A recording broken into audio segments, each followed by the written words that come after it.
Good evening. We'll call the Lafayette City Council to order tonight on Monday, September 22nd at 6:30 p.m. For the record, all council members are here. And do we have a motion to adopt the agenda? So moved. Second. All in favor? Aye. Aye. Great, we're unanimous. Do we have any public comments for closed session items? Mayor Candell, we have no speakers in the Don Tatson Community Hall, and I have no hands raised in our virtual audience to speak on the closed session item. Okay, great. So we will go and adjourn to closed session and be back here at 7 o'clock.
We're ready out front, CJ.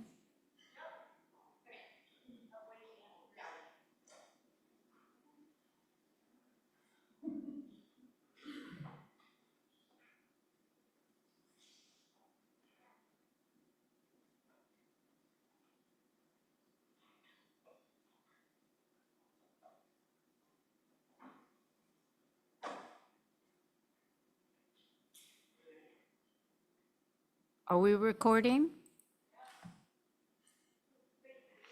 Well, hello, we're back from a closed session with no reportable action. So first off, we'll say the Pledge of Allegiance. So please rise. I pledge allegiance to the flag of the United States of America and to the republic for which it stands, one nation, under God, indivisible, with liberty and justice for all. Great. Thank you. And then is there any public comment for items not on the agenda? This is a chance for persons in the Don Catson Community Hall to speak on items that aren't on the agenda, but you must give me a yellow speaker slip so I can call you by name. And I'll take people virtually if you want to fill out a speaker slip. I have 2 hands raised in our virtual audience. Our first speaker is Libby Henry, to be followed by Rosemary Kerbach.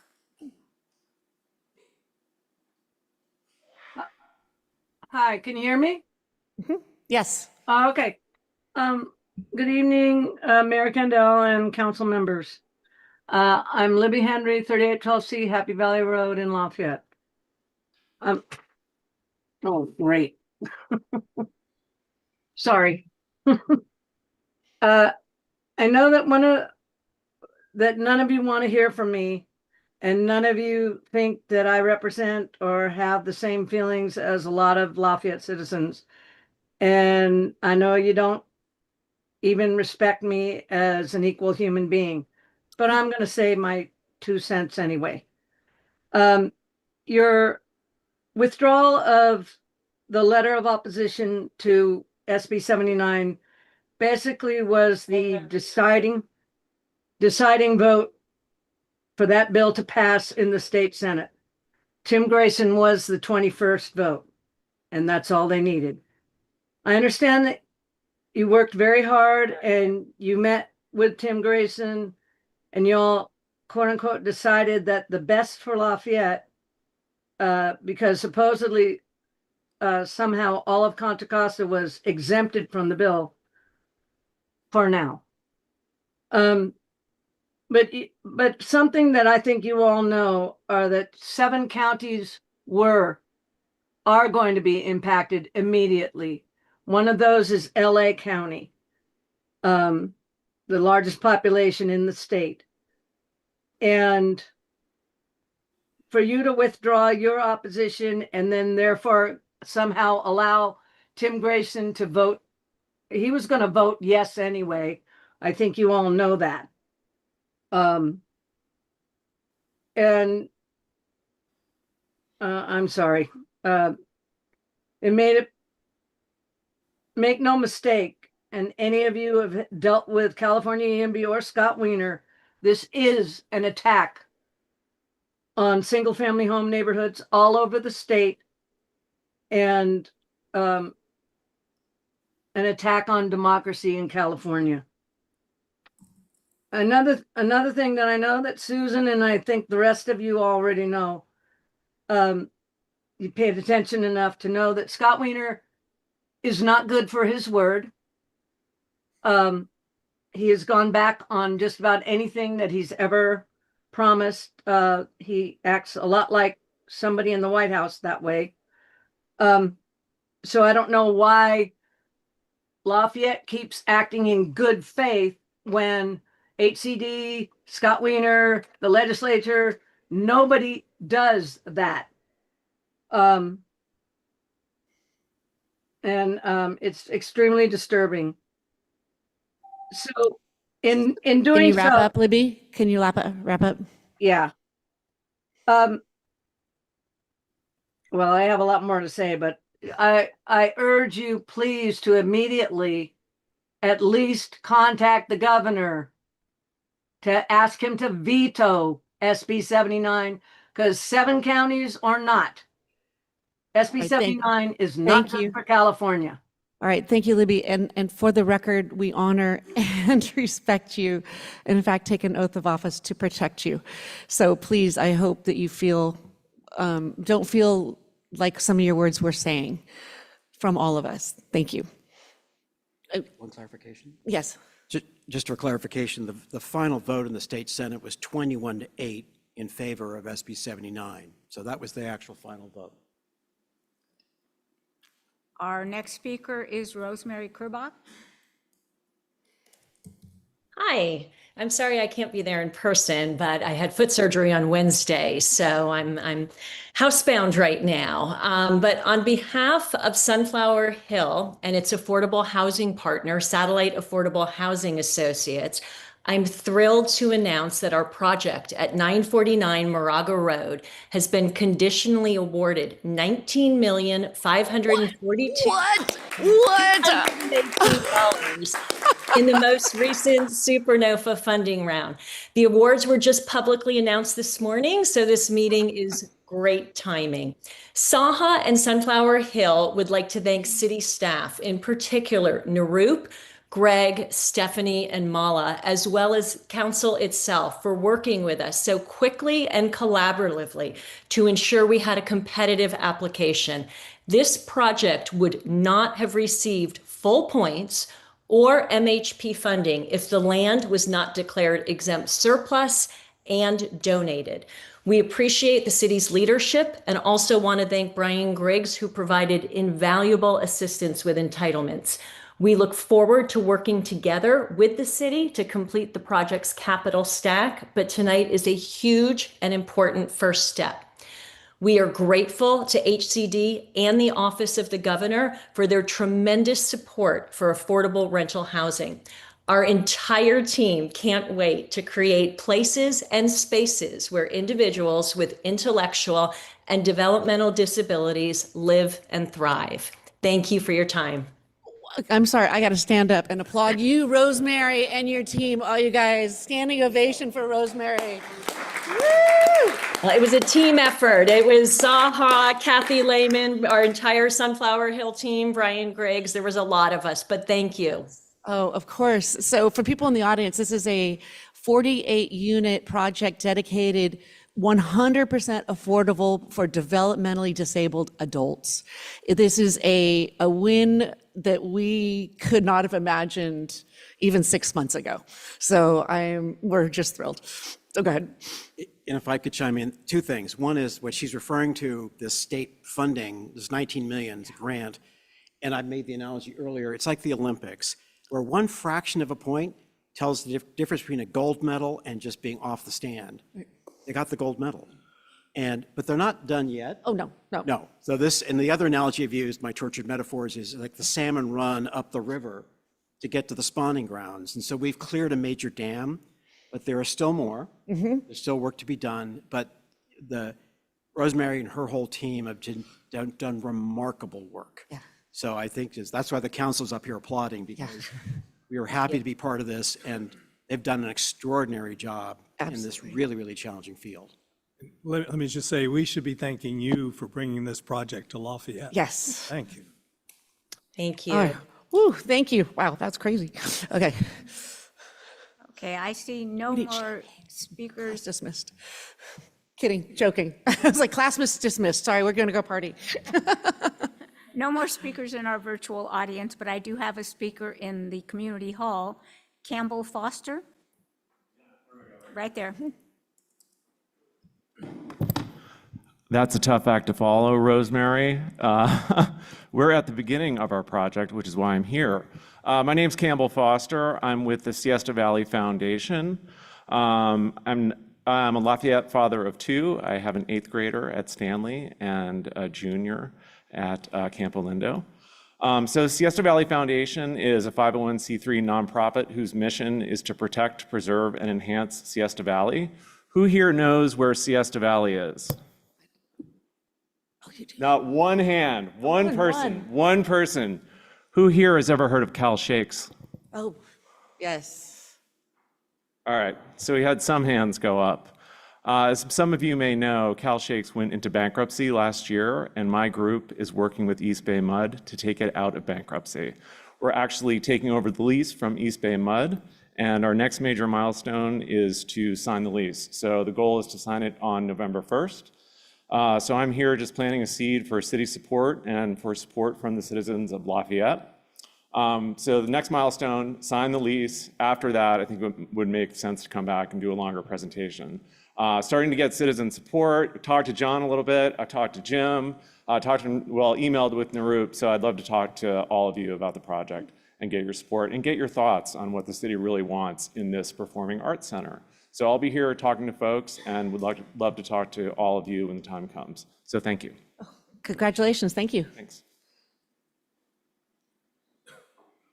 No additional speakers at this time. Can I remind persons in the community hall that if you want to speak on an agenda item tonight, please fill out a yellow speaker slip at the back of the room.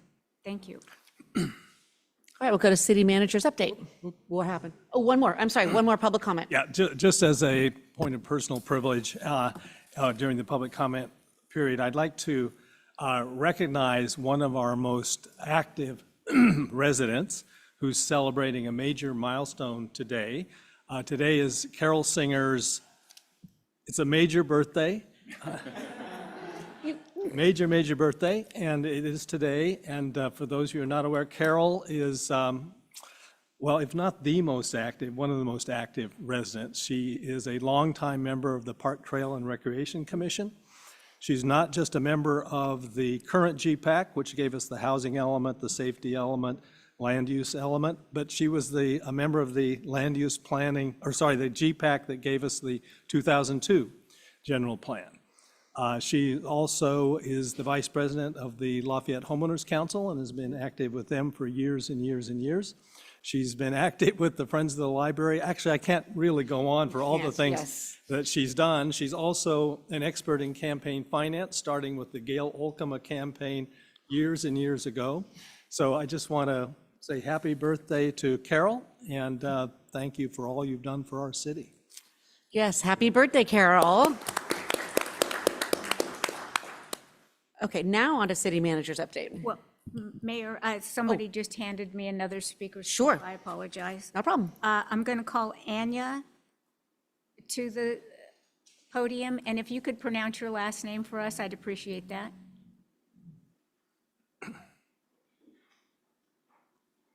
Good evening. My name is Anya Saravitsky. I'm a local mom of two. My kids were lucky enough to go to Happy Valley Elementary. I now have a son who just turned 13 years old, and as many Lafayette kids, he and his bicyclist friends are hanging out by Stanley, riding on sidewalks. We, as a family, do not allow for electric bikes, but he has a collection of bikes that he rides across town. Him and his friends go and build illegally jumps for them to spend time at the trails, at the East Bay Mud locations. They do get police called on them regularly, and I guess bulldozers come and they even everything out to make it, I guess, new again. So I guess my point is I'm trying to reach out for help, because as a parent of someone who needs that outlet for a teenage energy, and knowing that our kids in the community do need that outlet, and also as a local driver, as someone who sees kids biking on sidewalks, also someone who sees injuries that are associated with biking unsafely, my favor I'm just trying to reach out for resources on how to approach this. I did find that there was an effort like 10 plus years ago to build a local bike park, which did not get community support. And I guess I'm just trying to step ahead and see what I can do as a citizen and what resources do I have to get an effort like this restarted and see if that could be an option for the community of the local kids. Sounds great. So we have some e-bike safety information as well. Are you looking for e-bike safety, or you just want the BMX park? Not me personally, but I do know just by, reviewing Facebook group posts that it is a concern for the community members. So yeah, definitely. I mean, me personally, us as a family, we are looking for biking options for, regular bikes, but I'm sure there would be an interest in e-bike safety and resources as well. Great, thank you. So if you email our city clerk here, Joanne Robbins, she can give you links to all sorts of e-bike safety information, but we'll take the note about the BMX park. Thank you. Wonderful, thank you.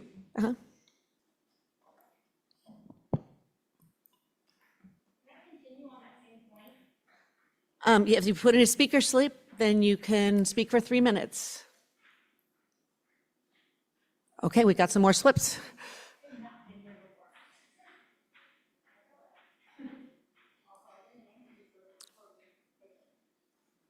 Ali Schumacher?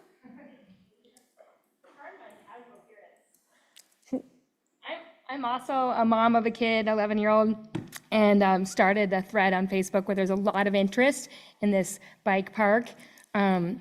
And thank you for starting the discussion. I think what we're looking for is not just like information about safety so much as like actually the build of something, like some sort of like, and it could start small and then like work our way up to like as a test pilot project where it could just be like certain jumps and things like that in like a parking lot that's not being used, but there's a lot of open space and a lot of outdoor space to actually take advantage of. And these kids are like, I see them a lot around on bikes, mostly mountain bikes, and they're just bored. And there's a lot of like they need another outlet for some of these kids. Some of them aren't into team sports. So if you don't mind, I have 3 minutes. So I want to race through some of the benefits of this. Obviously, an outlet for kids is a healthy alternative to screen time. We all want to get our kids off of screen time. It's inclusive beyond like traditional supports. Like I have a neurodiverse kid. This is something that could be very helpful for him because team sports isn't always a great option. Crime prevention through positive activity. Research shows that when you have safe, structured places to gather, communities, there's fewer problems with loitering and unsafe behavior. Community cohesion and belonging. Having a central hub strengthens connections between residents and between the kids. There's opportunities for youth leadership and responsibility. Teen riders can volunteer to keep upkeep. They've already talked about how the kids would be more than happy to do that. Hosting events, mentor other kids.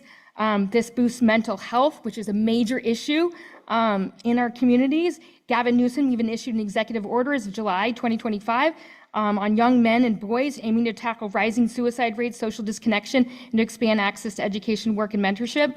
That's part of California Men's Service Challenge to step up as mentors and coaches. This is like an opportunity for that. Safer safer options for like taking risks and like doing experiments and playing around, promotes inclusivity, all of those good things. Those are just like a few, obviously, and happy to talk more about it. So I don't know what the next step is. I haven't gone through this process, but love to like actually to take it seriously and like consider like how we can get some sort of park created and like start the process for that. There are a lot of also bike shops that are very interested in this too, and it would help boost the community and the businesses around. That's great. Thank you. If you get our contact to Joanne, she can probably point you in the right direction to talk to people in our city staff about this. Okay, Thank you. No additional speakers at this time. Great. Okay, city manager's update. Thank you. Good evening, everyone. A couple of updates from city staff. On October the 1st, starting at 5:30, we will have our third open house for the Connecting Lafayette project. For those who don't know what this is, it's a project that includes constructing pathways for pedestrians and bicyclists along School Street and Topper Lane so that students walking or biking to Stanley Middle School and Lafayette Elementary School will have safe passage to the schools and it will also link neighborhoods to the Lafayette Moraga Trail. At this meeting, again, at 5:30 p.m. on October 1st at the Lafayette Elementary School, attendees will have the opportunity to speak to civil engineers and landscape architects about the current 65% civil design plans, as well as landscape plans for each of the 2 streets. From the Public Art Committee, we're pleased to announce the opening of the fall exhibitions. The work of 3 local artists are now on view at the Town Hall Theater and at the library galleries. An artist reception will be held in November, and stay tuned for more details. That's all I have. Great, thank you. Any questions? All right, any public comment? None. Okay, great, thank you. Now we'll go to Tracy Robinson. Who stepped out just for a moment? Oh, We could go on to NOLA, if that's. let's go on. Oh, here comes Tracy. Tracy, would you like to do?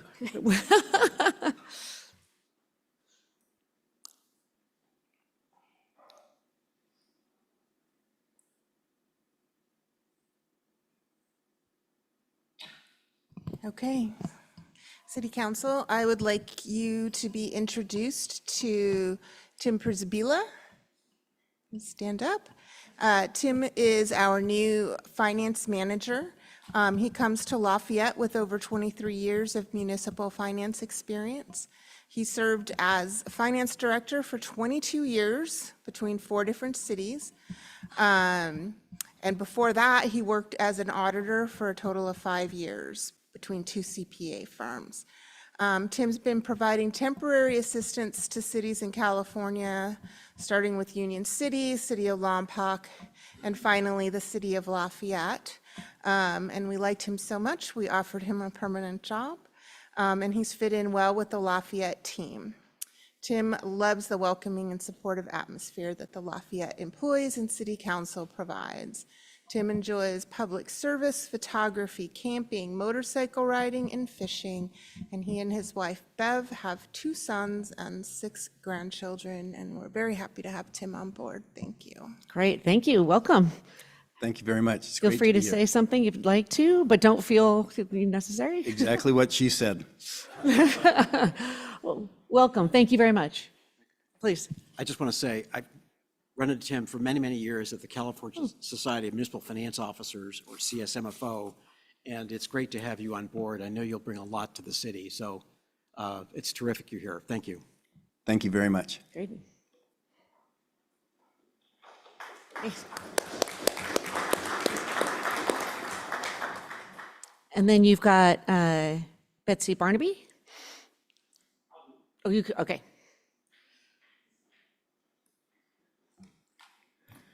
Good evening.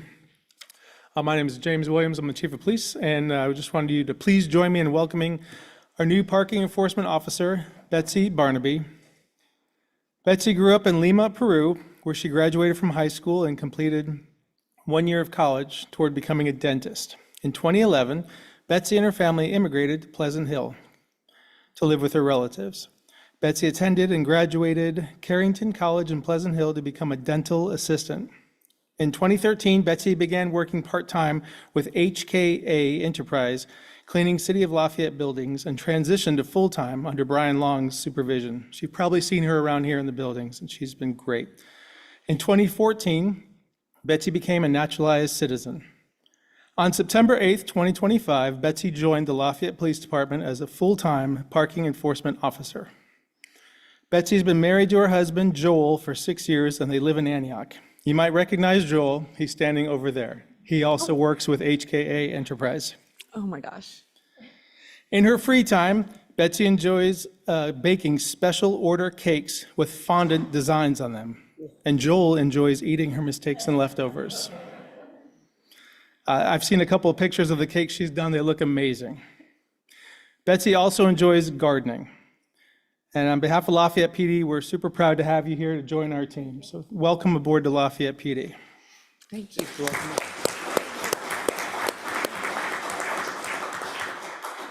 Well, thank you for the opportunity. I'm so happy to be part of the Lafayette family, and I'm look forward to serving the community. Thank you. Thank you so much for joining us. A true power couple here in Lafayette, you know. All right, now we will go, oh, do you have any public comments? No comment. Okay, great. We will go on to Nola Woods, Public Affairs Director for Contra Costa Mosquito and Vector Control.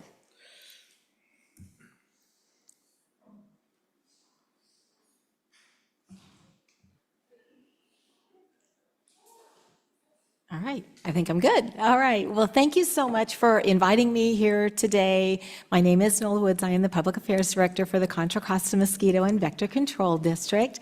And I'm primarily here tonight to talk about the fact that we have not had a trustee on our board of directors from Lafayette. So we're really hoping that we could maybe drum up some support for that from the citizens here in Lafayette. I'd also like to thank you all for the wonderful annual Lafayette Art and Wine Festival. We participate in that every year and had a wonderful time this year, so thank you so much. So to share just a quick bit about our history and how we came to be in 1926, the people of Contra Costa County voted to create, at that time, the Contra Costa Mosquito Abatement District, because the problem with mosquitoes was so bad in Contra Costa County. They literally had to close schools, had to close businesses. It was really, really bad. And I always think that the people of Contra Costa County were very forward-thinking because they created us as a public health agency at that time. In 1927, we opened our doors. So if you do the math really quickly, you know in 2 years, we'll have our 100th anniversary. So stay tuned. We'll have lots of fun things going on. So in 1993, Contra Costa County actually transfers its rat and mouse and its rabies risk reduction program, which is the skunk program, to the district. And then that's when we changed our name to the Contra Costa Mosquito and Vector Control District. One of the top questions we receive is, what is a vector? Well, a vector in our line of work is any insect or other animal that can transmit disease or cause discomfort to people or other animals. So the district is a special district. We're not part of Contra Costa County government, and so we're funded through property taxes. And so when residents call for one of our services, there's no additional charge for us to provide those services. As I mentioned, we're in need of a trustee from the city of Lafayette on our board of trustees. The board of trustees oversees the district. Each trustee represents one city within the county, and there are 3 trustees who represent the county at large. We currently have 20 trustees, as we are in need for a trustee from Lafayette and San Pablo. And I talk to them next month. So when it comes to the district's board of trustees, the job of a trustee is to represent the best interests of your community, ensure the delivery of essential local services and infrastructure, and faithfully serve the public good while upholding the law. And when it comes to sharing information about the vacancy on Lafayette's list of board openings, please include the Contra Costa Mosquito and Vector Control District's opening. In a perfect world, the resident would complete your process and assignment sometime over the next few months and could potentially start their new term maybe January 1st, and that would be wonderful in 2026. As a public health agency, just to let you know what we do, we provide services to reduce the risk of mosquitoes and rats and mice and skunks, underground yellow jackets, and ticks. We provide an education service for honeybees as well, because for years folks were reporting what they thought were yellow jackets and they turned out to be honeybees. And so we provide a service for education for them as well. So I looked at our records so I could tell you so far this year what residential services, the numbers behind them. We've had mosquitoes, 32 requests for mosquito service, 34 requests for our mosquito eating fish service, 12 reports of unmaintained swimming pools because they can be a giant source of mosquitoes. 57 requests for rat and mouse service, 19 requests for skunk service, 8 for tick ID, which is what our tick service is, 10 folks for bee service, so we provided education to them, and 198 requests for ground nesting yellow jacket service. And I will tell you, we have, across the county, it's been a big year for underground yellow jackets. And they're particularly dangerous because folks usually find them by accident. They will create their nests in abandoned rodent holes in that. And once someone is maybe gardening in their yard, they don't know it's there, or they mow over it with the lawnmower, they bite and sting repeatedly. And sometimes they'll chase you too. So they're bad news, and we're seeing them all over the county this year. Just very quickly, I wanted to let you know that we do have 23 species of native mosquitoes here in Contra Costa County. However, in the last few years, we found another mosquito in Contra Costa County. It's an invasive mosquito. It's the mosquito that can transmit the viruses that cause Zika, yellow fever, dengue fever, and chikungunya. We have found it in Martinez back in 2022. We worked with the citizens. They were wonderful. We were able to control it there and haven't seen it there since. We had a brief sighting in Concord, also able to stop them there. Last year, right about this time, at the end of September, we received a request for service for mosquitoes, and it turned out to be that mosquito, which is called Aedes aegypti in Antioch. We have been fighting to control it there, working with residents. We found it again this year. We're continuing to work very hard with the residents to control this mosquito because it is particularly dangerous because of the viruses that it can transmit. So we're working with everyone throughout Contra Costa County, making them aware of this. If you have citizens who say they are being bitten by mosquitoes and it's any time during the daytime, that's the difference with this mosquito, is it's a daytime biting mosquito, and it's very stealth-like. It's not the mosquito you see on your arm and you swat. It gets in and out before you even know it was there. So if you ever hear any comments from residents talking about this kind of mosquito, please have them call us immediately. This is the diseases that I was talking about, the habitat, anything that holds standing water, even a water bottle cap can produce the eggs for this mosquito. So we're telling folks to dump out any amount of standing water on their property once a week to try to get ahead of this mosquito. So before I leave you, you may have heard that we are renovating our main district office in Concord on Mason Avenue, Mason Circle rather. We are still providing our public health services, and nothing has stopped with that, but our administration department and folks like me have moved to a temporary location on Imhoff Drive. We anticipating the project to be done in time for our 100th anniversary in 2027. So I want to thank you so much for letting me come and tell you a little bit about us, and hopefully citizens listening may have some interest, hopefully in the trustee position.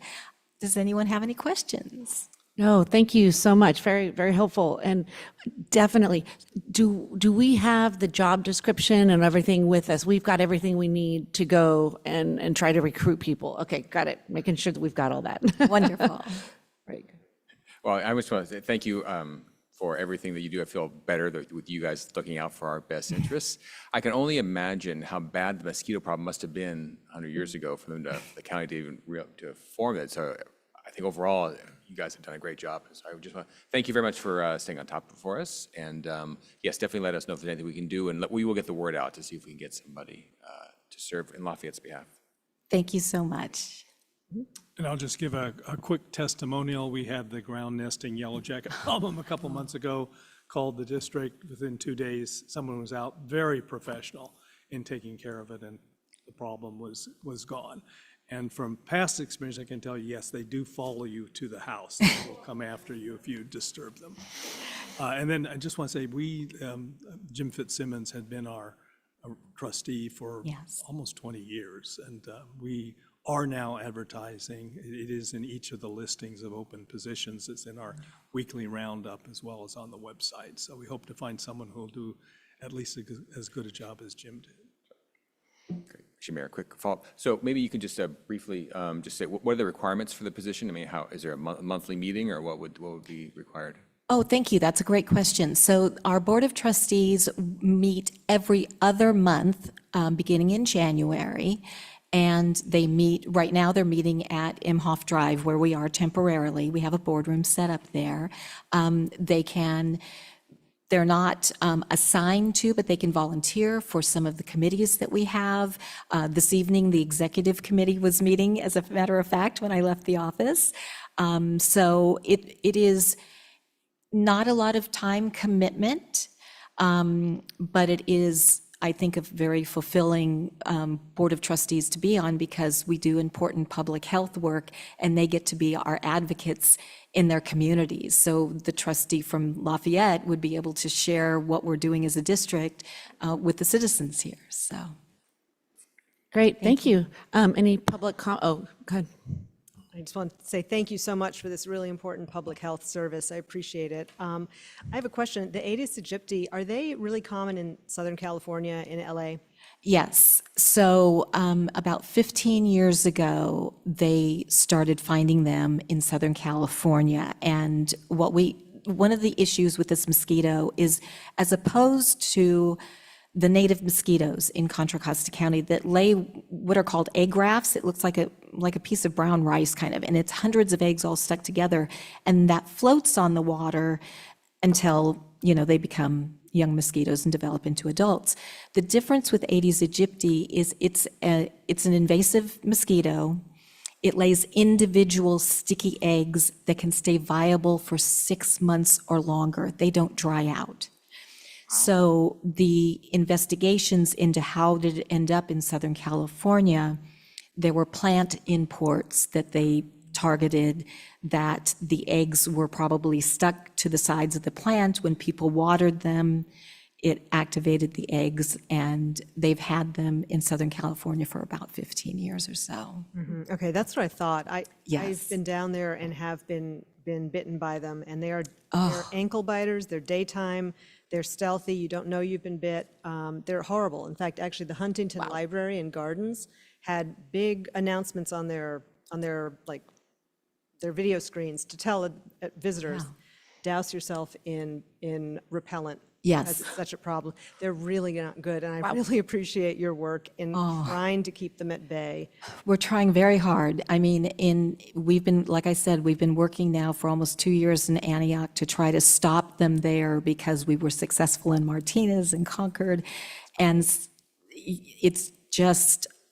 it's very hard because, like you said, they're stealth-like. They're very, very hard to control. So we really call on the residents to help us as much as they can by dumping out the standing water and reporting those daytime biting mosquitoes. And wiping out, trying to scrub the pot if you can. Yes, I mean, that would be phenomenal, really phenomenal. Okay, Wow. great, thank you. Well, thank you. Any public comments? No public comments at this time? I've just got a quick comment. So I think whenever people say, well, what does government do for me? A lot of it is like what you guys do, is no one pays attention to. It's all like under everyone's radar, but Zika, dengue fever, yellow fever, we're not talking about that here, in large part because of the work you guys do, what government does. So I think it's really commendable. Again, you've been around for 98 years, and yes.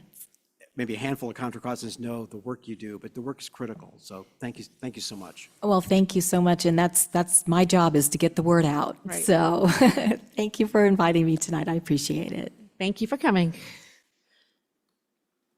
All right, now we'll go on to Geraldo Jimenez.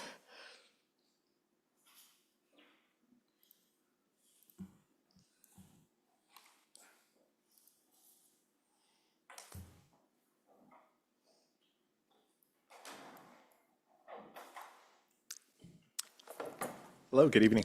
Good evening. Just give me 1 minute to get set up here.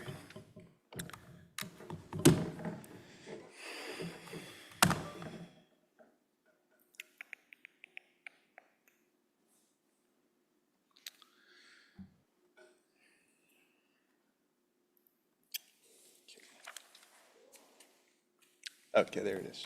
So, Oh, perfect, thank you. you're welcome. So my name is Gerardo Jimenez. I'm your code enforcement officer for the city of Lafayette. So a part of what code enforcement does is our goal is to improve the quality of life for all our residents, right? So that includes any sort of maintenance, nuisance issue. Primarily, our goal is health and safety. So of single-family and multifamily dwellings, anything that's in the public right-of-way, above the public right-of-way, anything in the city potentially that could be a hazard to the residents or anybody that's visiting in the city is something that code enforcement can help address, primarily on private property. So primarily code enforcement is on private property. Our goal is always to have voluntary compliance with our residents. So the first thing that we do is, or that I do, is I will send a courtesy notice out to a resident when we receive a complaint. If I receive no response after a courtesy notice, I will go out to field verify that the complaint that was initially received is still an issue. If it's still an ongoing issue, I follow it up with the warning notice. Usually the warning notice comes with a set deadline, whether, depending on how severe the issue is, it can be anywhere from 5 to 10 to 15 days for an initial notice. If after those 15 days, I still do not receive word from the property owner or the responsible person, and I go back out and I'm able to verify that the violation is still occurring, I will follow that up with a notice of violation. A notice of violation is saying the same thing that a warning notice does, except it's more of a final notice, if you will. If after that I receive no correspondence from the resident or the responsible party, it may lead into potential citation or fees or any kind of civil action. Usually it will get referred to the city attorney's office for review before we take any further action against a property owner. Some cases that we do have are a lot easier than others. Most of the residents here have been relatively easy to work with for resolving or abating the issues that have come to our attention. There are a few, most recently there was one challenging case where it was 3 relatively, in my opinion, simple violations that led into 6 months of back and forth, as well as several hours of staff time, public records requests, and the like, as well as several inspections. Ultimately, the case has been closed, but it has been referred to the city attorney's office, as the city is hoping to recover its administrative cost for spending the amount of time that we did on that case.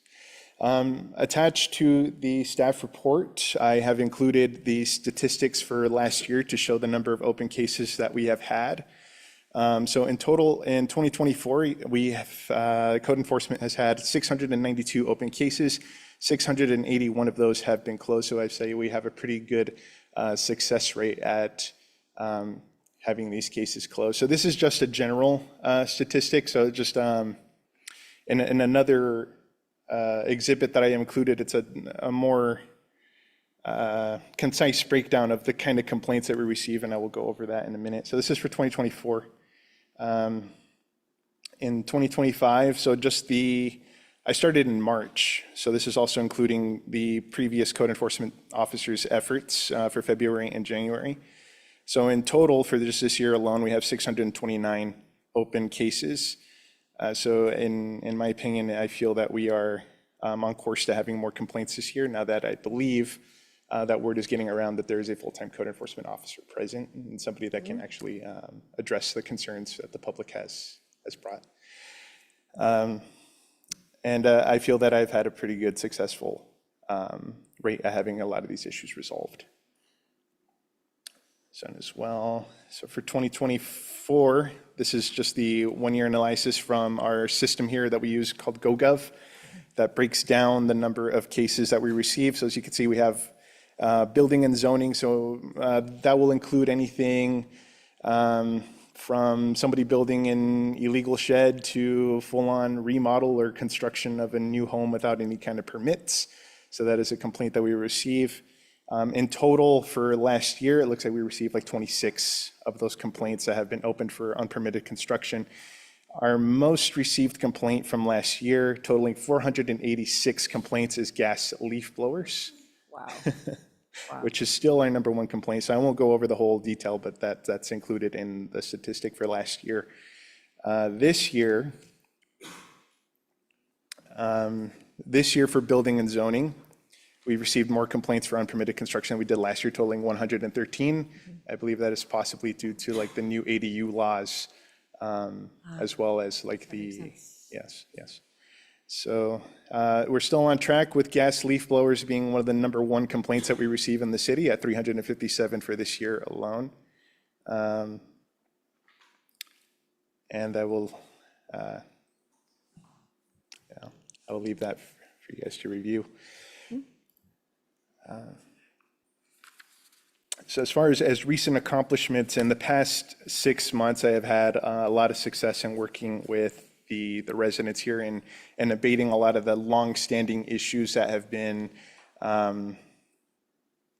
ongoing with the city. One of such cases is a case that I've had on Golden Gate, a large, looked like it was a single-family dwelling that had burnt down that was recently sold, and we're looking at potentially having it developed. The property owner is having his fingers crossed that we will see recent development in as late as October, hopefully, fingers crossed.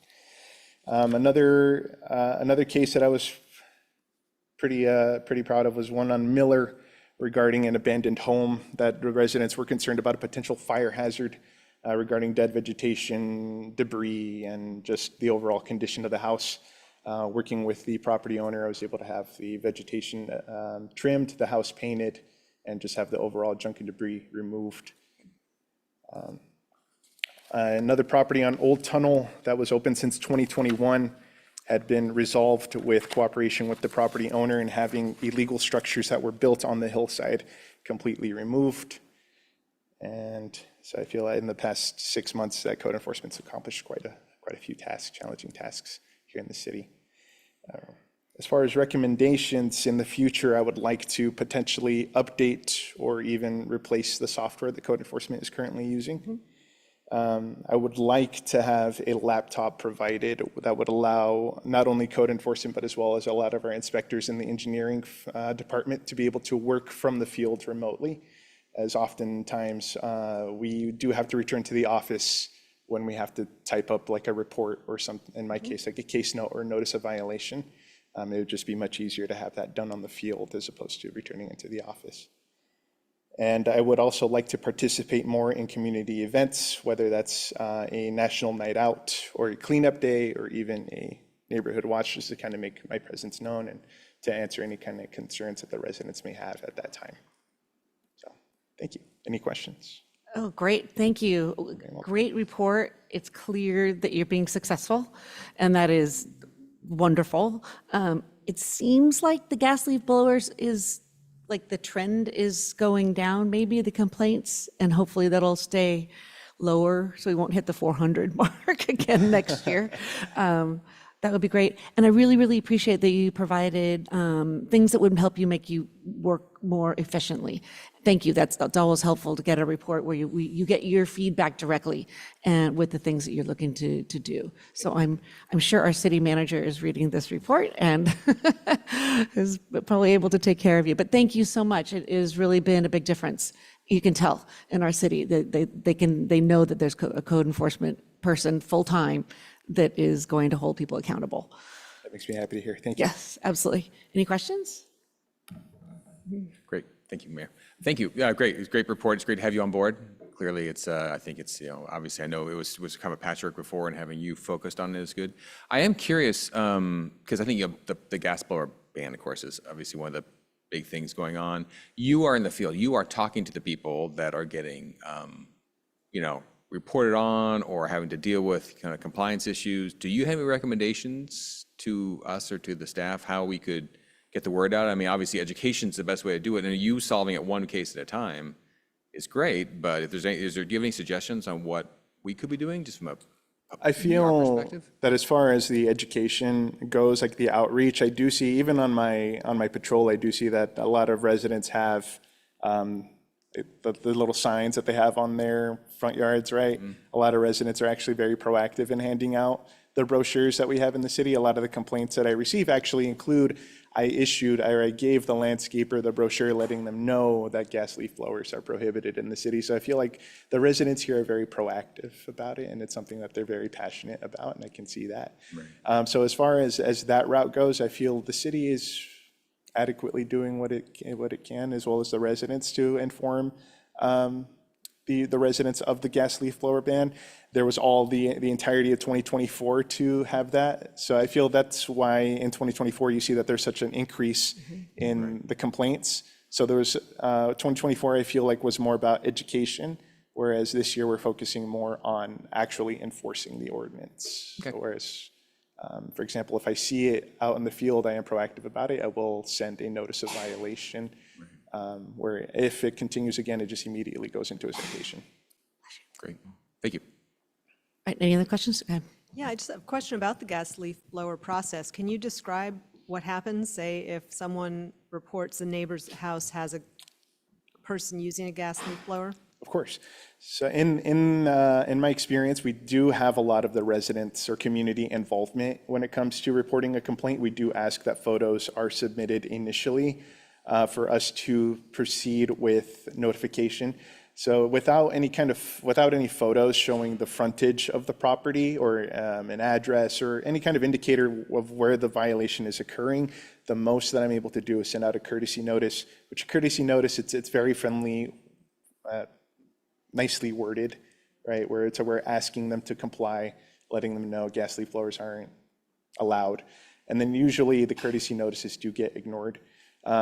So with that, we do ask the resident to continue notifying code enforcement that the issue is persisting. If it continues after about a week or so, we do account time for the letters to get to the resident via USPS. So if that's the case, sometimes residents aren't very comfortable in submitting photos. And in the past, I have asked at the very least that they provide me with a schedule of the landscaping service. If they're out there on, say, like a Wednesday or a Thursday within a certain time frame, I can allocate the time to go out there and just do a courtesy check to see if the violation is still occurring. And if I witness it myself, then I can issue a notice of violation as opposed to going through the long process. But more often than not, I have found that sending a warning notice is enough to stop the violation. That's great. And the notice of violation goes to the homeowner? It does, yes. Okay. Yes, and we then do not. Is there any kind of is there a notice to cure, and then they have to prove that their equipment is now electric, or their contractor now is using electric? I do check. So when we do send a notice of violation, if I do not receive any kind of confirmation from the property owner, I will put it on my list to go inspect. So if I do have the landscaping schedule, I will go out there on the day and around that time that's reported. And if I see that the gardener's using a gas leaf blower, then that's case closed. Otherwise, the owner can just let me know. It's like they're using electric. But even if the property owner lets me know, I do still have to follow up to make sure that they're using electric equipment. Okay. So I am following up with those. Okay, and the counts that you have in the 2025 set include just the notice of the letters, the friendly letters? Yes. If you don't get another notice or another report for that same address, then it's just closed? If I don't, after the courtesy notice, yes, if I do not receive word from complainant, after I give it about 30 days, after about a month, if I don't receive any update, then the case will be closed. If I do receive another complaint for that same address, and I'll check the case history, see where I left off with that property, and then I'll follow up accordingly with the next enforcement step. Okay, thank you. You're very welcome. Thank you, Mayor. The question I had was, so you make a note in the staff report, which is very helpful, and thank you, about abating fire hazards caused by overgrown vegetation and debris. So I'm kind of curious, is there a dividing line between what we do as a city and what CON-FIRE does in that vein? Do you interact with CON-FIRE? I'm just kind of curious how that plays out. I have had minor interaction with CON-FIRE, and they have referred complaints to me as far as overgrown vegetation. So I feel with CON-FIRE, and someone can correct me if I'm mistaken, they do have their own process for abating their own issues. I don't know what that looks like, but I believe it's on the same bar as what code enforcement does, where they send a notice to the property owner. And if it doesn't get abated within a certain time, then it'll possibly get referred to code enforcement for a review. Okay. So if we're like in the month of June or July, which is after the point by which someone should have abated, grasses and so on, and they still haven't, someone could call you, you go out, how long does it take for a resolution to happen? Because at that point, you're in the fire season. I have had a few complaints like that where it was after the weed abatement season, right? Where I did have a few residents call in. It's after June. They still haven't trimmed their weeds, and I'll go out there. Usually, it gets resolved fairly quickly. Usually, about a week or two. Okay. Yes. Thank you. You're very welcome. Great. Well, thank you. Any public comment? I have no public comments on this item. If I could, Madam Mayor, to Oh, I'm sorry, follow up. Mike. That's Thank okay. you. I just wanted to say that, code enforcement is typically in a planning or a law enforcement arm of government, and our Public Works engineering arm got twisted a couple years ago, and we received code enforcement into our division. And I want to just say, we're very thankful that Gerardo has come on board. He's been here 6 months. Our community is very active in reporting things. I think his numbers are 3 times as big as the vector control numbers, and it's just him. So I just want to say we're grateful for him, and his personality is a good fit with this position, and he's doing a great job. That's all I wanted to say. Thank you.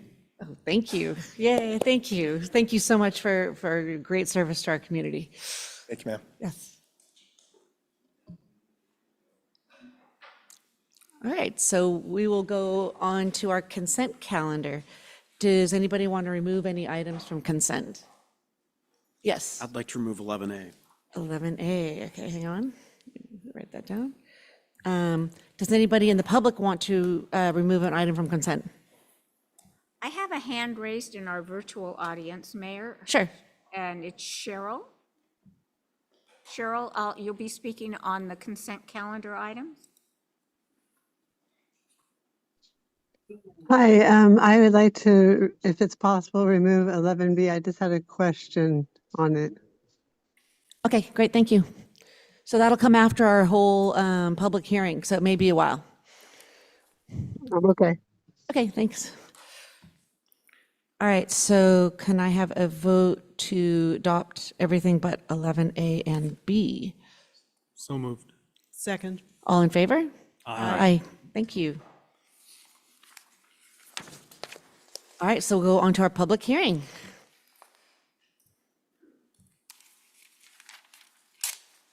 At the very first, I want to have us council members do our disclosures that I know I visited the site, and just, we want to get that onto the record. Any other council members want to disclose that they were at the site?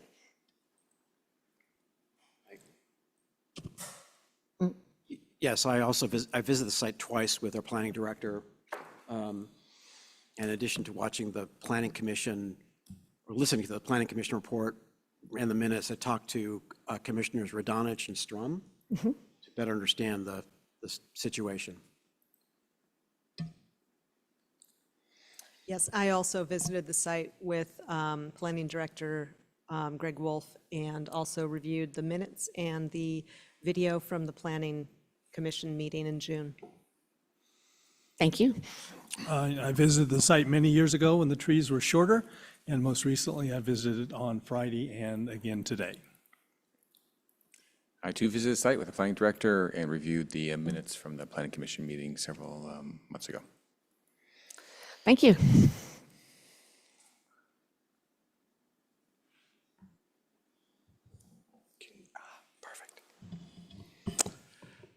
Good evening, members of the council, members of the public. I'm Greg Wolf, the planning director. As you may know from reading the materials, the project planner was Anna Toll, who took a position in Sacramento, so I'm filling in her shoes on this. I am familiar with the project. I've been around a while, and so was certainly part of the department back when the project was initially submitted in 2007-8.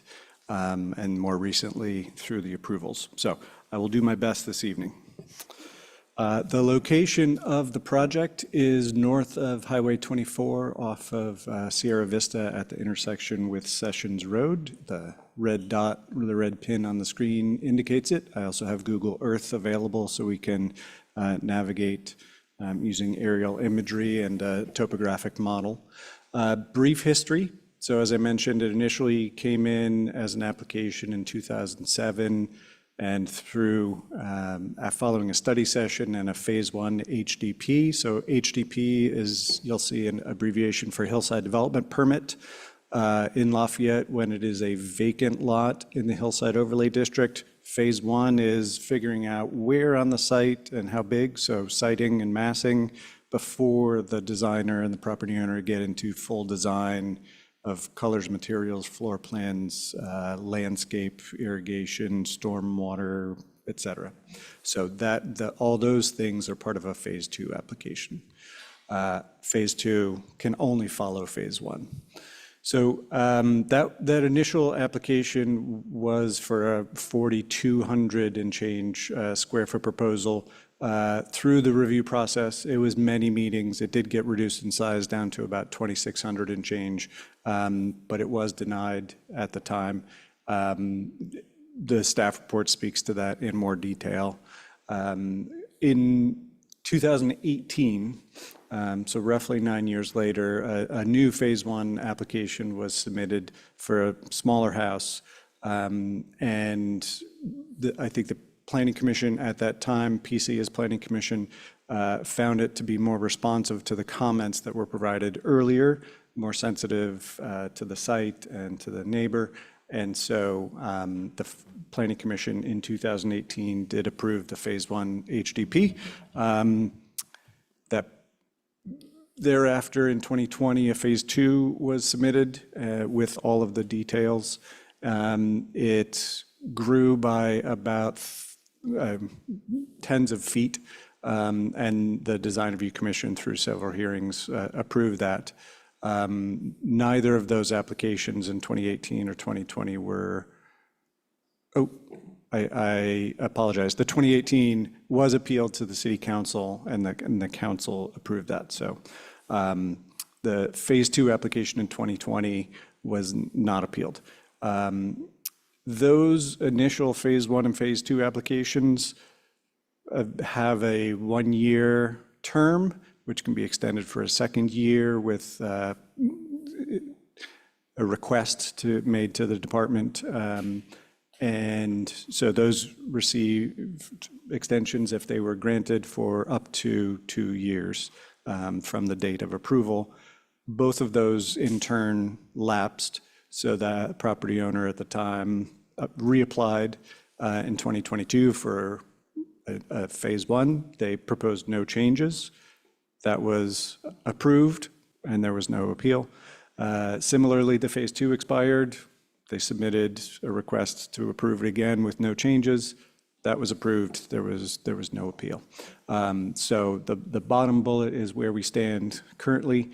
The 22 and 23 entitlement, the property sold. It was in plan check. So we had done our plan check at the planning department. The property owner had submitted to the county, and through an extended plan check at the county, the deadline for the entitlements, the phase 1 and 2, expired. So we're back with a new application filed in 24 for a combined phase 1 and 2, which is commonly done for a 2,300 square foot residence.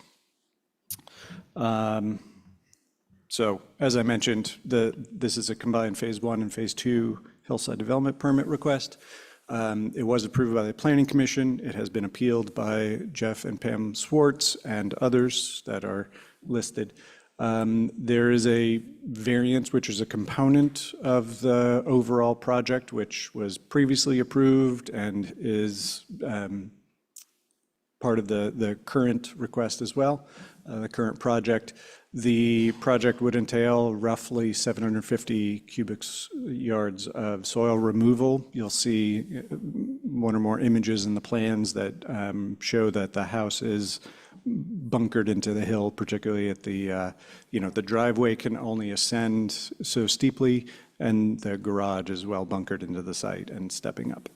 And then a tree permit to remove 14 trees. You've been out to the site, you saw all of the dead redwoods up there.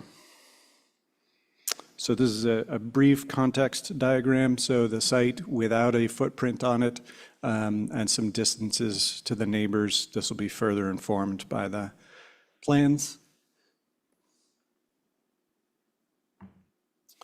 The zoning is R10. It's surrounded by R10 and R20. R is residential. The 10 and 20 indicate a minimum lot size of 10,000 square feet, so roughly quarter acre, or 20,000 square feet.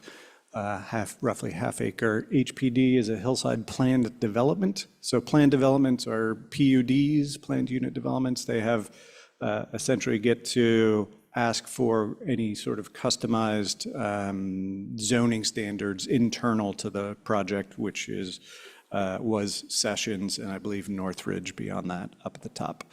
It is a flat roof design, and it steps up from garage to first floor to second floor, and the roof is roughly 33 feet above the garage level. And you see the setbacks dimensioned there. So the primary frontage is on Sierra Vista, and the secondary frontage is adjacent to Sessions Road as it climbs up. So you'll see a diagram wherein there's a 50-foot right-of-way. The city has a trail easement in that space, and here is Sessions Road looking up. So this is a view of the story poles. They're off to the right. Going back to 2007 and 2018, there were, as part of the phase one, opportunity and constraints analyses done where on the site, which is a legal lot of record and buildable, where would development best occur? Where are the least amount of constraints? And so off to the right from this image is that location. You're going to start to see some orange bannering and netting. So this is off to the right, and the index map on the left shows you the location. So the Swartz residence is on screen on the lower left. It is the house to the right of the subject parcel. And here are the story poles viewed at grade from Sessions Road, and down below, I believe you can see the ridge line of the Swartz house right there, barely. And this is further up Sessions, looking back down towards Sierra Vista, story poles on the left. So here's the overall site plan, and you can see the home is up here. The footprint, so the driveway comes off of Sierra Vista, ascends. There was previously concerns about traffic and circulation and potential conflict thereof were the residents to access off of Sessions. And so the solution, which has been vetted through engineering, is to come directly off of Sierra Vista, thus mitigating any concerns about that. Here is the Swartz residence, and these dimensions are substandard from the residence to the property line. They don't meet the minimum setbacks that are in the zone. Happy to go through the floor plans if that interests the council, or we can certainly circulate back to those if you have specific questions. But essentially, it's a garage, some storage, bathroom, stairs up to the main living level. I'm going to call it, I'll ask the design architect to speak to the exact square footage, but it's roughly 1,000 square foot main level, 2-bedroom, and then a smaller upper floor, open, a bedroom. This is the master suite up here, a deck facing Sessions, which is west, and then the deck. elevations which are orthogonal and not in context. But in the lower left, you'll start to see kind of a massing rendering.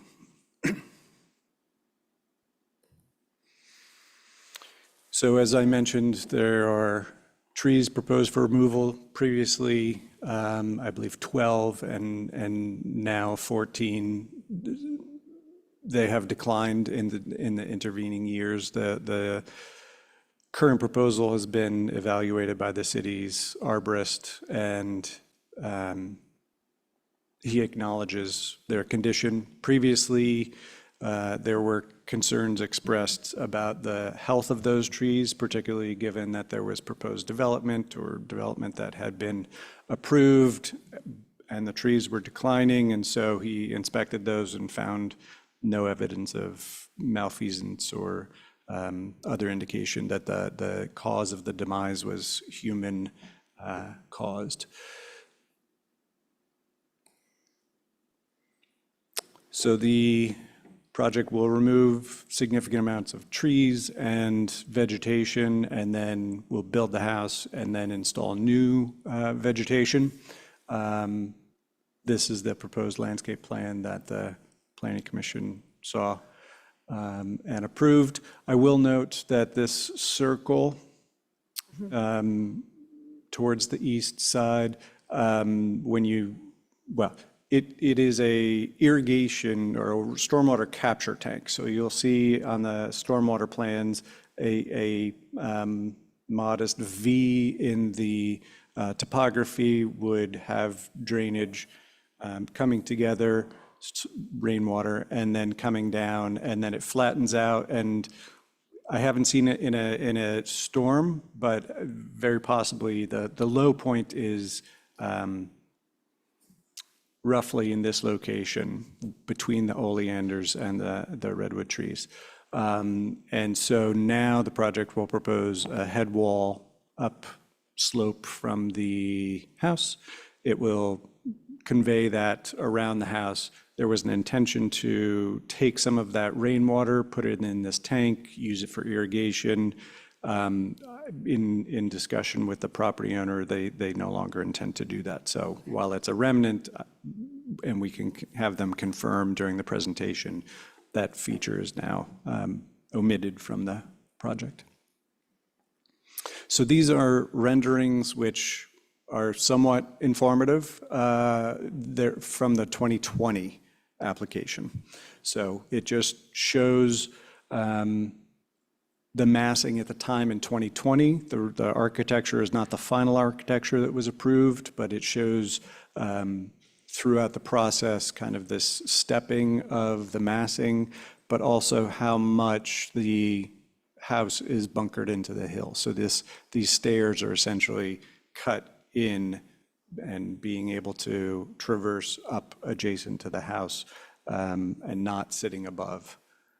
And here is a rendering from 2020 looking eastward, so you can see that these retaining walls are not retaining walls that perch the auto court and house above, over top of existing grade, which would allow headlights to shine eastward, et cetera.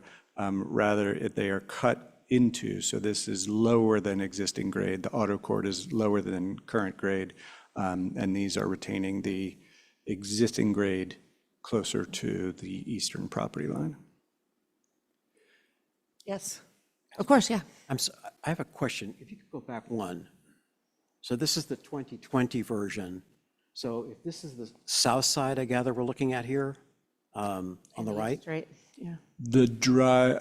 I would say that the garage door faces south. Okay. So you're seeing the eastern side, so southeastern side. The windows there are all facing the Swartz property, right? Is that correct? These windows that are to the right on screen of the I'm going to call that a chimney, maybe a wood element feature, those are facing east, which is the Swartz property. However, the Swartz house is well off screen below the 2020 rendering label. It's well to the south. Okay, but this is the 2020 version, not, that was a design component of the 2020 project, I take it, right? Correct. This is what we're seeing. Yes. Okay. But the architecture did evolve from this to final approval. Okay, thank you. You're welcome. Go ahead, yeah. I should have asked this at the beginning, Sure. but a procedural question, because it'll help me decide when to ask questions and who to ask the questions of. What is the process going to be? Will after Greg makes his presentation, will we then hear from the owner or Yes. owner's representative and have an opportunity to ask questions of the owner? 10 minutes, right, from the owner? Okay. And 10 minutes from the appellate Oh, after okay. that. So, but we can ask questions after each, after Yeah. Greg speak, Yeah, great. No, I didn't want to ask Greg something if the owner is in a better position to Sure. answer it. Okay, thank And you. I'm happy to defer to the owner on certain items. So again, Just on this rendering, with the current plans, do you know how high those retaining walls are going to be? Or is that should I save that for the owner? the project civil would know the best, but my recollection in looking at is in the realm of 3 to 4 feet in, kind of this auto court hammerhead area. And that goes all the way down to Sierra Vista? It will, cuts out. yeah, they will diminish in height as you travel downslope towards Sierra Vista. Okay, then I'm So, going to have a question, because even at Sierra Vista, you've got 3 feet up. So how is that going to, well, I'll save that question. yes. Just so I'm clear, because I guess I'm a little confused looking at the 2020 renderings, when obviously it's a different Yes. appellant and everything. So, I mean, how close are do we just take the existing plans that were adopted and just made minor modifications? Or, I want to know how relevant these pictures are, other than just kind of like getting a general sense of things. They're precisely intended to give you a general sense and more than anything, kind of show the massing intention throughout the process and the condition of the driveway relative to. Specific issues we Yes. have with the questions here is probably not really that relevant. 'Cause I agree. And the project architect can speak to the design changes that have happened from that time. Okay, thank you. So this is a photo I took with a camera elevated looking eastward towards Sierra Vista. So that's the Swartz residence. And I think there are 2 or 3 of these looking eastward from the story poles. So this is actually outside the footprint of the story poles, downslope and east, 7 to 10 feet. This is looking down and seeing the side yard, and there are ladders being stored here, a plastic tough shed, and then I think the next photo will show that there are some windows screened there. Yep. So in here are 2 windows and the AAC condenser and the ladders. So as I mentioned, there's a variance component to the project it's on the Sessions side, so the 50-foot right-of-way side. We would, as a matter of practice, the city measures setbacks from property lines or access easements, because access easements are the means of serving on private roads. So it establishes essentially the same building location, irrespective of whether it's a public street or private street. This is a unique circumstance in that, but we still measured from Sessions, and throughout the approval history of the project, variance has been a component of it, and even moving the house further westward away from the eastern property line to afford the eastern neighbors a greater degree of privacy and lesser impact. So there are established findings that need to be made, something unique about the size, shape, topography, some characteristic or characteristics of the property that deprive it of normal usage. And so that can be steep slopes, existing heritage vegetation, size, shape, topography, all of those features which this has multiple of, and it's spoken to in the report and the resolution. It can't be a grant of special privilege, which it is not because those circumstances exist. And then fundamentally, it has to comply with the purpose and intent of the land use and zoning district, which it does, single-family residence in a single-family residential zone. So staff recommends that the council finds the project exempt from CEQA and adopt the resolution. This is a remnant of the Planning Commission slide deck. I apologize. You have a city council resolution and approve the project subject to conditions. So I'm happy to entertain questions at this point. Great. Any questions? Sure. Going back to when we don't have to, going back to when you said they're not using the catch basin anymore or whatever because they're going to that was going to be used to help irrigate from stormwater. Can you explain just a little bit more? I mean, obviously, I think you go to the site thinking of the water coming down, especially in a heavy rainy year, and what a house there would do to drainage. Can you explain how that's being mitigated? Or that's a question for the applicant, or if that's something engineering or you would be better to talk about? I'm happy to start and then have those who are more knowledgeable add on. So as I mentioned, the topography, I'm currently pulling up the project plans, which do contain a civil engineering drawing with respect to drainage. And it shows a new head wall. You're not showing anything? It's okay, good. Should be coming Just making sure. Thank you. There we go.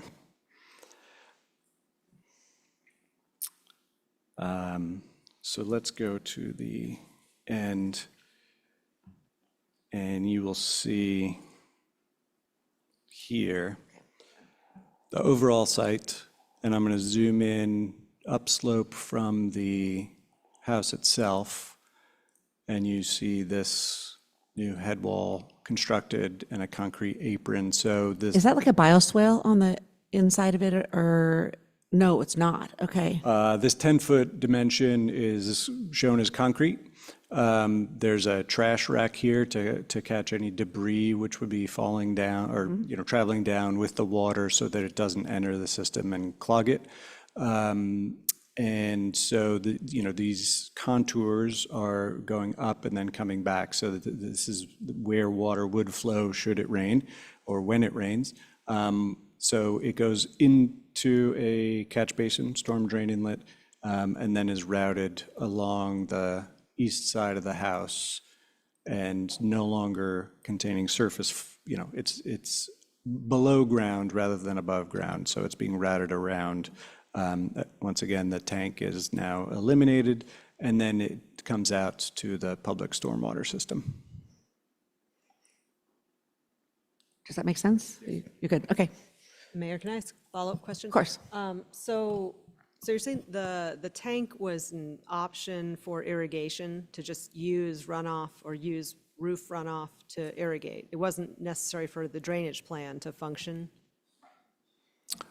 That is my understanding, that it was not intended to have such capacity as to serve as a detention basin or a retention basin. And I will invite the city engineer to speak to that if I didn't get that right. Okay, yeah, because I'm curious, because I thought generally the city prefers that the stormwater be managed on site.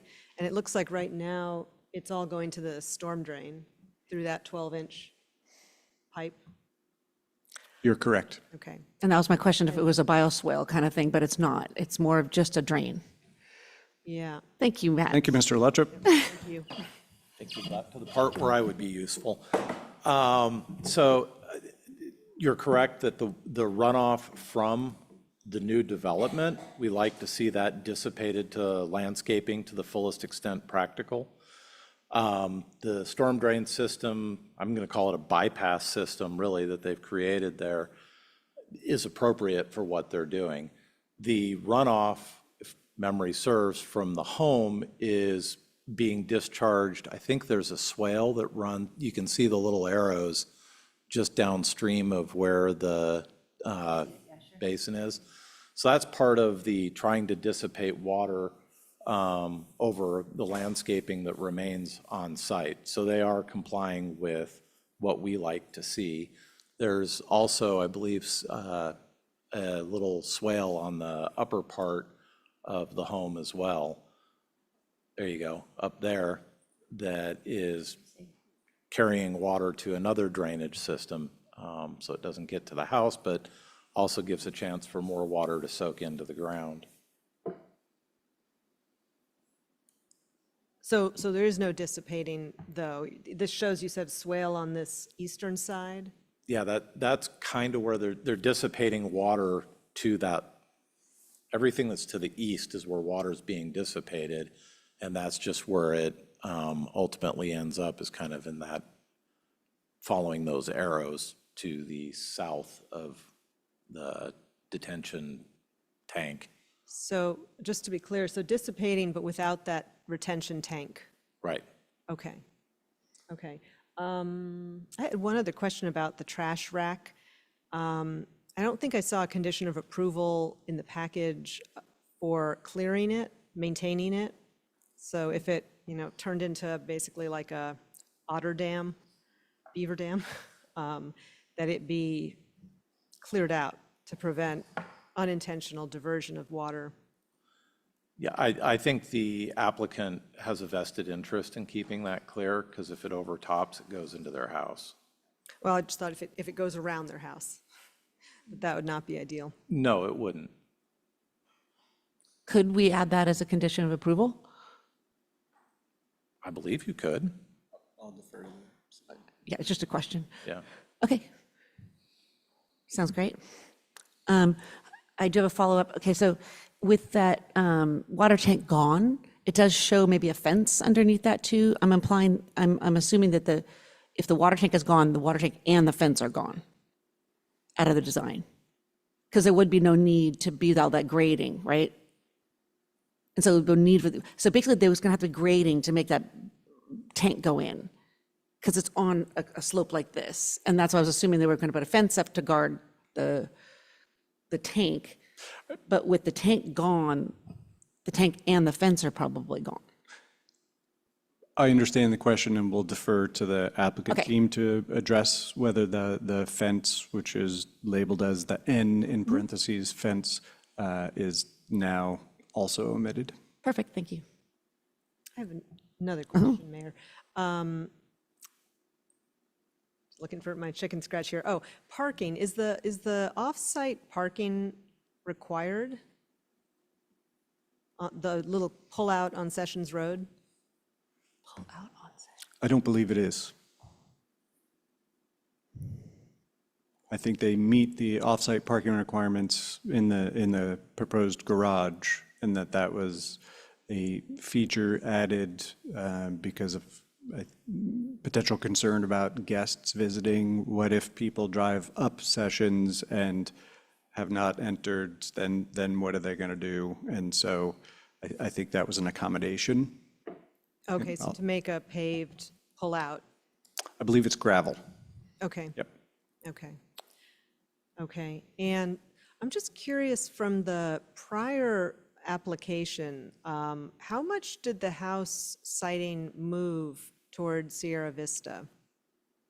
It looked like in the plans that were in the report, they're small, but that it was shifted south, the footprint of the building?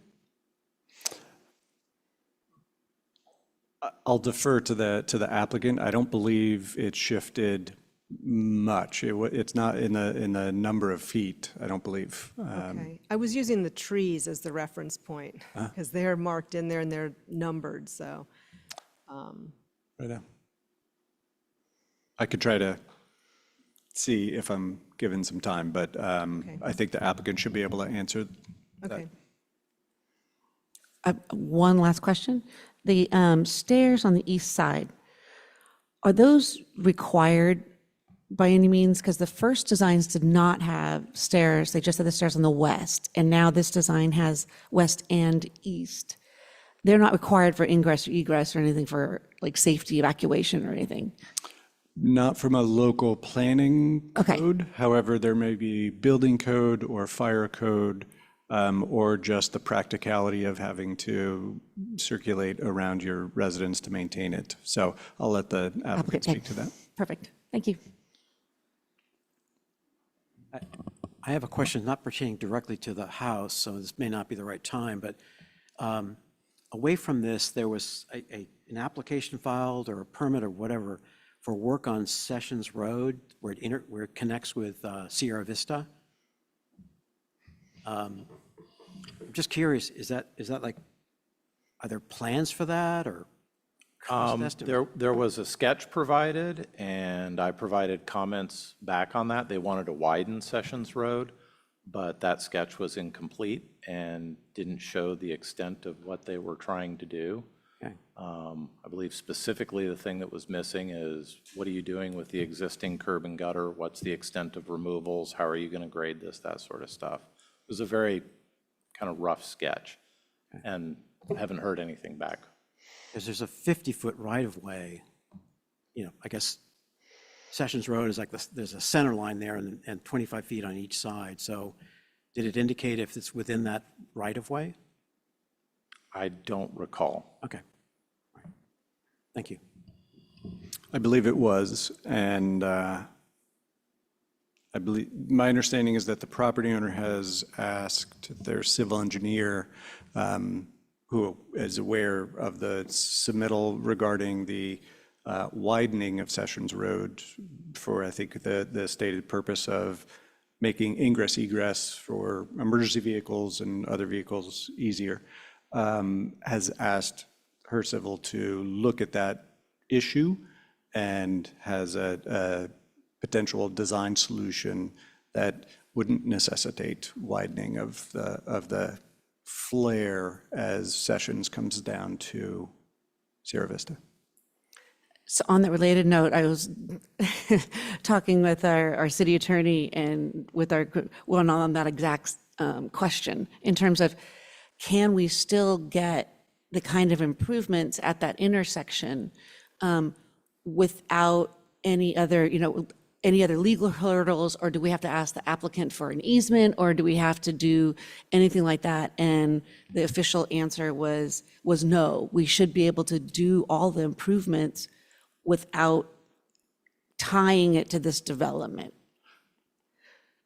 The council can approve the project as proposed, and the circumstance of Sessions as it intersects Sierra Vista, which is an issue because the Sierra Vista is crowned, and a gutter goes along the demarcation between Sessions and Sierra Vista. If that is,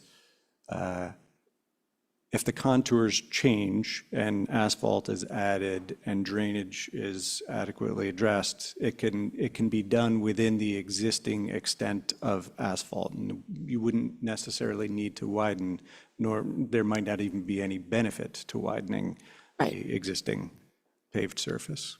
Great, and that's a key point to be made here tonight in terms of safety and the wishes of the people up Sessions Road to be able to fix that intersection, even if this gets built. So thank you for clarifying.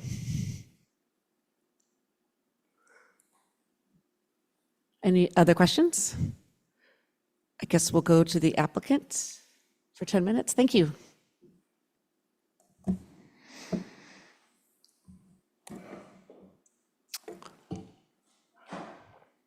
If the applicant would come to the podium, and the applicant will get 10 minutes.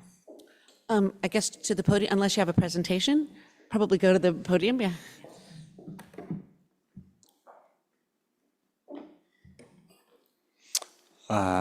So it looks to be residual up on screen, but I will pull up the applicant's presentation, and I also have presentations from the appellants.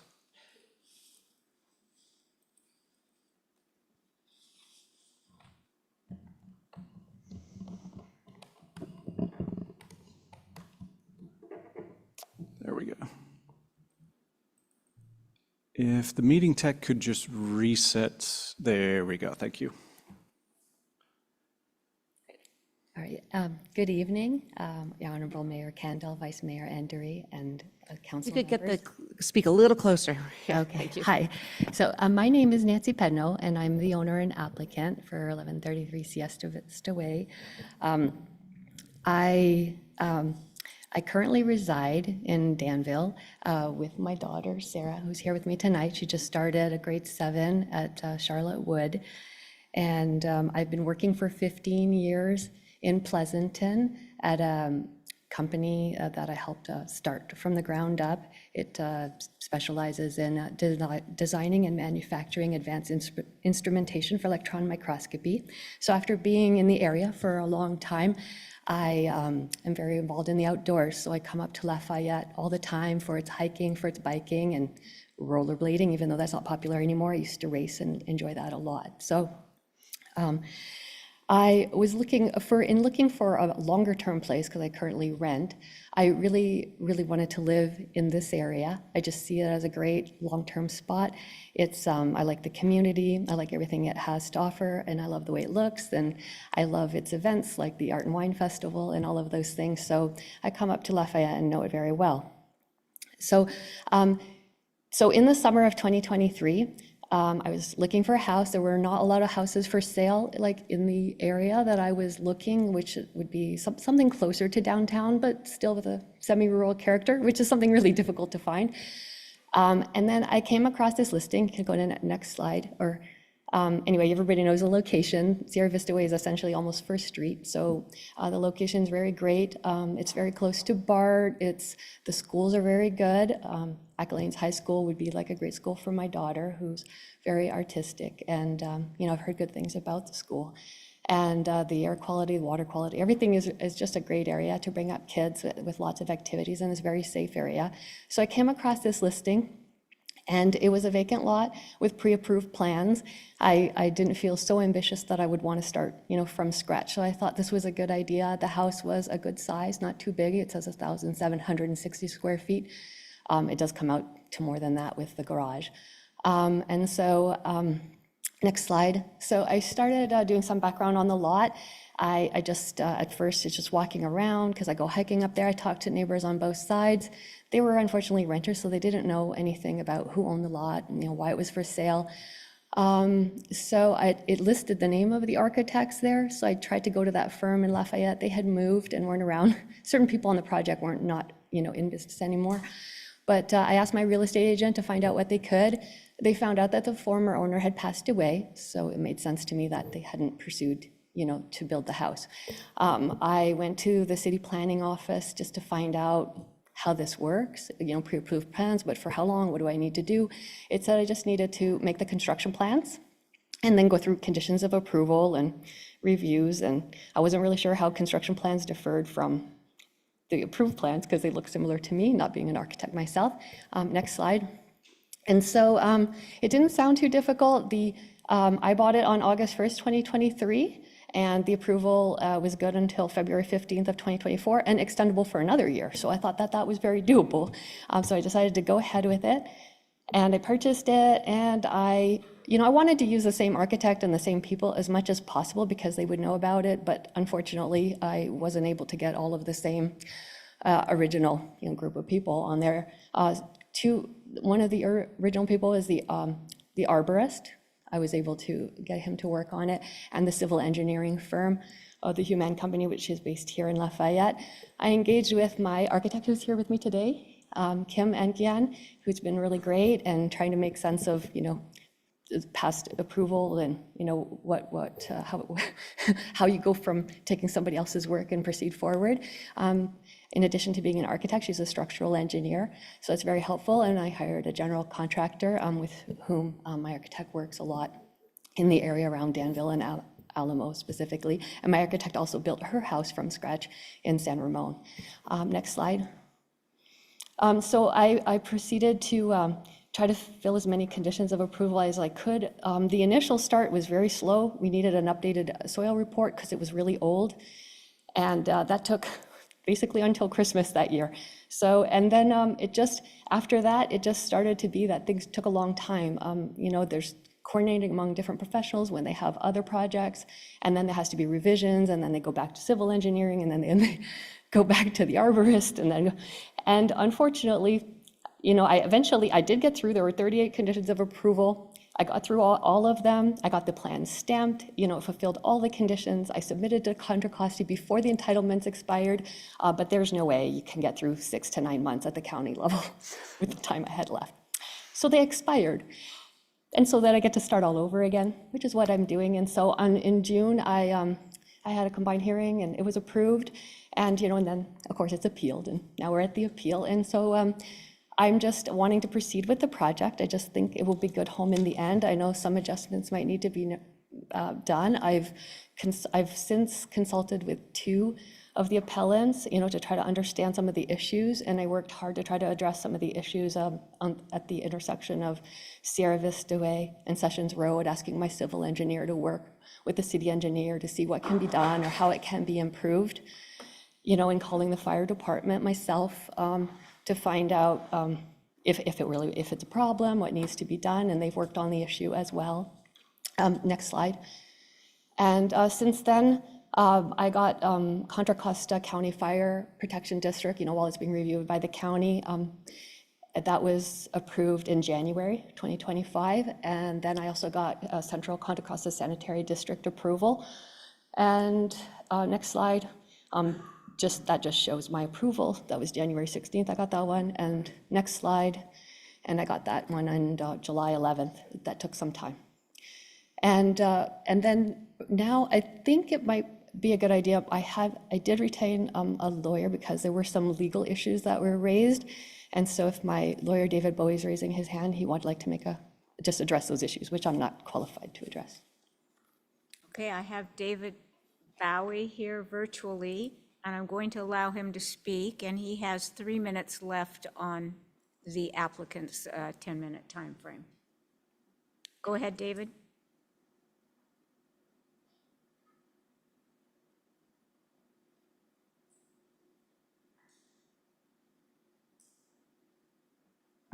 David, we've allowed you to speak. You have to unmute yourself.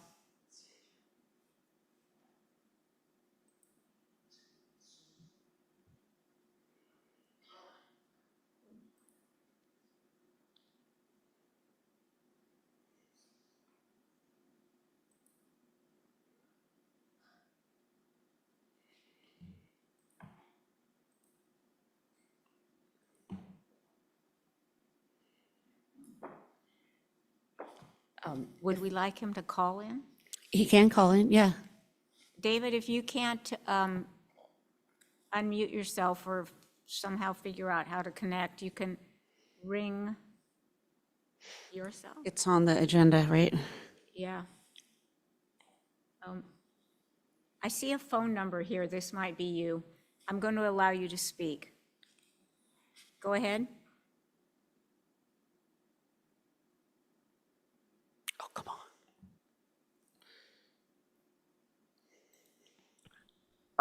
I think I'm finally unmuted. I apologize. No problem. You're live. We can hear you. Go ahead. Okay, I would never appear remotely. We can't hear you very well, though. David? Mr. Bowie, we can't hear you very well. Okay, let me try it this way. I apologize to the city council. I would never appear remotely, but I've been through about 3 months of surgeries, and I'm confined to my home right now, and I've not been able to get anything to the council in accordance. So I wanted to at least be able to make a few comments. First, this is a lawful lot under the Subdivision Map Act. As such, there's an absolute right to develop something with economic viability to it, and this house is exactly what meets that particular standard. It's really critical that it be approved because there was only one other potential location at which this could be constructed. It'd be the northwest corner of the lot on the opposite side of Sessions Road.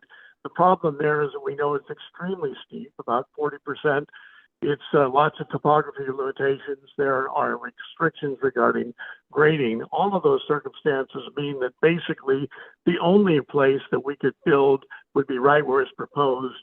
It's restricted by physical conditions and regulations. The net result is that this is something which clearly qualifies for the grant of a variance. There's no question about it. I think staff has done a wonderful job in the staff report and has set forth the reasons for that. Quick question is simply this. The road easement is probably the key ingredient of this entire matter. It's been suggested that somehow the road easement goes through the entirety of Lot 66. That's not the case. That's mere speculation. Among other things, is the fact that the road easement was never intended to be anything other than non-exclusive. If it was intended to take the entirety of the lot, it would have been an exclusive grant of easement, which it's not. It is really clear that this was by way of a floating easement. Essentially, no one knew how this entire development would take place. It might vary in terms of location. That location was ultimately fixed. Sessions Road is 50 feet wide all the way up the street. 50 feet is the amount of width that would normally be required for this particular access road. There's a trail easement of 50 feet that fits in as well. There's no way in the world that you can argue that this is greater than a 50-foot easement at the very most. The actual paving of Sessions Road is only 20 feet.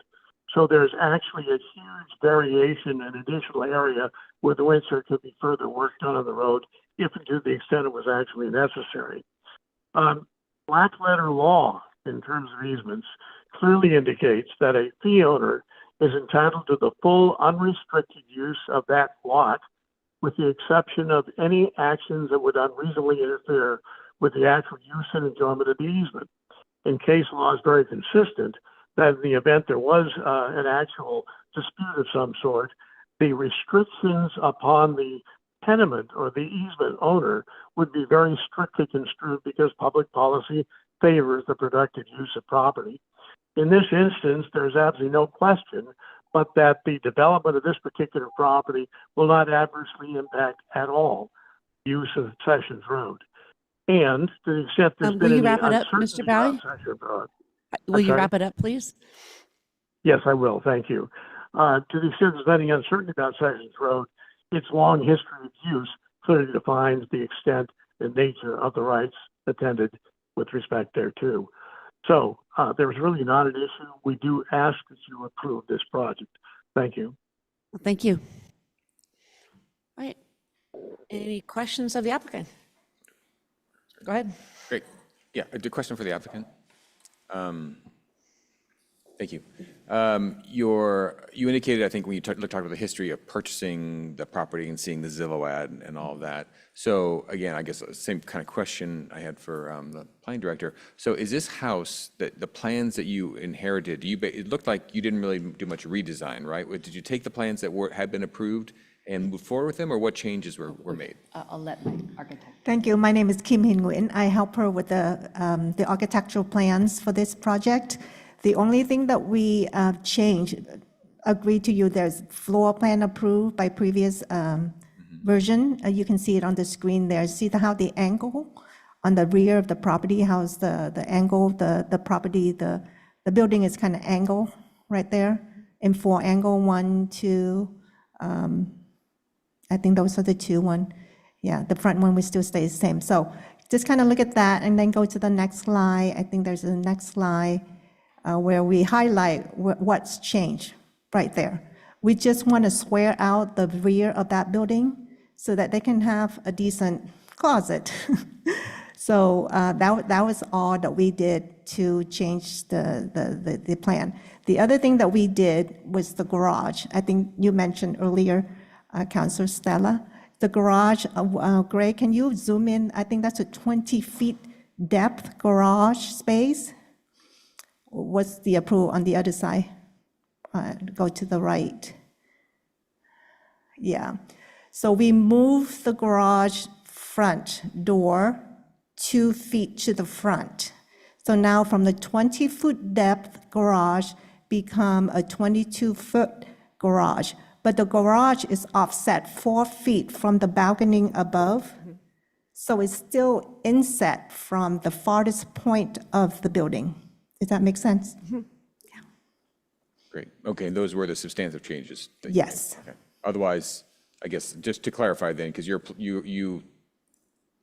intention was you took what the plans that were done with the statement saying it had been approved, as we read, approved by Planning Commission, City Council, and your plan was just to execute those.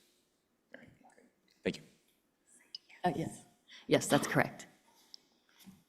All right, questions? Go ahead. So, and this is for Ms. Nguyen as well.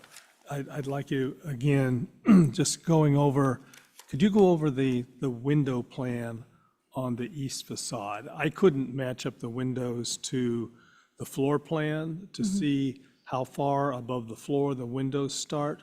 You know, obviously what I'm getting at is trying to figure out what the view of the neighboring house, the Swartz house, is given the windows that were here. And just as background, I'm asking this because the house that came before the council in 2009 had many fewer windows on the east facade, and the windows that were on the east facade started 5 to 6 feet above the floor level. So that you had to be quite tall to be able to look down at the house on the east side. So I'd appreciate it if you could go through each of the windows in the facade and just give a sense of what you're going to see out of that window. You know, where it is, are they higher windows? Do they start on the floor? Do they start 2 feet up? Just to get a sense Yeah, of what so can be maybe, seen. great, then maybe start from the basement floor plan. Slide 10. Slide 10. So I think first, this is Yeah. the east elevation as approved, the prior plans. So windows on the east elevation. So the big one's a door, and so the tall one is a door, and that's windows, right? That's the current plan? These are the prior plans, the Yeah. previously approved. Just, okay. So moving to, would you like the current The current, floor plans? the current elevation plan. Elevation plan. Oh, Yeah, I'm looking at the proposed east elevation, which is A.08.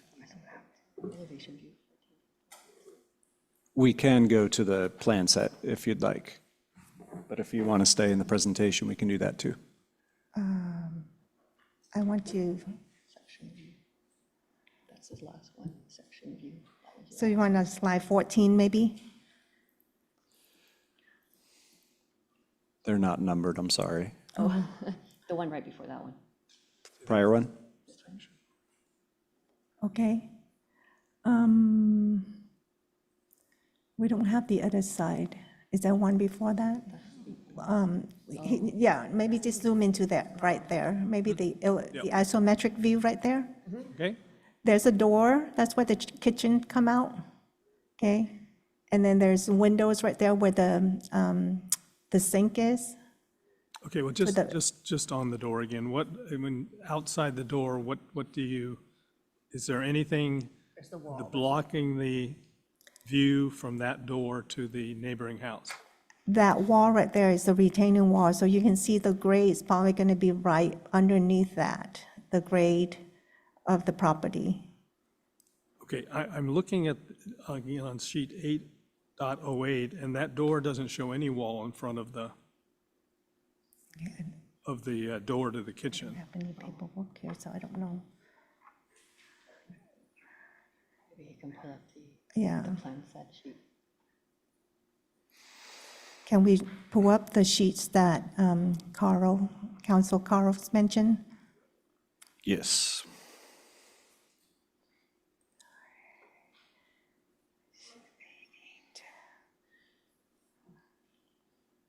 Yeah, right there. Is that what you're looking at? Yes. Okay, so what's your question, sir? Okay, well, let me back up again. What I'm concerned about, we have to make findings as to protection of privacy for the neighbors. And so I don't get any sense from the materials, I can't figure out from the drawings what it is that we're going to see out of the windows. And I'm coming at it from the perspective that long ago, the first time this was proposed, there were no windows that looked down on the neighbor. Now we have a number of windows that look out on the east side. And I'm trying to figure out if those windows are blocked by anything. Are they, are they clerestory windows so that you can't see down? We're just trying to figure out. So if we could go from left to right on the windows, Okay. from south to north, and so the windows on the far south, what room is that, and what can be seen out from there? That's the living room. And if you can move the slide over to the left to get the elevation number. Okay, so you can see that from the ground where the garage is, it's about 10 feet up, 12 feet up from the garage is where the first window where the living room is. That's the living room. So moving out to the right, that's another window. No, but still on the living room window, so does that start at floor level, a foot up? I'm just, The second floor is the second floor above the garage. no, I understand that, but where is the window located in the wall? Where does it start from the Floor. It from looks the like floor? the Is floor. it a foot above the floor? No, I Is think it it's at the floor, because that's where the door is, right? Okay, there's one of them that's the door that's access out. So if you have a plan view, it would be nice to see. That door's open up to this little angle outside the patio of the house. And that's a glass door. That's currently is a glass door, yes. But we can, concerned about the privacy, we can always modify that to be a solid door. Because this open space, they need to come out and maintenance that area. Right, but you don't need a glass door to come out. That's and correct. Maintain the area. Okay, and what's just to the right, is that a window beside the door? That's the window beside the door. Okay, and that looks out also at the neighbor house? Yeah, it would. It look out toward the front of the road, probably angle out to the front of the road. And Gray, if you can find the rendering that we provide for you, I think there's actually a rendering that we render right that locations so that they can view the neighbor, if you can do that. That might not. Okay, is it part of the plan sets or your presentation? No, It was submitted after. I can try to find it, but it's going to take a moment. Okay.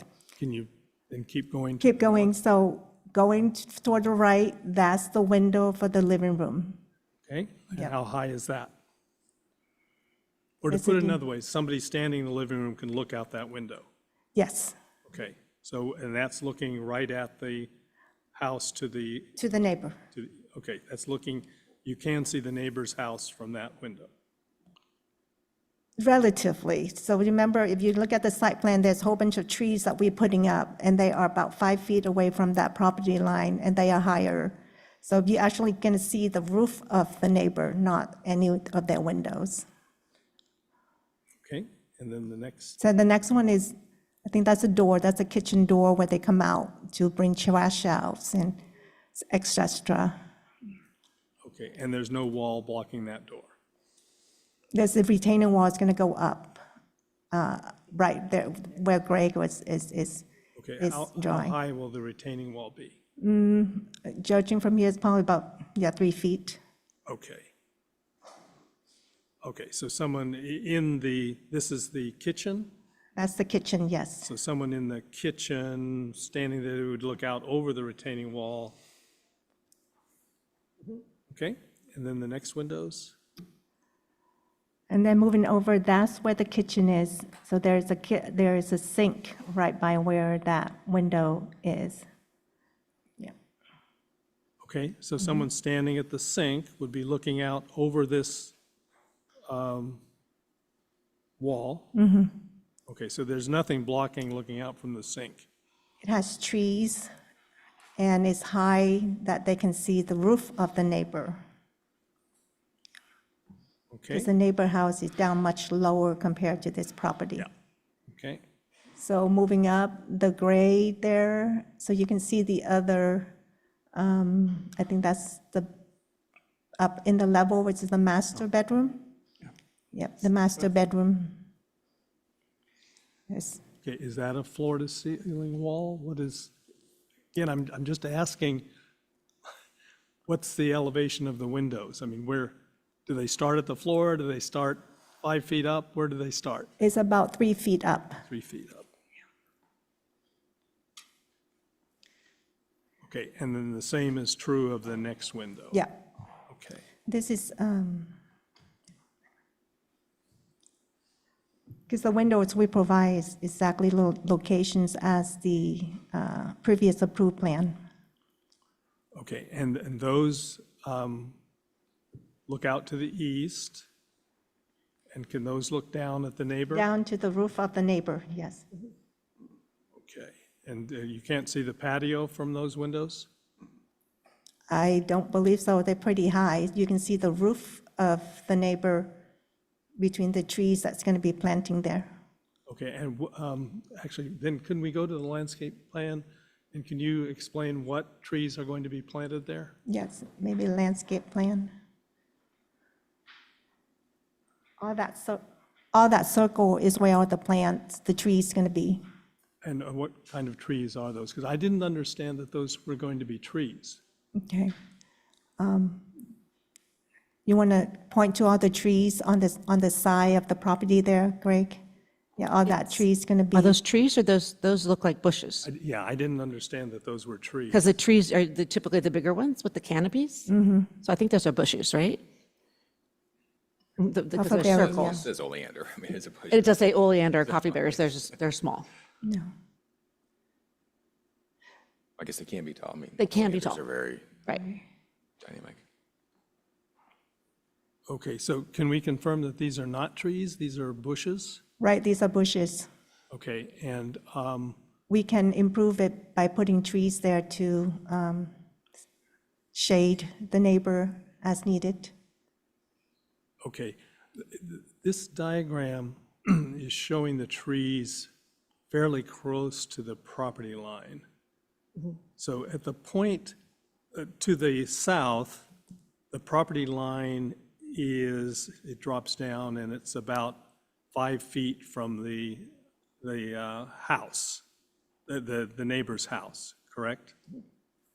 Is there, can you bring up the plan with the neighbor's property on there? Yeah, right there. So you can see the house is way back in the back. This is the neighbors toward the front of this property. So if you're standing and look out, you won't see the neighbor. Well, I've gone up there and I've looked out and I definitely see the neighbor. So it's not like you can't see the neighbor house. But what I'm trying to get at, the elevations, let's say from the end of the neighbor house, I mean, out to the property line there, well, it's about 10 or 15 feet to where the hill goes up. Mm-hmm. And the property line is actually in between the neighbor's house and where the hill starts up, correct? So your property is, at least at that level, it's right there next to the neighbor. As you go to the north, can you show on here, where does the hill start to rise? I guess what I'm trying to find out is the bushes, whether it's toyon or oleander, whatever, they're going to be planted on a higher level, right, as it goes up? Correct. Yeah. So it's essentially this point that the topography transitions from being lower than the auto court. I mean, so you would come up that 3 or 4 feet, and then it will dive off towards 1139. This is the back of the house. We have imagery showing there's a narrow access at the rear of the house, but about 5 feet, 6 feet back, it goes up very steeply. And so right in here, before you even reach the face of garage, the topography is climbing and there's a ridge that goes up. So as you are on this landing outside the kitchen, you would be looking into an upslope and the existing wire fence that is there. So you can't see over this intervening ridge down into the neighboring. Because the house is set into? Correct. Okay, so when you get to, if you can move your cursor along, let's say. Screen right? To the north on the house. I mean, so what you're saying is that if you're in the house, you're looking out at a retaining wall? No, you're looking at a short retaining wall, in the realm of 3 feet. But then beyond that, the topography is going Right. up. But the neighbor's house is to the right, is to the south, not the north. So if you're on the second floor of the house, you're looking down still at the neighbor. There's no hill blocking you from the neighbor. Correct. You would be able to see the roof and this utility area where the condenser, AC condenser is, the ladders, that tough shed. Okay. And this gravel with the flagstone. Okay. Is it your intent that the bushes that are planted that are shown on the plan would be tall enough to block the second-story windows? We're hoping to do that, yes. Okay. All right. Okay, the other thing I wanted to explore, just trying to get a sense, and actually the picture that we saw earlier from 2020 helped. I mean, with this plan now coming off of Sierra Vista and moving up to the house, one of the appellant's concerns has been that cars coming up that driveway, that the headlights are going to go into their windows. But my understanding from that rendering was that actually this driveway is dug into the hillside. It's below the grade on either side. So there's going to be a retaining wall that would block headlights. Is that correct? Yes, that's correct. All right, so basically, the entire driveway is below grade on both the east and the west. Yes. With retaining walls on either side. Short one, yes. Okay, great, thank you. I'll pass for now. Great. Any other questions? Okay, Rob? Thank you, Mayor Kendall. So, a question here. So for the applicant, right, sorry. We're getting close. So whenever we've purchased property, we've gotten a title report and title insurance. So I would assume you did that, you got that for this purchase. Correct.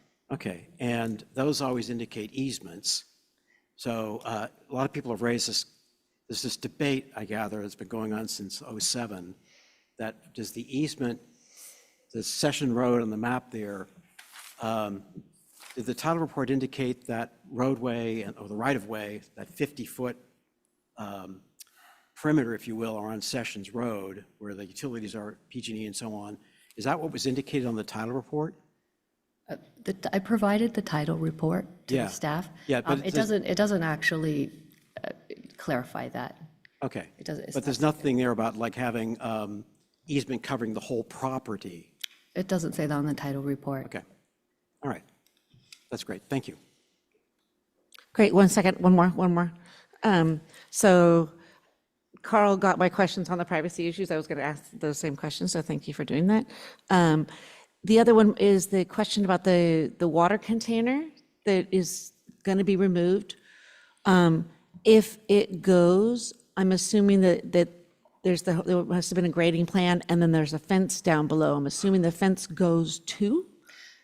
Okay, well, regarding that, on the June 16th meeting, like following that, it's a condition of approval to do something about the water tank. You're right, just Yeah, about the water. So, it was sort of like it was too high, or maybe it was unsightly or too close to the property line. So I said, it's really an environmental thing. It's useful, but I agree that there's not a lot of space there, and I'm okay to remove it. So I said, if it's just easier to remove it, but the subsequent plans after removal, like the revision by civil engineering for drainage has not been done. That's why it's still on this current plan. Because it's a condition of approval, so we will have, depending how this meeting goes, we will have to make that revision. But if we put on the condition that if that gets removed, then that lower fence also gets removed. Yeah, we can remove. Okay. Yes. You could do it. Perfect. That was my question. Yes. All right, thanks. Mayor, I have a Yes, please. Just one more question, sorry, for the architect and engineer. What is the plan for retention? Like, there are some current retaining wall structures. One was underneath the water tank as drawn. Do you have plans to construct retaining walls? I regard I think the fence was just a screening fence, I assume. Like I mentioned, we haven't finished up the finalize the grading plan, but if it's high, we need to provide a retaining wall as needed per the city requirement. Okay, and Greg, that would be after approval of project, then it would go through additional plan sets for the city to review the grading? Construction drawings, but the civil plan that's on screen shows that the contours, the solid contour lines are tying back into existing grade above that retaining wall that you're mentioning, which serves the adjacent property. So the adjacent property cut into the existing grade from Sierra Vista northward and to some degree westward onto the subject property. And so that's what this stippled dotted pattern is that kind of riprap slope coming up. So it would tie right into that existing grade, and I don't see any reason from what the design shows to do any work beyond that top of slope eastward. Okay, so then what's existing will probably be sufficient to retain that land? Correct. Okay. Okay. I think that's all. Thank you. Any other questions, the applicant? No, thank you very much. Thank you. All right, now we will go on to 10 minutes for the appellate. One real quick question. Are you guys okay? We usually take a break at 2 hours. I have to make sure that we're good, but Of course. 10 minutes for you. You're ready. I am ready. Thank you. Good evening, Mayor, Vice Mayor, and City Council members. I know it's been a long evening, and I appreciate all of the discussion thus far. Mr. Wolf, could you please move to slide 7? Are you Casey Corbett? Yes, I am. I'm so sorry. I've been going through this in my head. I'm Casey Corbett. I'm an attorney. I represent the appellants. And obviously, there have been a lot of reasons for this appeal, and some of the specifics of those have already been discussed in significant detail. So I'd like to focus on the bigger picture issue, and that is that the entire lot is burdened by easements. And that's not a speculative thing. That's on this subdivision map that was approved by the city. Next slide, please. So there's a smaller section there, and then if you could move to the next slide, I blew it up for you. So if you see, there's lot 66, which is also 1133 Sierra Vista Way. There are 2 easements reflected on this subdivision map. One is the 50-foot trail easement. The other is the entirety of the lot is reserved for easement for access and utility easement. That inures to the benefit of all of the uphill lots, of which there are 22. And I know that applicant's attorney mentioned that the black letter law is that a fee owner is entitled to the full extent of that lot use, to the extent it doesn't interfere with the easement. There is no way to build on a lot without interfering with an easement if the entire lot is subject to an access easement. And I would refer the council to the decision in Cottonwood Duplexes LLC versus Barlow, which I attached to my letter. But there, an almost identical issue came up where a city had denied a permit because there was an easement. It was a non-exclusive easement for a roadway that appeared on the subdivision map. It wasn't even clear that Mr. Barlow needed the easement, but he had the right to it. And so it went to court, and the court there said that if we were to accept Cottonwood's public policy argument, which is the same public policy argument that applicant's attorney just made, we would be sanctioning the partial extinguishment of a granted easement when it was the voluntary unilateral actions of the servient owner that rendered a portion of the servient tenement covered by the easement unusable. It is the exact same situation here. I know the council does not want to be in the business of enforcing private easements. They've indicated as much previously, but they cannot be in the position of extinguishing easements that very clearly appear on a subdivision map. That is what the grant of this permit will do. It is the role of a court to determine the scope of the easement, the use of the easement, and whether or not development infringes on the use of that easement. And there are a couple other cases that I would just like to refer you to. One is Valley versus Scully, which is 192 Cal 175.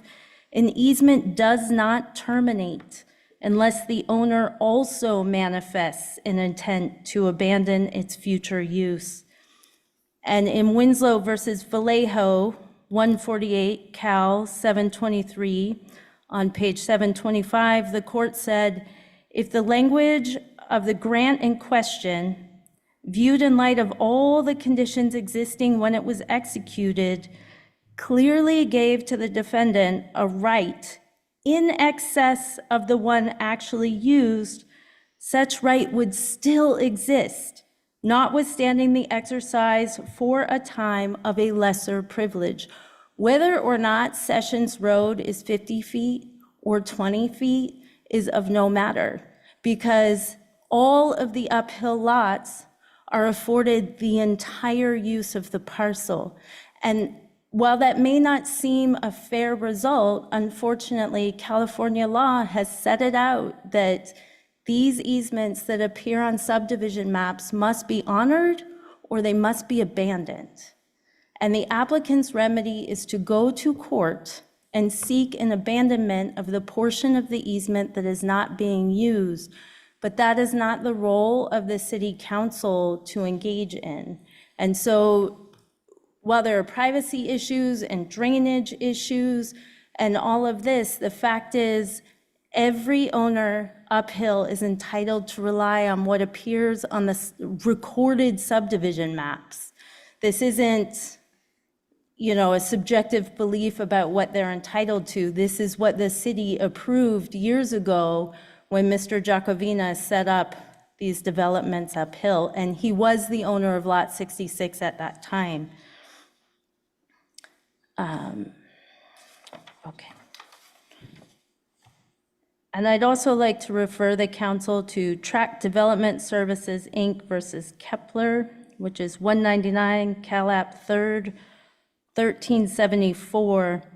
And the court there said to divest them of rights, and this was discussing easement rights, requires due process of law. This is not the forum for that due process, with all due respect.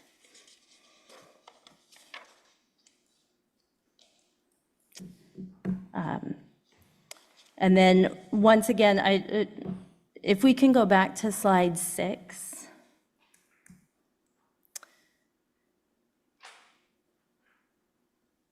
Oh, one more, please. Actually, probably two more. One more. Thank you. On here, I cite Tusher versus Gabrielson, and this is essentially saying that this is the same black letter law that appellant's or applicant's attorney was referring to earlier. California case law holds that all of those owners whose deeds refer to the subdivision map are entitled to rely on it. And with my letter, I submitted a copy of the deed for 8 Sessions Road, which is Mr. Harmon, who will be speaking later, that shows a reference to this subdivision map and the easements thereon.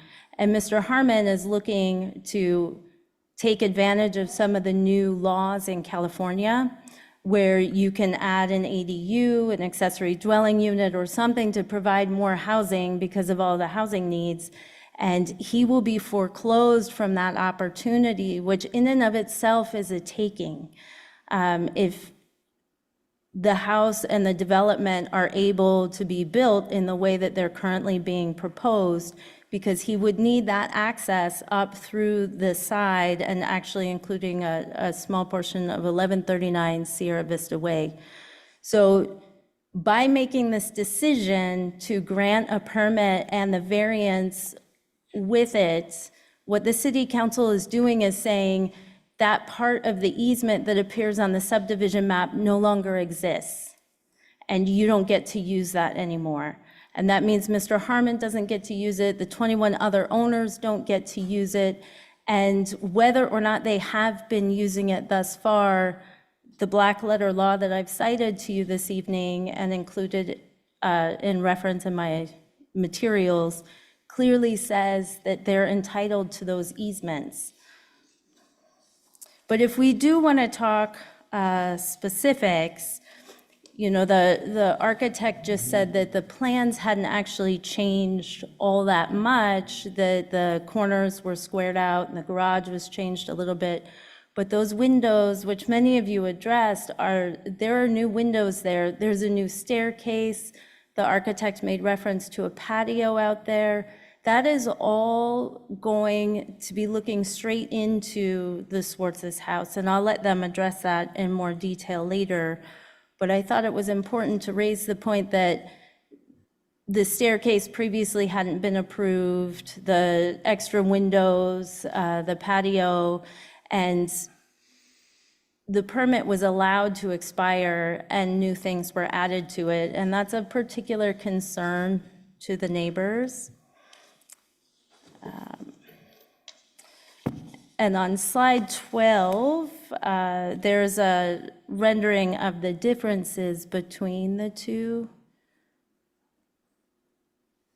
plans. So, oh, sorry, that one, yes. Okay, I see my time is up. I mostly just wanted to make the legal point, and I will let the other parties speak during the public comment period. Thank you. Any questions? So I think we got your letter. I saw it like this afternoon, and it was missing a page, so I tried to understand as best as I could the argument you're making now. But if there was a party in an adjacent property that wanted access for an ADU, let's say, your argument is that they could, in effect, carve out a roadway on this parcel, not use Sessions Road, which is a thoroughfare that's been in use for decades. They would instead carve out a roadway so they could access their property from Sessions Road, I guess. Is that what you're saying? The lot, or the subdivision map provides that there's access easements across the entire lot. I think it would depend on whether or not litigation ensued regarding that, what a court said about the scope of the easements and what the city's particular planning is. Right. So I'm just trying to understand. I mean, in theory, yes, that's what an access easement is. Yeah, right. And I'm not an expert on the Subdivision Map Act, but just having gone to the site, it goes uphill. There's a logic, I think, where you'd say, well, there's an existing thoroughfare which is in use. The argument you're making is that someone may want to access their parcel, which is adjacent, carve into lot 66 to get there. Yes, and there previously was a trail and a set of stairs that went up that had been removed. So People have used it historically for access in other areas than just Sessions Road. Okay, thanks. Oh, go ahead. No, go ahead. So in your view, is the easement across the entire property a non-exclusive easement or an exclusive easement? It's a non-exclusive easement, but it does burden the entire property, and that was the exchange that Mr. Giacovino made for being able to develop. He allowed that to be a non-buildable lot. There's plenty in the record about how it has always historically been treated as a non-buildable lot. Oh, yeah, no, I'm aware Yeah. of that. Yeah. But on the non-exclusive easement, so what you're saying is that any property owner who benefits from the easement then could use Lot 66 for their own purposes to get to their property? Is that the position? The entire thing is covered by an access easement, so yes, that inures to the benefit of those 22 owners. Okay, and what if one owner uses it to get to their property and then other owners can't use it? Then that is the realm of the court to decide whether or not one of the easement holders is using it in a manner that exceeds the scope of the easement or is causing harm to the servient tenement. And is there, and you don't need to answer this, but is there a reason why the appellants have not gone into court to enforce their easement? Or to get an injunction to stop the development? So I actually believe that is the reverse way around, because Is there a reason why it hasn't been done? I don't think anybody has wanted to spend the resources on what seems to be a fairly obvious issue. And so they have been going through, they also are required to exhaust their administrative remedies, which this is an administrative remedy. So should the council vote to grant the variance and the permit, the next step for appellants is a writ of mandate. Okay, let me just, the 2008, 2009, we went through this process. The appellants went through their administrative remedies. Is there a reason why they didn't go to court at that point? I think you would need to ask them, because I was not on this project at that time. Thank you. But we are here now, so. Is it your opinion that if the council approves this project, that somehow it makes that easement or the rights of that easement change? Yes. Why? Because on the exact area where the development is planned, it says it's for access. It doesn't define that as being vehicular or limited to Sessions Road in any way. And what the city council is doing, in effect, is saying, we have determined that the scope of that easement is actually moved over. It's not a floating easement, because the subdivision map very clearly sets out the scope of the easement. So what the city council is doing is saying, we're moving your easement to Sessions Road. You now only have the one, not the two that are reflected on the subdivision map. That is an extinguishment of the right that is over on that side of the parcel. That is really the role of a court, because it's a factual issue. But the court could overturn that, right? I mean, like, if they looked at this and they said, oh, no, that was the wrong decision, but the court could overturn that or grant an injunction regardless of what we do. Certainly it could, but that it really is the purview of a court and not the city council to decide whether or not that part of the parcel is being used, the easement's being used, or whether or not it's been moved somewhere else. That's not the role of a city council. Okay, thank you. Yeah. Kendall? Yes. Just to follow your point. Sure. So if it's the role of the court and not the city council, what's the point of the argument here? I mean, What we're asking is that the city council not grant the permit or the variance, because it should not be acting in a manner that extinguishes an easement. But if it's the role of the court to determine the end, then it's not ours. I think that's been our Lafayette's position for the almost 20 years this has been going on. I mean, in the end, the appellants or other parties could sue. The property owner would defend, actually probably their title company that would defend because they've provided title insurance on this site. It's argued out in court. What's our role here? I don't get it. Well, they shouldn't have to go to court and spend all of that money on a petition for writ of mandate. And I'm sorry. what you're deciding today is whether or not a house can be built on top of somebody's easement. And what we're saying to you is you should not do that. But it's the role of the court to determine that easement. It's not ours. So I'm trying to think of like, what's the. Well, I think so in Cottonwood, the same thing, there, the city said, this appears on a subdivision map. Cities cannot grant development in the middle of somebody's recorded easement. And that may be 100% legitimate argument to be made before a court of law. It's not, I don't understand, I'm not an attorney, this is all above my head. Sure, it's a separation of powers issue. You should not be deciding the scope of a recorded easement that appears on a subdivision map. You can take note of the fact it exists and say, we're not going to grant development in this because that's not our place to determine the scope of the easement. I can see it on the map. We're stepping out of this. If you would like to develop inside somebody's easement, you can go to court and get declaratory relief. But instead, it's placing the burden on all of the easement holders, which is the reverse way around. Or the property owner who purchased the site and has the, okay, thank you. Thank you. Any other, okay.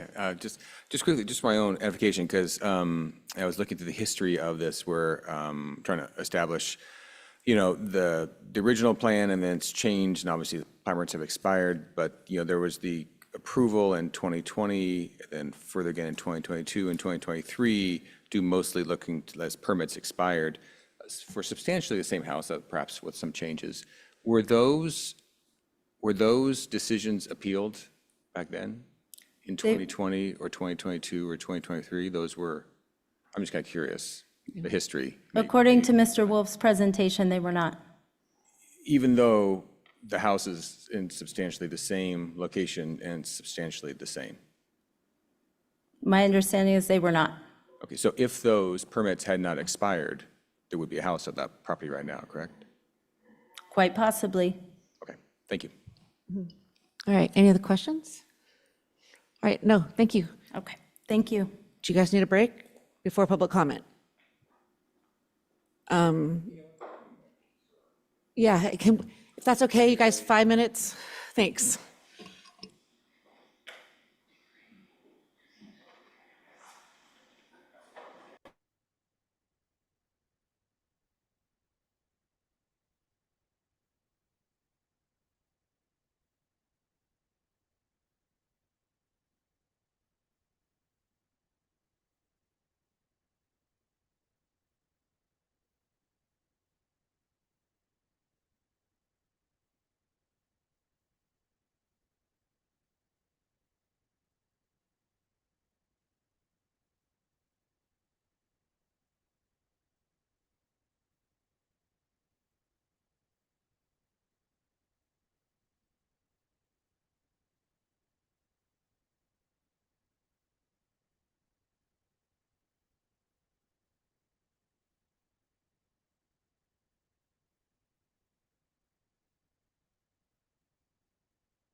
You need a ladder to really see, but it does. It looks in there. And we got some slides. You can show my first slide if you can.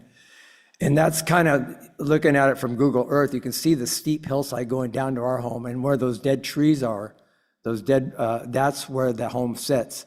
And now if you look at me, when I'm standing at the corner of my house and I look up at the house, it's 22 feet away and it goes abruptly very steep up the hill looking down on me. And it's hard to tell that, except for that hillside. In that photo, you can see how steep that hillside is. So I'm concerned about our privacy. And you know you've got a lot about that on there. But I'm going to use the rest of my time to talk about what's going on.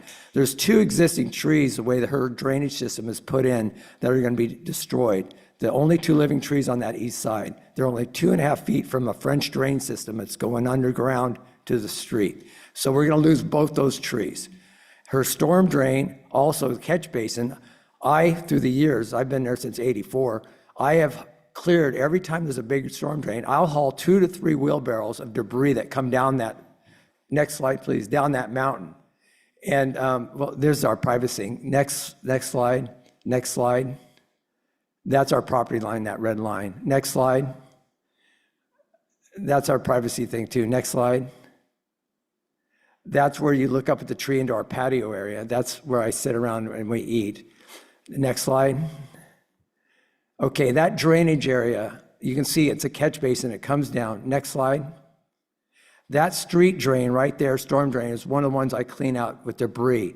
And it floods across the street and jumps the curb and goes into my neighbor's yard, even though Sierra Vista Way is crowned, because there's so much water that comes down there.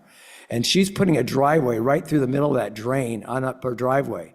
And then the people at Sessions Road, we talked to the engineers there, the soils engineer, they want to change that grade to go up so cars don't scrape. They need to put a slight S-turn in there, and they need to go into where her driveway is. Because right now, if they were to do a transition there right the way it is, the water would come across the street every time into the neighbor's yard and hop the curb. Okay, well, I have a lot more to say, but there's a lot of problems with this house. Thank you, appreciate it. Any questions for the speaker? Actually, I kind of do. Wait, we have questions. Mr. Schwartz? Thank you. Go ahead. Right, and so are you implying that that storm drain is right where the driveway is? Please stay, I think there's going to be questions. Maybe That's what the city engineer. when I look at the plans, that's what I see. I see it right in the middle of the driveway. I don't see him relocating it. Did you have a question directly for him? No. Mr. Schwartz, you do, okay. I do, and thank you. The swell was something, I've walked the site a couple of times, so I know just this much compared to you, but it looked to me that if the water's coming off that hillside, which probably would be considerable in a major storm, it almost looked like the only place for it to go is on your property, or does it go down and onto the street? Well, no, it does go into the redwood grove, right. Which, by the way, when redwoods are drying from drought, they start receding and everything. They don't just die instantly, just for the note of it, according to my arborist. But yeah, that whole area would catch the water. It comes down, doesn't come into my property, it comes down that swell, and that whole lot was designed to catch and filter this stormwater. So we don't get any flooding the way it is now. It goes into the lot. Okay, thank you. Great. Any questions for Mr. Schwartz? Okay, so we'll just go to the city engineer, I believe, at this point. Okay. Or should we wait for those questions after all the public comment? Okay, go ahead. Well, this is a question you had. The storm drain, is it in the driveway? Greg has the plans. Poor guy's going to hop between plans all night long. I don't believe that inlet is in the middle of the driveway anymore. It was on that one, actually, the one you had, it showed it. Previous page. Here, let me micromanage you. Yeah. Look where the pipe is, yeah. You can see it's not in the driveway. Right, so the storm drain is where that is, the big pipe from the thing above is draining into, and the driveway Right. is west of that. Okay, so then, I mean, obviously drainage, there's a lot of water that comes down here.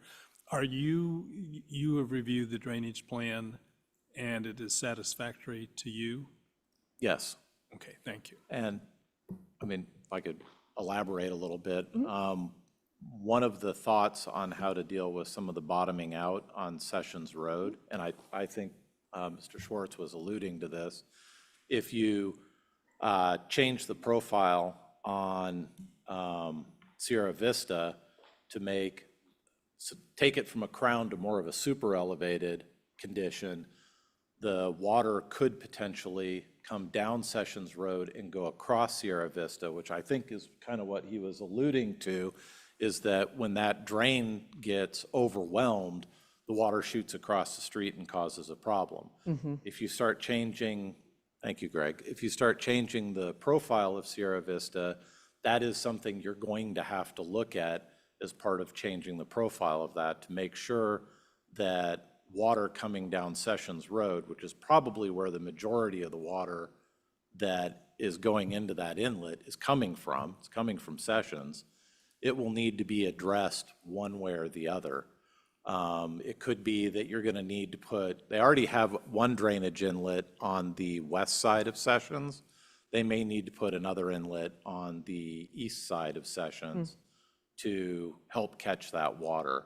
So I think that's the devil in the details that would need to be worked out if the grades in the street are modified. If the grades in the street aren't modified at all, the problem you have now is the problem you're going to have after the house is built. It's possible it might be a little less because now you've formalized the drainage through the lot with a storm drain pipe, but I still think most of the water is coming off of Sessions, so I think your water problem will look the same as it looks now. Okay. Either one. So just to confirm that, because I guess I think you answered my question at the very end, but so you're really saying the water flow isn't going to be cheap, whether the house is there or not, the water that's coming down through Sessions Road is going to still, it seems like, I guess, stepping back, it seems like we have an issue with the road configuration at that corner anyway, right?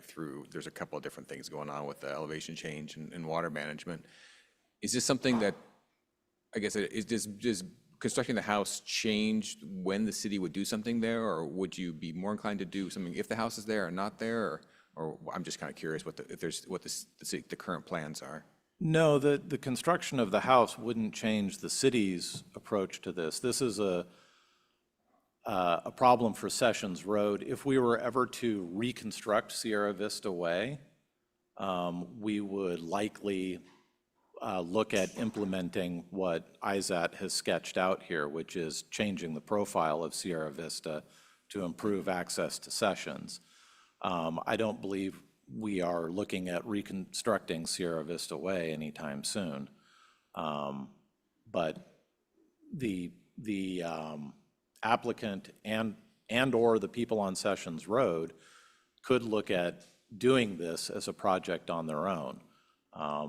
Typically, when you have a private road issue, all of the people on the private road, if they want to change something to make improvements to their private access, they band together and fund that. That's what you normally see. That's right, because we have this intersection of the private road and the public road, and where does the responsibility kind of go on that? So. Right. I mean, as far as we look at it, the public road's fine. It's the private road that has issues with its connection to Sierra Vista Way. Okay, thank you. Okay, right. Councilmember McCormick asked my question, so thank you. And so just for the benefit of all seeing the exhibit on screen, this was prepared by Azat Nashashibi, who's the project civil, understanding that prior public comment and actions, the submission of the encroachment permit to address and improve the existing circumstance of the transition between Sierra Vista and Sessions. This is a solution that would be fully feasible within the existing edge of pavement on Sessions and Sierra Vista. So instead of Sessions coming down to a gutter, crowning up to the center of Sierra Vista and then back down, this would start a little ways up Sessions and then come with adding some asphalt towards the center line, so you would have just a more gentle, and you wouldn't have to go down in order to go up. So that leads me to the prior slide, wherein public comment sort of expressed concerns about the ability of fire apparatus and emergency personnel to timely respond to any calls up on Sessions or Northridge. So we contacted the fire district, and Fire Marshal Bachman was kind enough to send engine 16 out, and this is a type 1 engine, so it's not a type 3 wildland, which sit higher and have are able to navigate difficult conditions more easily. This is the urban firefighter, which is the most difficult to get in and out for single-family residential calls. And so they have no difficulty going in. I mean, they will slow down as they make that turn in, and then will go as quickly as they can up that very steep slope up to Sessions and Northridge above. Coming down, you can see they clear on the left image, but then will momentarily scrape the bottom of the toolbox on the way out. And so he said that's a couple seconds and will not impact it's on their way out after a call. So I highlighted his texts. This will not impact our ability to respond to emergencies. And so he said, basically in his communication to us, which is part of your package in the late comment, if and when Sessions Road is getting worked on, ideally that crown is reduced, mitigated, or eliminated. And I've previously discussed it with the Public Works Director and City Engineer. Thank you very much for the photos. All right, next public comment. Next speaker, Pamela Swartz. You have 3 minutes. And who's, here, Jonathan Spieler? Are you in the room? Thank you. And your seating time to Pamela Swartz. Thank you. So you have 6 minutes. Okay, thank you. Hi, I'm Pamela Swartz. I'm at 1139 Sierra Vista Way. I first want to thank you all for making the accommodations with all the scheduling change. It was hard to get everybody here, so I'm glad we're here tonight. I want to address a couple of things that came up first that I wasn't planning on talking about, but just while they're fresh in my mind. The last time, as you mentioned, Mr. Anduri, there were not all these windows and doors on that east side of the house. And there was no balcony. And I remember there was something about even they weren't going to allow people on the upper deck. There's just no people are supposed to be out there looking on that side of the house. So that part of the plan is certainly a problem. And also the architect mentioned, or somebody mentioned that, oh, that's the air condenser, or maybe it was Mr. Wolf, and the shed area right outside of our bedrooms. Yes, exactly. That corner, even though right now you see an ugly old rubber shed and an air condenser, that is where our bedrooms are. We have 4 bedrooms, and they all are on that side of the house. It's really the most private areas of where people live, and to have those be able to be seen from the upper house is just outrageous, I think. So I did want to go to my first slide, and quickly just kind of look at what we've seen before with this case, because we've been here for a long time. And this is what the Planning Commission said in 2008. They said they could not make the findings because the project will not preserve physical features, including drainage swales, and it does not, to the extent feasible, minimize loss of privacy to surrounding residents. Next slide, please. They also said it cannot make the findings for yard setbacks, and because the variance will constitute a grant of special privilege, which is not generally available to other property in the vicinity and in the same land use district. Now, those determinations are based on the conditions and characteristics of the lot then, and that continue to exist today. So why we're kind of going through all these little details, I don't see why the City Council and the Planning Commission had these, made this decision, and now we're like looking at something that seems to be completely different when it's actually the same. I'd like to go over to slide 6. I also wanted to point out the reason why we appealed and the reason why we haven't appealed every single time, I can explain that later, is because the planning commissioners on the June 16th meeting, they really didn't do their job, save one commissioner. I want to focus on privacy. Can you keep going on the slides, please? Keep going. Mr. DeGiorgio said in the meeting that, well, we have neighbors and you have to, we all have privacy issues. And when I moved in, I actually cut down some trees for my neighbors. And I have to tell you, the appellants, we were just appalled by this explanation as to how he could make the findings. His personal experience has no bearing on this application. It is insulting, and we found it very irresponsible for a commissioner not to look at the details of the specific plan that he was being asked to make a decision on. Next slide, please. There were also some other dismissive comments during that planning commission meeting. Somebody said, well, I don't really have anything to say about the privacy. And that decision to ignore the privacy is, that's the commissioner's job, to preserve privacy, and they just didn't bother.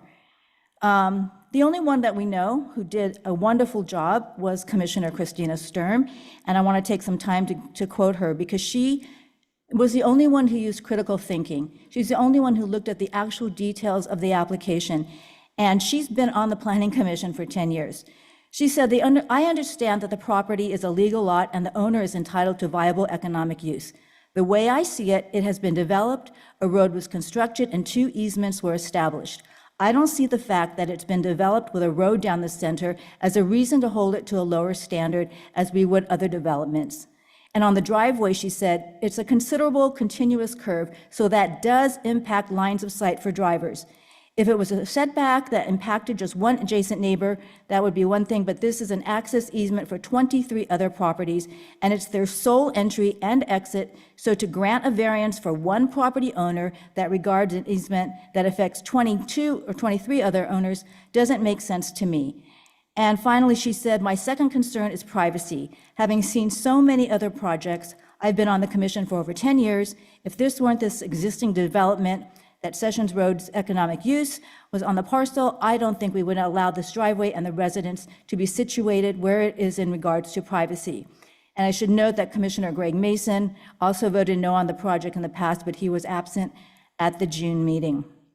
So next slide, keep going, please. This is that was the driveway of 1117 that Commissioner Deming said, oh, well, the proposed driveway is so much like the one at 1117, and I inserted that picture because it's totally not the same. That 1117 is not so close to a home like the proposed driveway would be. That, again, is outside of our bedroom windows. Next slide, please. That's Ms. Sturm's statement. Keep going, please. Keep going, please.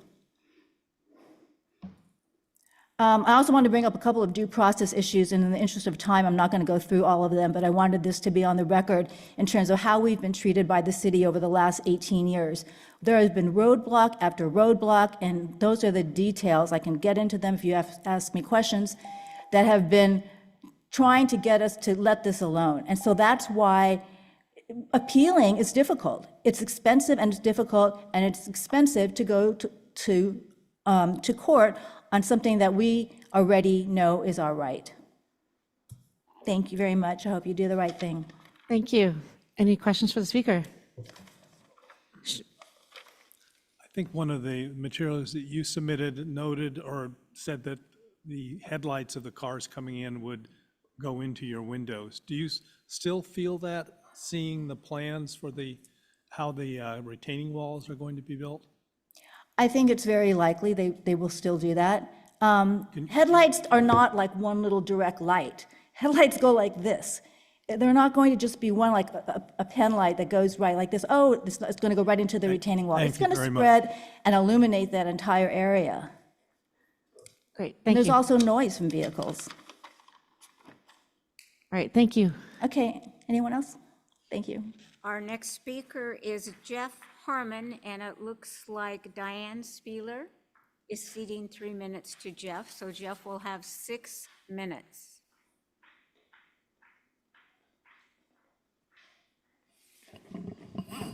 I don't have a slide deck for you, correct? There should be just one, this. Do you have it?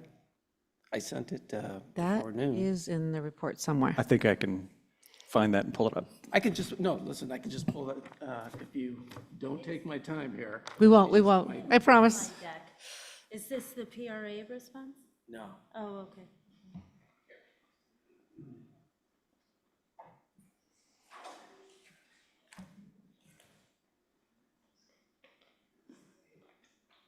I knew I'd need this.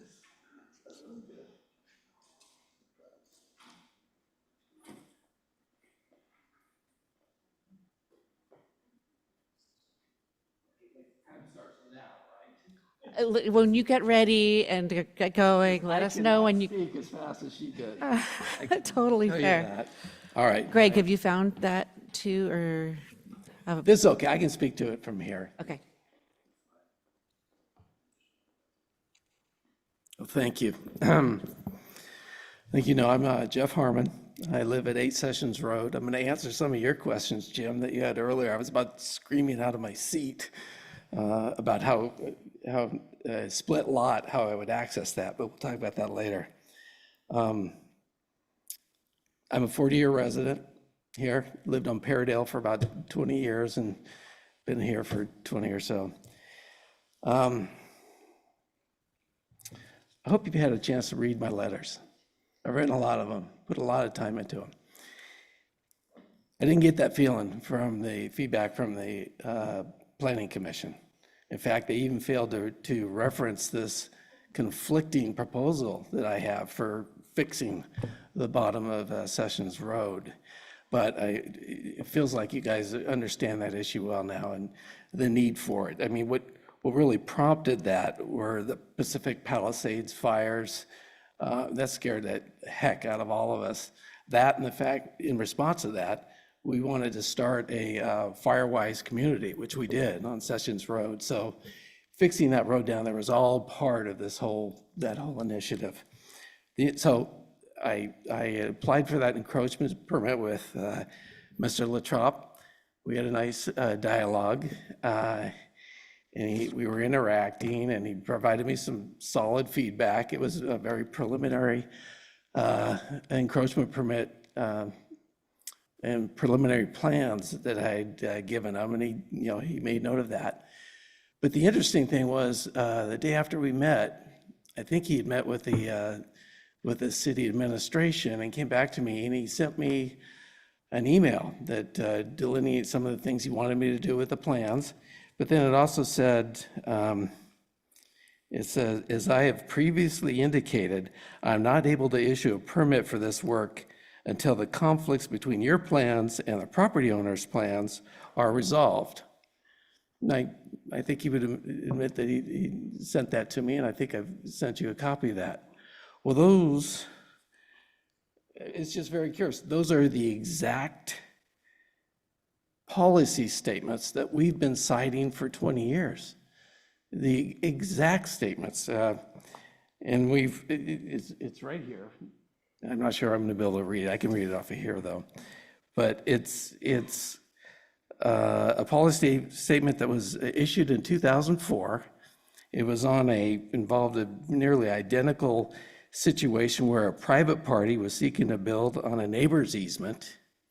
And in that notice, it said here that the city of Lafayette cannot issue a permit for development to an applicant who does not have the authority to build on a particular piece of land.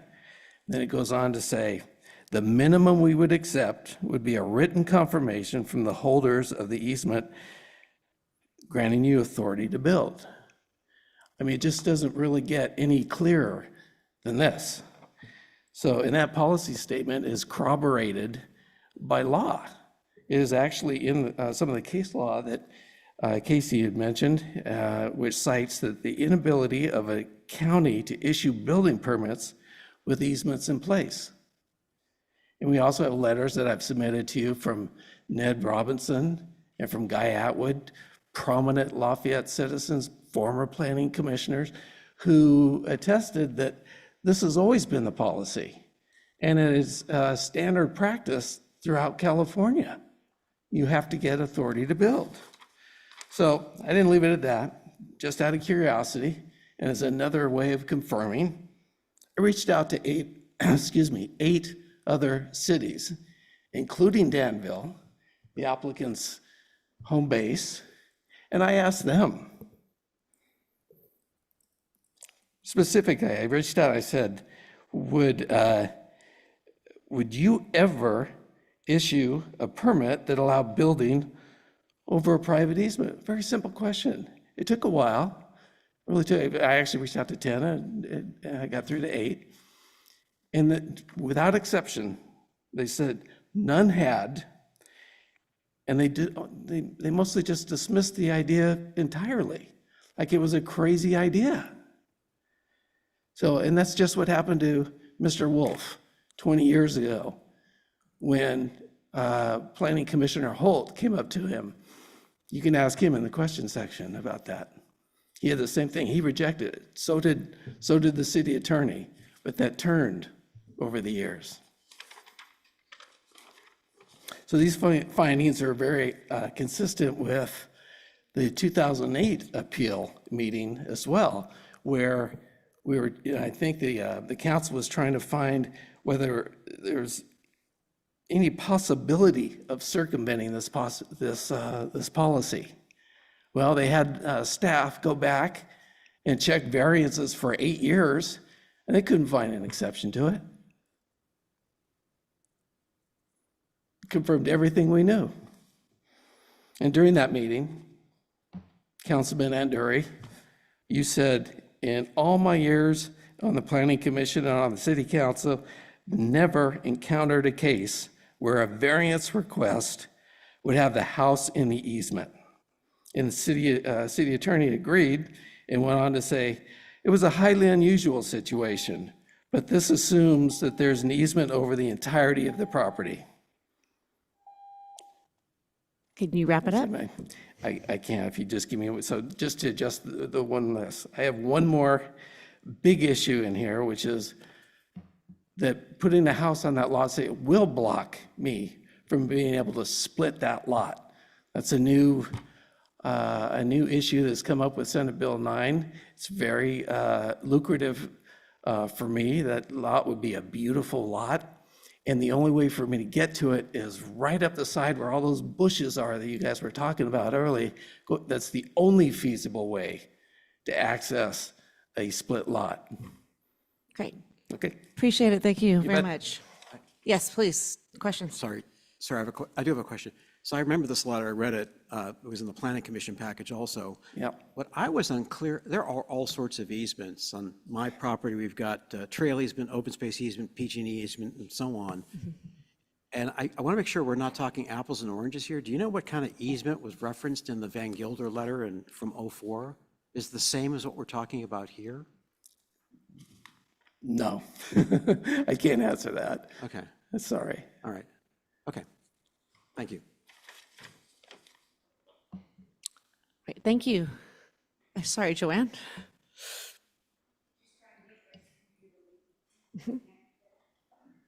So to answer your earlier question, I did find the letter that Mr. Harmon had printed, Submitted. hard copy, and submitted. It's part of the record. It's page 33 of 84 in the first set of public comments. It's on screen now. Dated April 7, 2004, and the sender, that Mr. Harmon highlighted that. The sender was planning intern Karen Van Gilder. So that is part of the record. Great. Thank you. Okay, our next speaker. Yes, one second, Councilmember. Our planning director. So do you, from the, I don't want to get in the weeds, but what kind of easement is that? Is it similar to what we're talking about here with this applicant's property? I don't know what kind of easement this is referring to. I don't think the letter actually uses any adjectives to It's not describe. specific. Yes, Okay. correct. Great, thank you. Next speaker. Schuyler Ackley has 3 minutes. Good evening. My name's Schuyler Ackley. I live at 7 Sessions Road with my wife and daughter. I'm new to this, so I know there's a lot of history. I moved to my house in 2020. I had a lot to say, but you guys have heard a lot of it already. I think, I'm really here tonight because, this isn't really about building a house, right? It's really about, access and property rights and land use. It's just something about the history and learning and talking to my neighbors and really understanding what's going on here that just doesn't sit right with me. It doesn't pass the reasonable test. I think the big thing for me is really the variance, moving the house 2.5 feet away from the road easement. The road isn't optional for us. It's our only way in and out. It's how we walk our kids. It's how emergency vehicles reach us. And it's how we evacuate in a wildfire. If the home is built, we lose the flexibility to improve the road. It's just that simple. To regrade it, widen it, or even maintain it safely over time. That was from my understanding, the intent of the easement in the first place. It's not just a design issue, it's a long-term safety issue for us. There's been a lot of talk about the history, and the constraints of the lot. The road didn't really appear recently, it's been there for decades. It's a known issue when the lot was purchased, it's a known issue when other applicants have tried to build on the lot, it's a known issue. And it's the very thing that gives the parcel its value is it's a shared access route. There's been a lot of talk about other plans that have been approved years ago, but those approvals have expired. Like, we got to look at this as a new application, as a new, as a new thing entirely. It's a new owner, new neighbors speaking out, new legal and safety concerns. And so that's really what it comes down to for me. I'm not here to say if someone should or shouldn't build. I just want the city to recognize, our rights, our ability to interact with the easements that we hold. And that's really it. So thank you so much. Thank you. Any questions for the speaker? No, but thank you. Our final speaker is Dennis Govan. Gowan? You can pronounce it when you get to the podium. Hi, your light hasn't started yet here. I'm sure it will. Okay. I'm Dennis Govan. I've been a resident of Lafayette for 40 years, similar length to Mr. Harmon. If you could bring up the site plan that includes the grading. I mean, as I look at this home, or as I look at this parcel, this is R10 or R30 zoning in the area. That's talking about either a 10,000 square foot lot or a 20,000 square foot lot.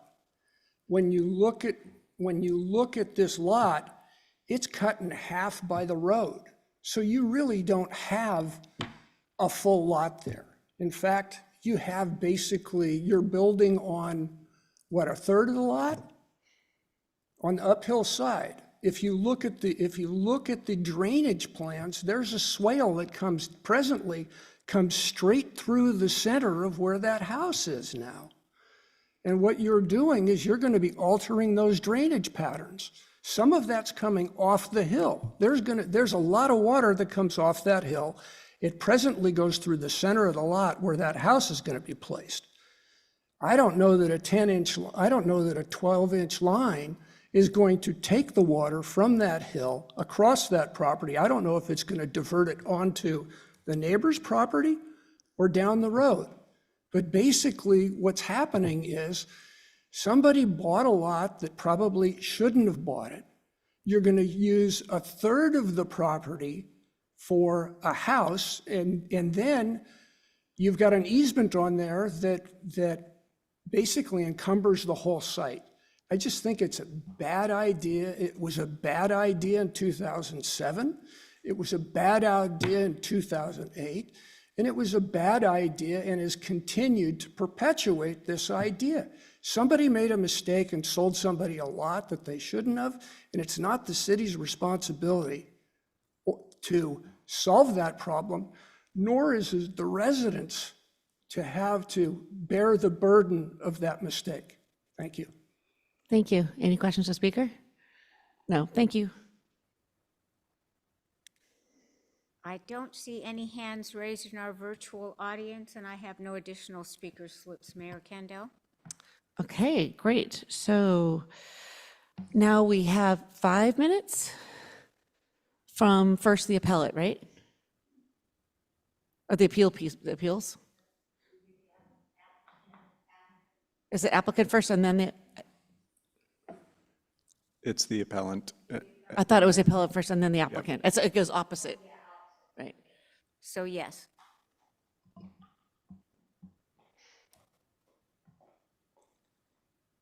Good evening. Thank you. Casey Corbett again for the appellants. I just think to sum up and to address some of Councilmember Cervantes's concerns, there is a process to go through for extinguishing an easement, and development permit is not that process. And the burden should not be on the 22, 23 neighbors who are impacted by these easements to force the city to not allow development in a recorded easement. I would refer the city council back to Cottonwood. I think it's incredibly similar. There are a lot of parallels, and it's discussing this issue of the policy of economic use, which is what was relied on in prior grants. And I know that there weren't appeals every single time. As Ms. Swartz mentioned, it's an incredibly cumbersome and burdensome process. This has been going on for nearly 2 decades. It's a lot for the council, it's a lot for the neighbors, but the fact is those are recorded easements, and this is not the process for extinguishing it. And allowing building there does effectively extinguish it. So that's where the city council comes in. If you grant a development permit, you are saying that easement doesn't exist anymore. And that isn't the place of the council. And I think that's been acknowledged. And I did also want to address the letter that Mr. Harmon had referenced that Mr. Wolf pulled up. In the subheader, it specifically said in parentheticals, access easement. I don't have access to that particular application, but if you look back at that in your materials, I saw in the subheader, which was quite long, in a parenthetical, it says access easement. That's the same kind of easement we're talking about here. It's an access easement, and it is not the city council's place to extinguish that. And while that might be harsh and unfortunate circumstance for the applicant, which everyone recognizes, the fact is, as was already said, this lot should not have been sold the way that it was, and it is not the city council's job to rectify that situation for the applicant. Instead, the city council should deny the permit and have the applicant seek her proper remedy. Thank you. All right, any questions? I do. Not to quibble about a letter that was written almost 2 decades ago. Sure. But there are 2 components to the letter. The first part's on the screen there, referring to the cabana. The second part refers to a garage addition, which be a variance to reduce the required 10-foot setback from the access easement line to 1 foot. And that's kind of what's in the subject head of the letter. So there are several things going on here. No one knows exactly what this was.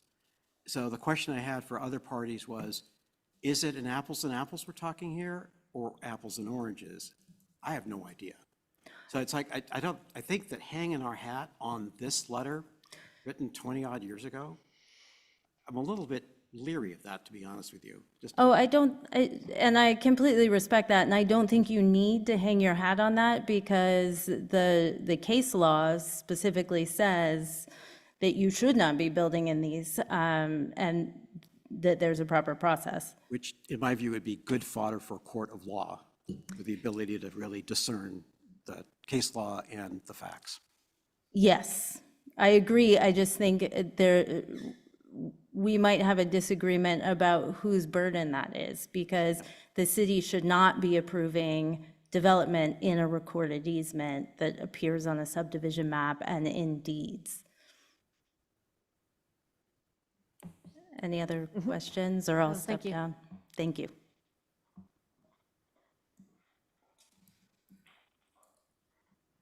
And now the rebuttal by the property owner. Applicant, I see that Applicant. your attorney, David Bowie, has his hand raised. Would you like him to speak in this rebuttal process? Okay, David, I've unmuted you via Zoom. If you still are using your phone, let me allow you to speak using your phone. Go ahead.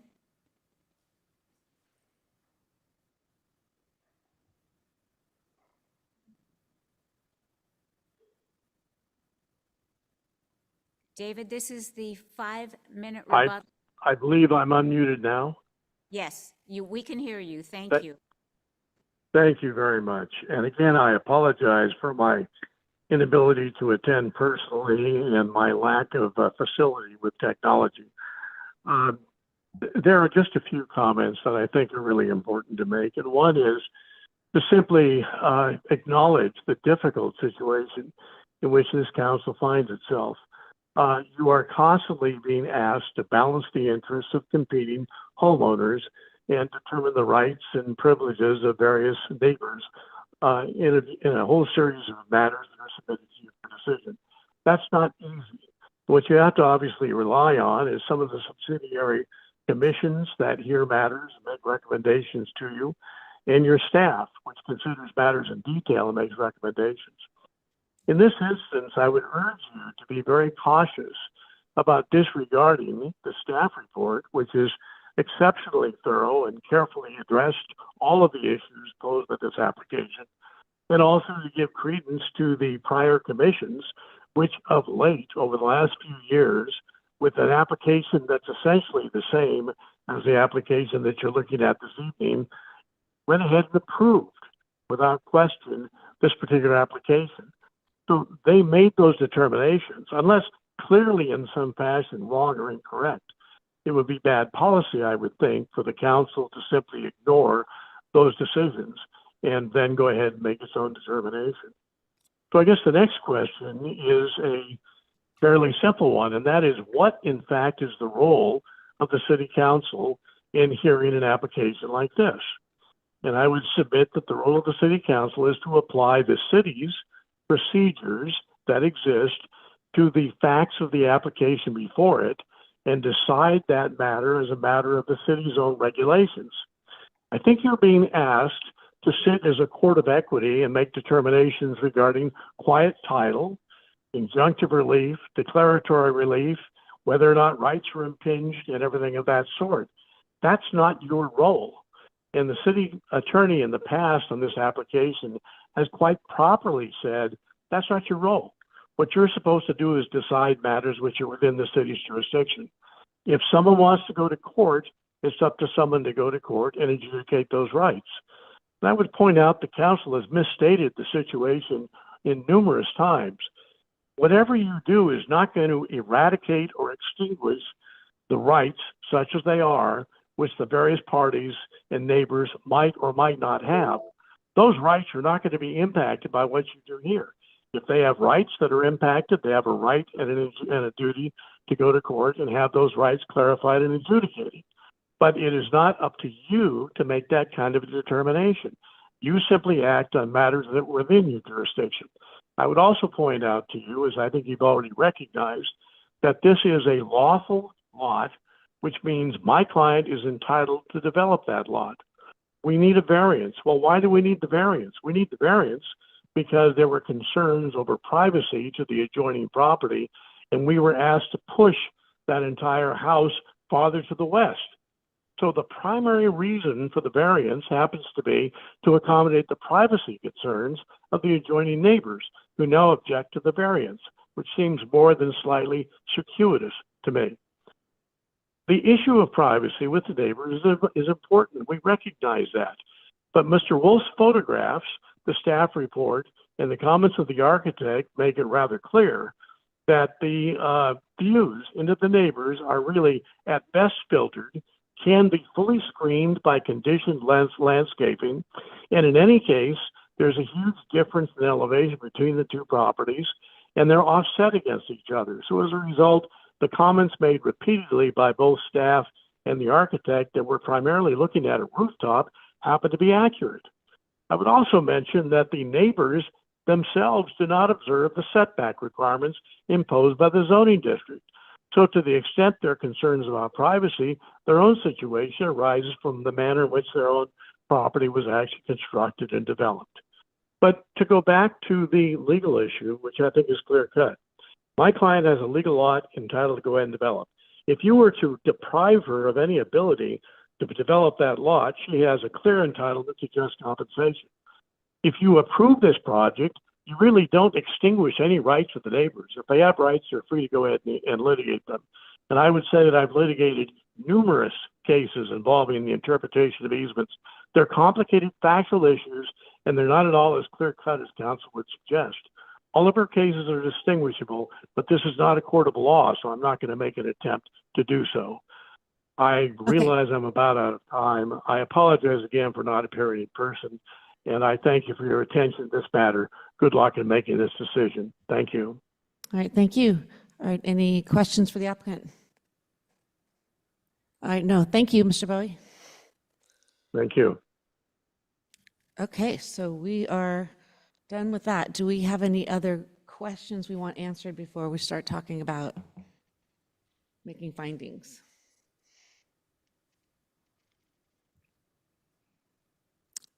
Okay, so I want to make sure.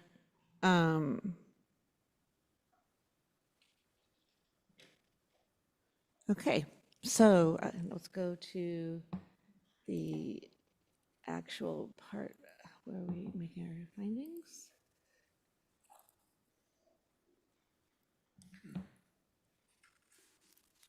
And the plans, hang on. Go ahead. Yeah, before we go to the findings, can I ask the city attorney to comment on what she's heard tonight and any advice that she has for us as we consider this? I've been involved in the project from the beginning, and I have been very consistent in saying that the city and the city council should not get involved in the private property issue related to the easement. That decision about the easement and how it impacts the property is really a decision that, as you've heard previously from both attorneys, should be determined by a court of law. Both parties, I've previously said, have had the opportunity to do so. This has gone on since 2007 in various reiterations. The property owner could have brought a quiet title action to clarify the easement. Likewise, the appellants and all of the easement holders could have also brought an action in court to prevent or enjoin us from proceeding with making decisions on this application, both in the past, as you noted, has been prior approved, or now. None of that has happened, and so I have always reiterated it is not the council's place or the planning commission's place to make any determinations on the easement. It's really a matter that should be before the court, and I don't think if you were to make any approvals of a permit, that would not extinguish the easement. An easement exists, and if a court hears this matter, eventually the court will make a determination about the easement, not the council. So any permit that would be granted would not extinguish an easement. That is not before you, that is not your jurisdiction for consideration. So I want to be really clear that it seems to me you're being asked to make decisions based on the easement, and so in effect becoming the court, and that is not before you and should not be considered. So I would encourage you not to consider the easement and the discussions you've heard related to whether the easement encumbers the entire property or not. Okay, and then how would you distinguish the 2004?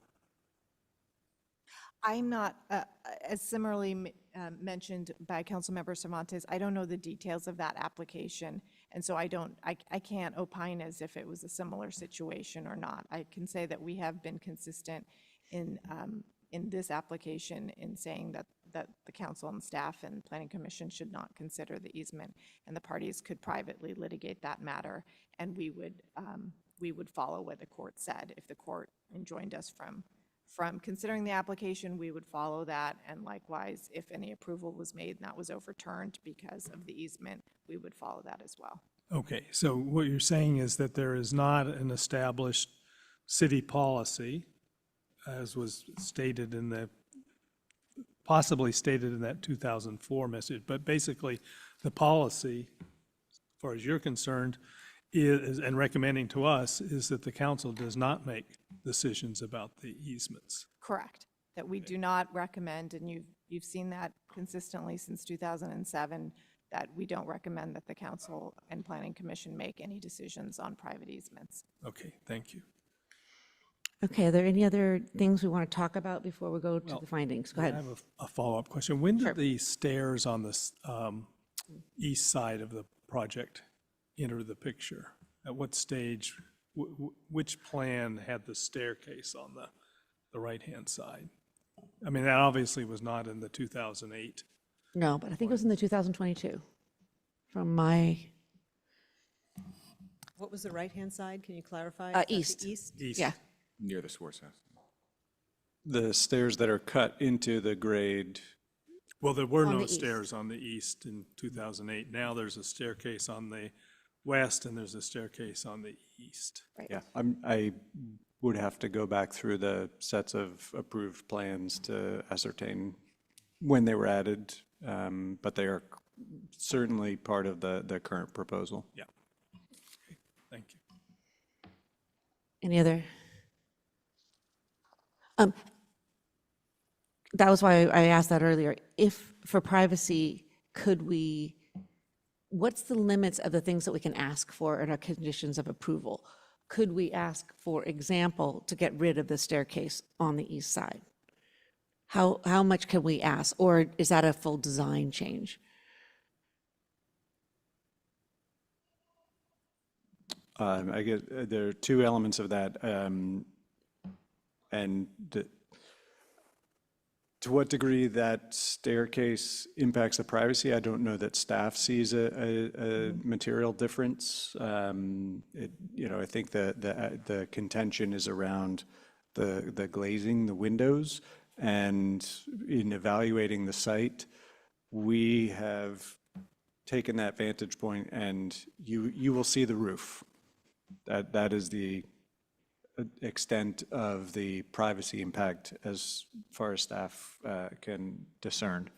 Yeah, but and just to clarify, what you're saying is that a resident of this new dwelling would not be able to look into the bedroom windows of the existing house? Someone on the Pednos site could see the side of the house.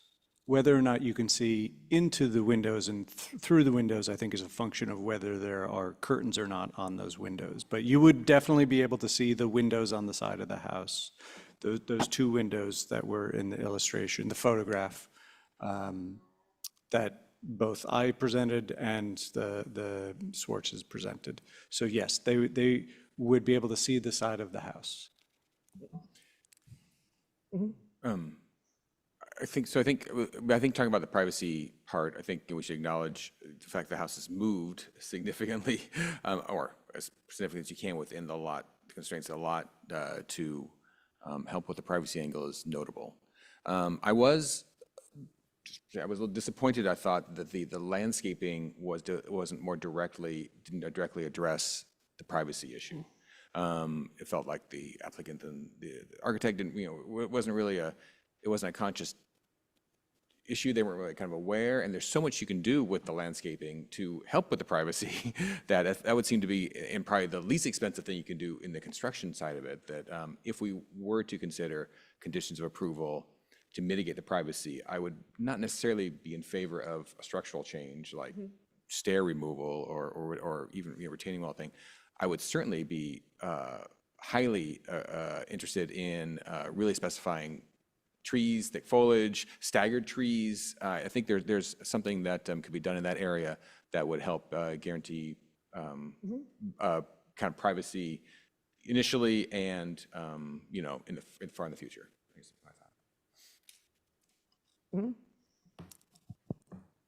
I agree that ideally there would be a tree-oriented privacy screening, but there's a defensible space issue in this location and the proximity to not just the property line, but then also the fact that the appellant's house is very close to the property line as well. And I think it's noted in the conditions of approval 26 about defensible space, and staff acknowledged that it may be difficult to both provide adequate screening as well as comply with defensible space requirements. That's right. Well, that's why I think it's so good.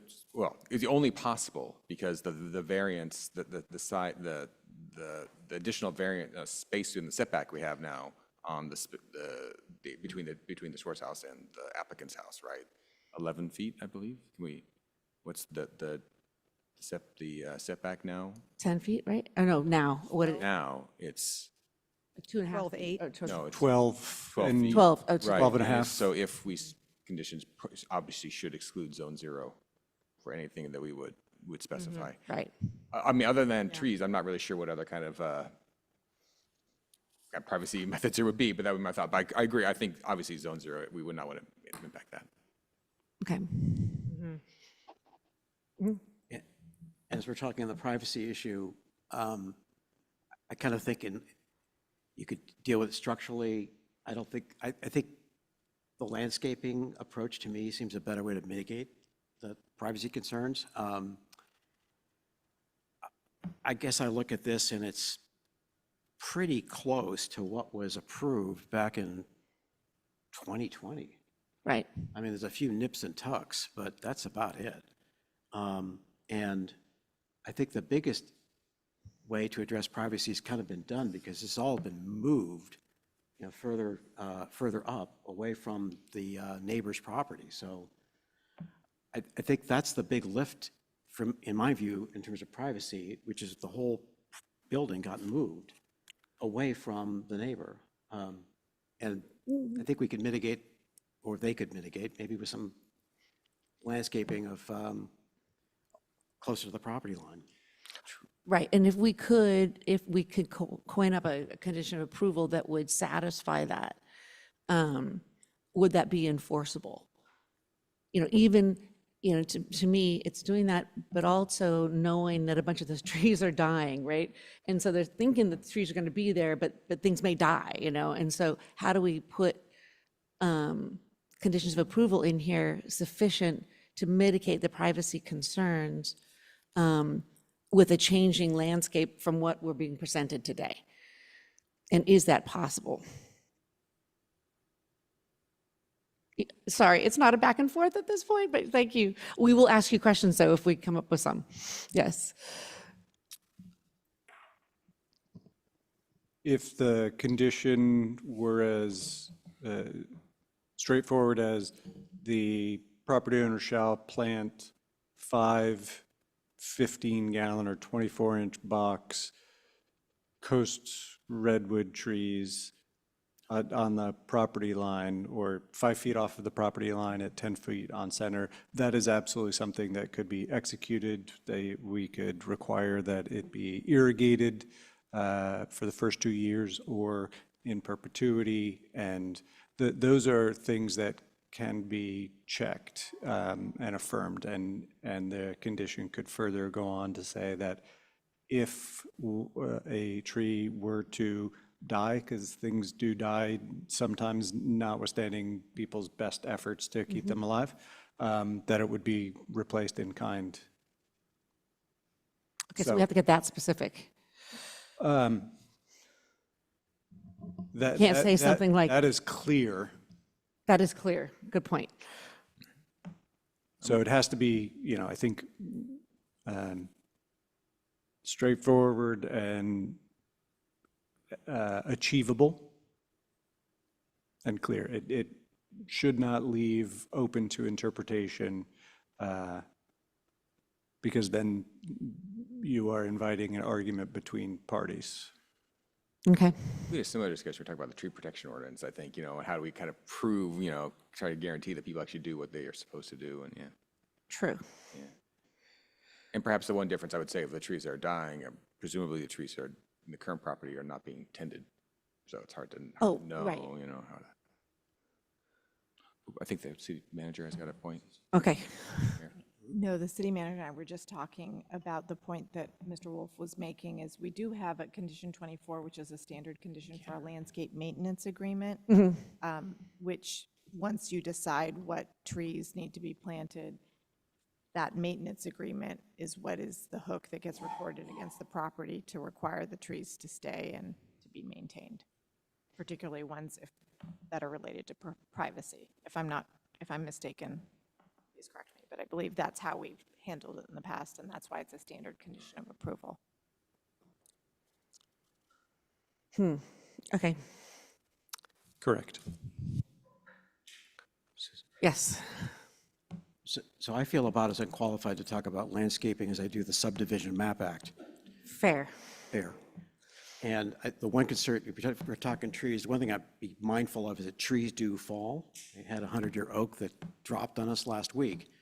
And if they fall, they're likely going to fall on the neighbor's property, or could, either one, not a good outcome. I think the key thing is the privacy issue. So Right. to me, I don't know if trees are the right answer. Maybe it's, oleander was on the list earlier. I'm not wild about oleander, but something that provides screening Right. is what we'd want. I have no clue what that would be. I'd love to delegate that to staff. Well, so I think that's where we could do a condition of approval. That's where I think you could do a condition, instead of prescribing a solution, just say, you're right, let staff kind of evaluate that privacy through some mechanism. I think you're right, because we're not arborists or landscape architects, but I guess I'm just reflecting on the fact that I feel right now, at least what we heard today, and again, we're trying to think of this de novo, right? I think there should be more of a privacy plan, an actual, a real plan around it, however that gets done. And to that end, I don't think the window kind of discussion that we had, it was a little kind of still a little unclear. It feels like the windows are almost designed for maximum visibility. and I was kind of curious, whether that's mitigated through structural changes or some sort of treatment on the window or something, I don't know. But I didn't feel like we got to a great ending on that, like understanding what that meant from a privacy perspective, because those may look like extra large windows, which I appreciate from the light that you get into the house, but I just don't know if there's something we could address on that. And I think that's where Carl was going on the structural side. Do we approach this as, do we, really try to beef up the landscaping screening, or do we attach it to the design? Right. I just don't know if there's things on the windows you can do that are treatment related versus I don't think so. I don't know. You can have things that are going in, but not to mitigate from going out, right? Besides raising them, which has been done on other projects. And I'm sure Carl's seen that done on other projects where you raise the windows or you eliminate certain windows from the design. So as much as we want the screening, are we going to be forced to do something about the privacy because of the windows? And I say the stairway, you guys don't see the stairway as a problem, but I see the stairway as probably the biggest privacy issue, because as soon as you walk out the door, I think you're looking kind of straight over at it. And yeah. Just a point of clarification, because I think I heard in one of the descriptions that the view out of the windows that are at that top of the staircase, the kitchen door, I guess, windows, is into the hillside, because it's back further upslope from the appellant's property.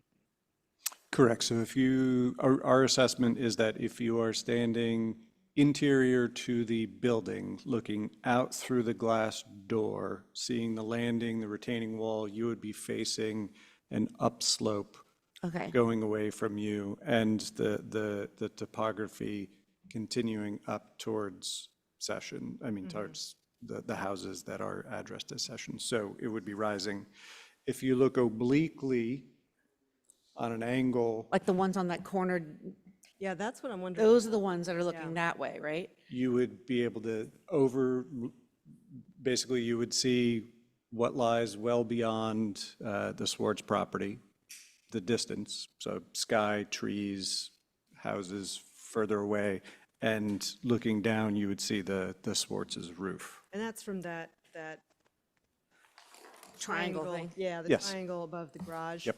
Okay, and that pair of windows on the eastern side is a new feature? That's what was between circled, right? This, The old design and the new design. yeah, the 2021-23 design was just a wall on I that believe that's correct. feature. Yep. Okay.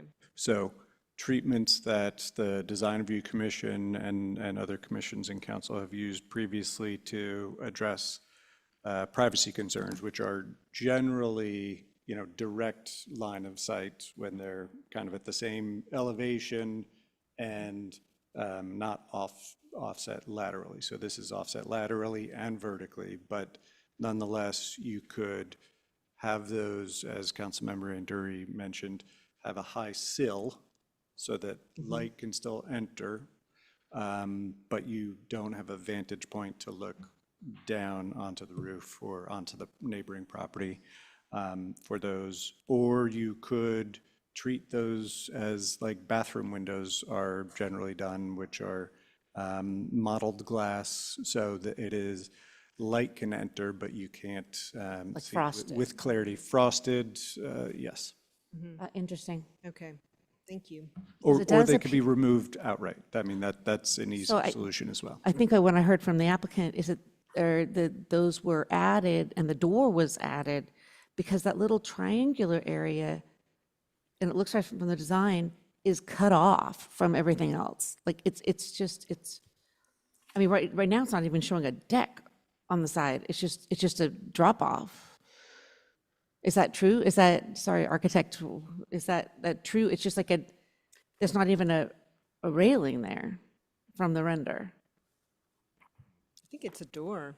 No, there's a door out to a little triangular Yeah. outdoor spot, but the front has There's a no railing, but there's no railing on the one side. So if you had a door there, that's like illegal. I mean, you can't do that, right?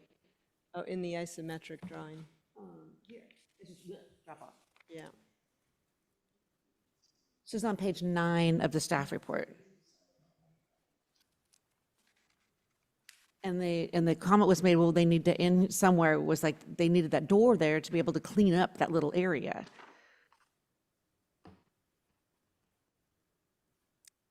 So could we hear from the applicant? Maybe we can, Architect to understand what this feature is? right. I think we're calling for the architect? Yes. So the original design right there is like a parapet. Yeah, so it's gonna be as high, right? It's like 38 inches to meet the code so you don't fall out. But it's really just a place that the previous has designed for just like landscaping, outdoor thing. And we need an access to get out there and clean that patio. So the drawing doesn't reflect that?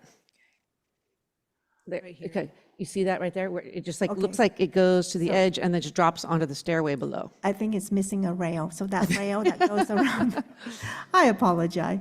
That rail And was needs that to the kind of- door during your testimony that you said we would be open to making a solid door versus a glass door? That's correct. Right, because I think that wall, if you had to think of one wall that was most egregiously pointing at the neighbors, that's the wall, right? I mean, or in that particular view. Yeah. Yeah, that's the only reason that we need to get access. I mean, the original, when the homeowner bought the plan, She wants to square out that place. She wants to bring that building out completely so that that piece of triangle is just kind of like hanging out there. But we couldn't do that because we have to go with the approved plan. So the only thing we want to add there is some access to get out to that place to clean and to maintenance. But yes, we agree. We can put like a solid door, so there's no, to And how about the provide some window? privacy. Yeah, How about the window next to it? I'm sorry. How about the window next to it? Oh, Because I mean, that's what I'm seeing, right? I'm seeing a door and a window. yeah, we can remove them if that's what it takes to provide, privacy to the homeowner. Or so opaqueness. I mean, I don't know, because I would agree, that seems, Sorry for that confusion. That would be something that you might be amenable to.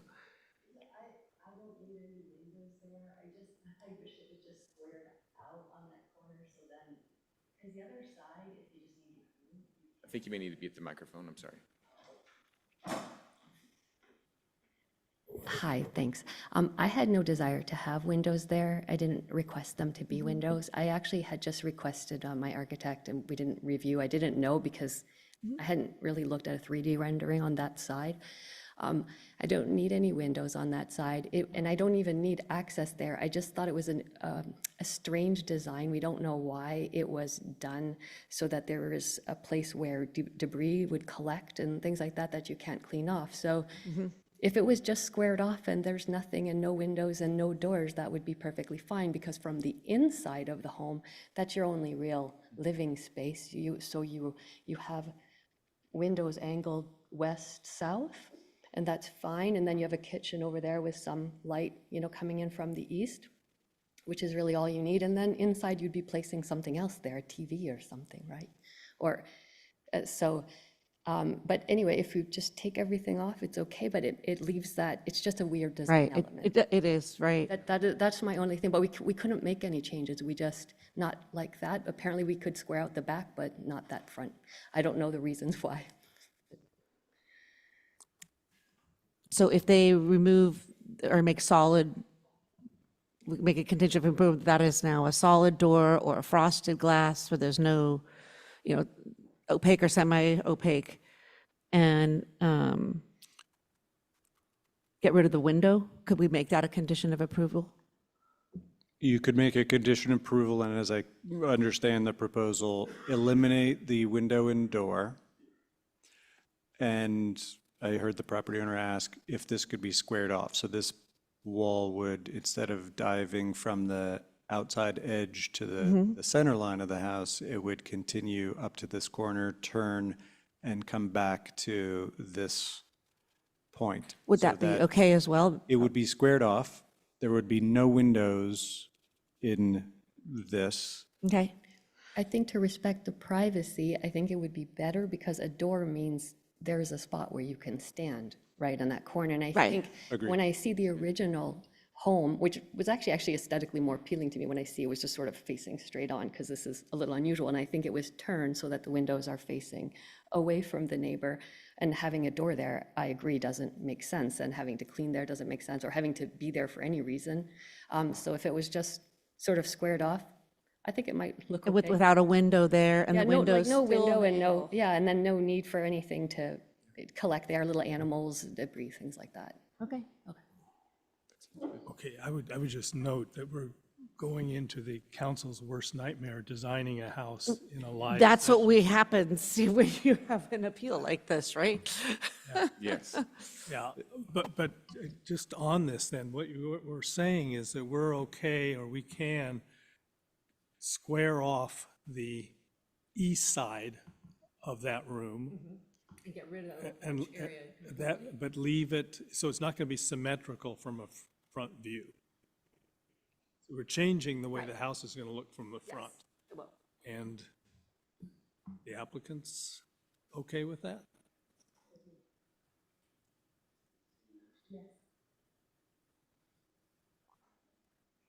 Okay. Okay.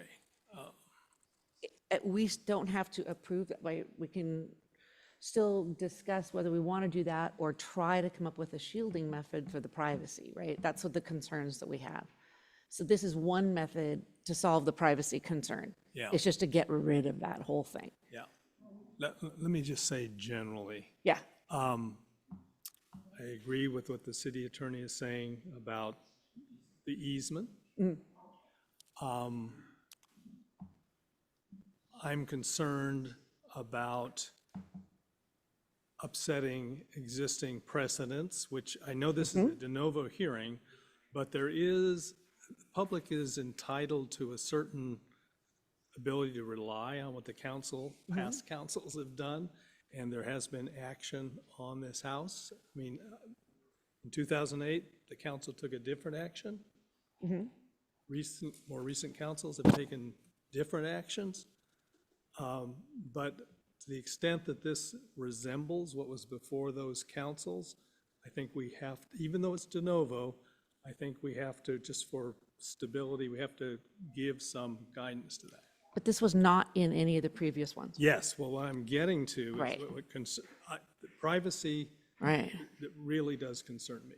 Right. Because again, going back to 2008, there were no window views over the project, I mean, over the neighbor. And I don't think the house has been moved that much to make that much of a difference. Right. It may be moved enough so that you can add some screening, but I'm just saying, I'm willing to sit here as long as it takes to work this out. But I think it's going to be difficult to find a solution that, with the glazing in combination with the landscaping, and then the other factor, this house is never going to be part of a Firewise Right. neighborhood. I mean, it's very difficult to get this to work out. But do you think if we square that off with no windows there at all, so there's no windows at the front, right at that corner, or no windows at the side, then that alleviates that privacy issue? The entire privacy issue? The- No. Okay, No, I think that's a step in the right direction, okay. doing that. Even though Greg was saying that the views from the other one are up into a hill. Well, here's the other difficulty I have with this. I don't, none of us can know exactly what the views are going to be Right. from these windows. And I guess I had a question, Greg, if you could pull back from that, question for the architect. Okay, I just want to clarify, what we're seeing on the right there, the east side, what appears to be a wall to us now, that's actually a retaining wall, is that correct? So actually, there's going to be, the hill comes up to the top of that wall? Okay, so what, you climb up the stairs, you come to the door on the left, and then there seems to be some barrier. What's over that barrier? Is that an open space that goes down a bit?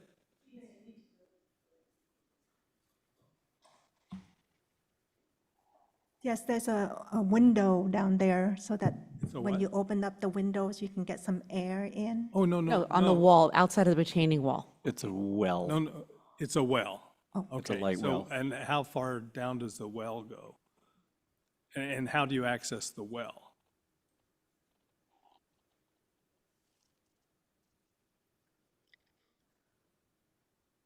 This is that area, correct? Yeah, there's a basement. Go up, go up. To the next floor plan? Yeah, no, go up on the top. I think there's one right there. Okay, so the well is accessed from, okay, the storage unit. Got it, good. Yeah. Okay. All right. So the hillside would be up to the top of that wall. Right. But See, I then still- Greg is saying it even goes up beyond it. Well, yeah, I mean, it goes up to the north, but the house is to So the south. exactly, that's the part. Are you sure it goes up to the east? Like, that's the thought. He's like, are you sure it goes up to the east? A little bit at that side. No, it doesn't. That's what Greg was saying. He was saying that it does. Greg, you're saying the hillside definitely goes up to the north. Correct. There's two, I'm going to zoom out a little bit. So this is hill shaded, so you can see the shadow. So Swartz House down low here is cut into the hill, at the rear of the Swartz house, it goes up very steeply to what remains as essentially a ridge, this spine that snakes its way up. And that's north of the. So the house, the Pedno house is situated not next to Swartz, and it's pushed well back. It starts behind the back of the Swartz house. And so at this point, the grade has climbed significantly from the Swartz finished floor and is sloping up to the east from the where the redwood trees are. It slopes up to this point. Right. So when you are essentially at that kitchen door, you're looking out at these existing walnut trees and this upslope, which is currently in shadow in this Google Earth image. But the view isn't impeded to go down to the Swartz house by that hillside. It is that you would be impeded by it to see the outdoor living area on the northeast of the, but could you Yes. obliquely look down into the side yard with the AC condenser? Yes, you probably can. Yep. Yes, Right. so Okay. if you Okay, that have was my- intention about it, and you could exit that door and Mm-hmm. stand on the landing, or look through the door obliquely, you could see the side down below Mm-hmm. of the Swartz house, and that the windows are there. So it is not, I mean, it is very oblique and with a significant grade differential. So you wouldn't be seeing into the room itself. You'd be kind of seeing like maybe a corner of the floor were you to shine a laser pointer. So what is the distance between the northwest corner of the Swartz house now and the southeast corner of the proposed house? Because actually, when you bring it right up above, it looks closer, makes it look closer. I'm going to try this in Google Earth, and then we can go to the plans.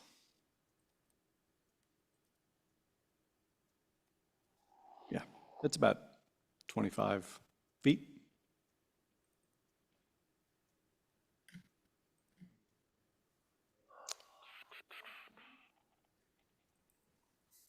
And if the project architect knows that dimension better, I would invite that note. Yeah, and that was the, to the corner of the stairway or to the corner of the building? Building. Mayor Kendall, 11 o'clock, and we need to extend our meeting. Oh, yes, please, to have a motion to extend the meeting. To midnight, so Midnight. moved. Second. All in favor? Aye. Aye, thank you. Thank you.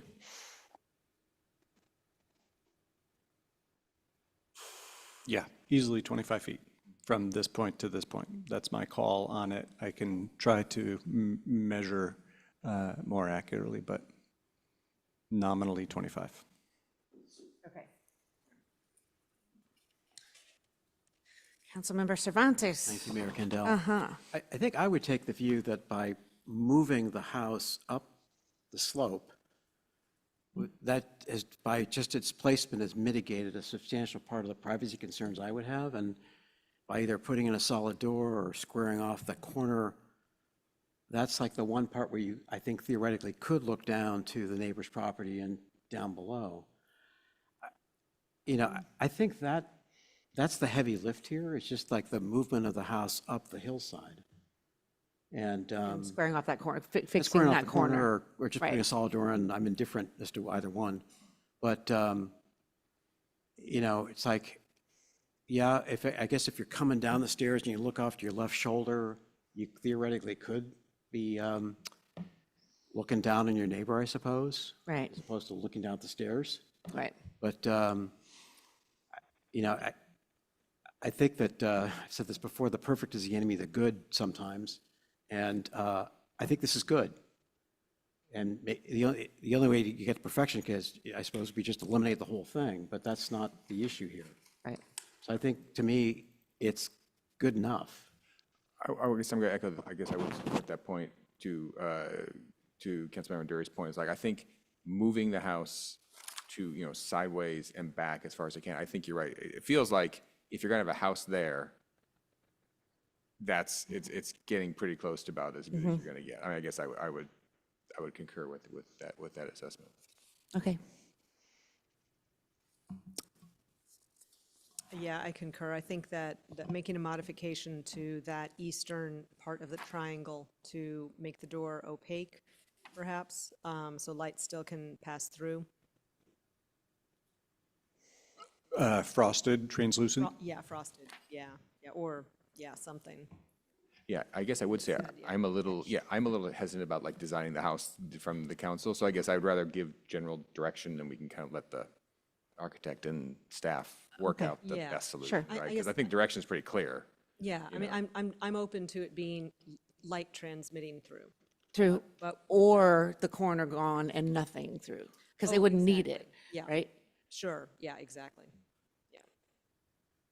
But I'm hearing no openings, no clear openings from this point around to the point of the triangle. Sure. That would be a clear direction. So essentially, any solution which achieves that goal of no transparent Yes. glazing from this point to the corner to the apex of the triangle. That could be executed. Okay.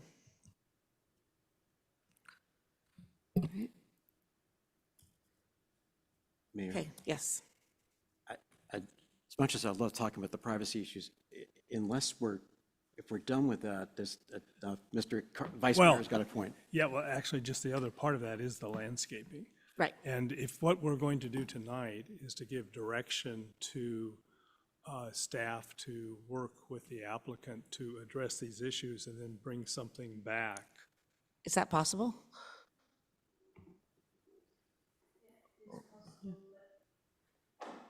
Yes, it's possible, but based on the direction you've given us so far about squaring off and no openings, I think that can be achieved through whether, if you act on the application, just giving staff that information. Okay. Along with the landscaping. Okay, so what I was going to say on the landscaping is that I think, well, first, this refers to a broad canopy tree. What exactly is happening there? Because what I would suggest is that we ask for redwoods along the property line, because that's going to provide the quickest, best screen. May I? Yes. I don't think that's a good idea. I mean, there are redwoods there now. Most are dead, the rest are dying. You could try to do irrigation, but I look in my neighborhood where we have redwoods, they're rather tall. They're browning at the top. And they're just it's not the right habitat for them. So again, I'm not a landscaping expert, but I know what I see. And I know that, again, we're in a drying climate. They love the coast. They do. They don't like the interior. So Right. I think something else is better. The diagram here had a few trees that I think are existing. There's an existing redwood by that house, which frankly probably should get chopped in my mind. But there's bushes there. I mean, something for privacy, a privacy screen would be optimal. Right, like an oleander type. Yeah. But if the fire district doesn't like the oleanders, right? But there are plant choices out there which can be generally fire resistive. Right. That are zone 1 appropriate. Okay. Yeah. Because we're not going to put anything in the first 5 feet of zone 0, Right. is my understanding. That are evergreen and that can grow 12 to 15 feet easily. So if those parameters are laid out, I think that's achievable with the plant selection from the city's arborist. Well, I'll just say what you've described as a toyon.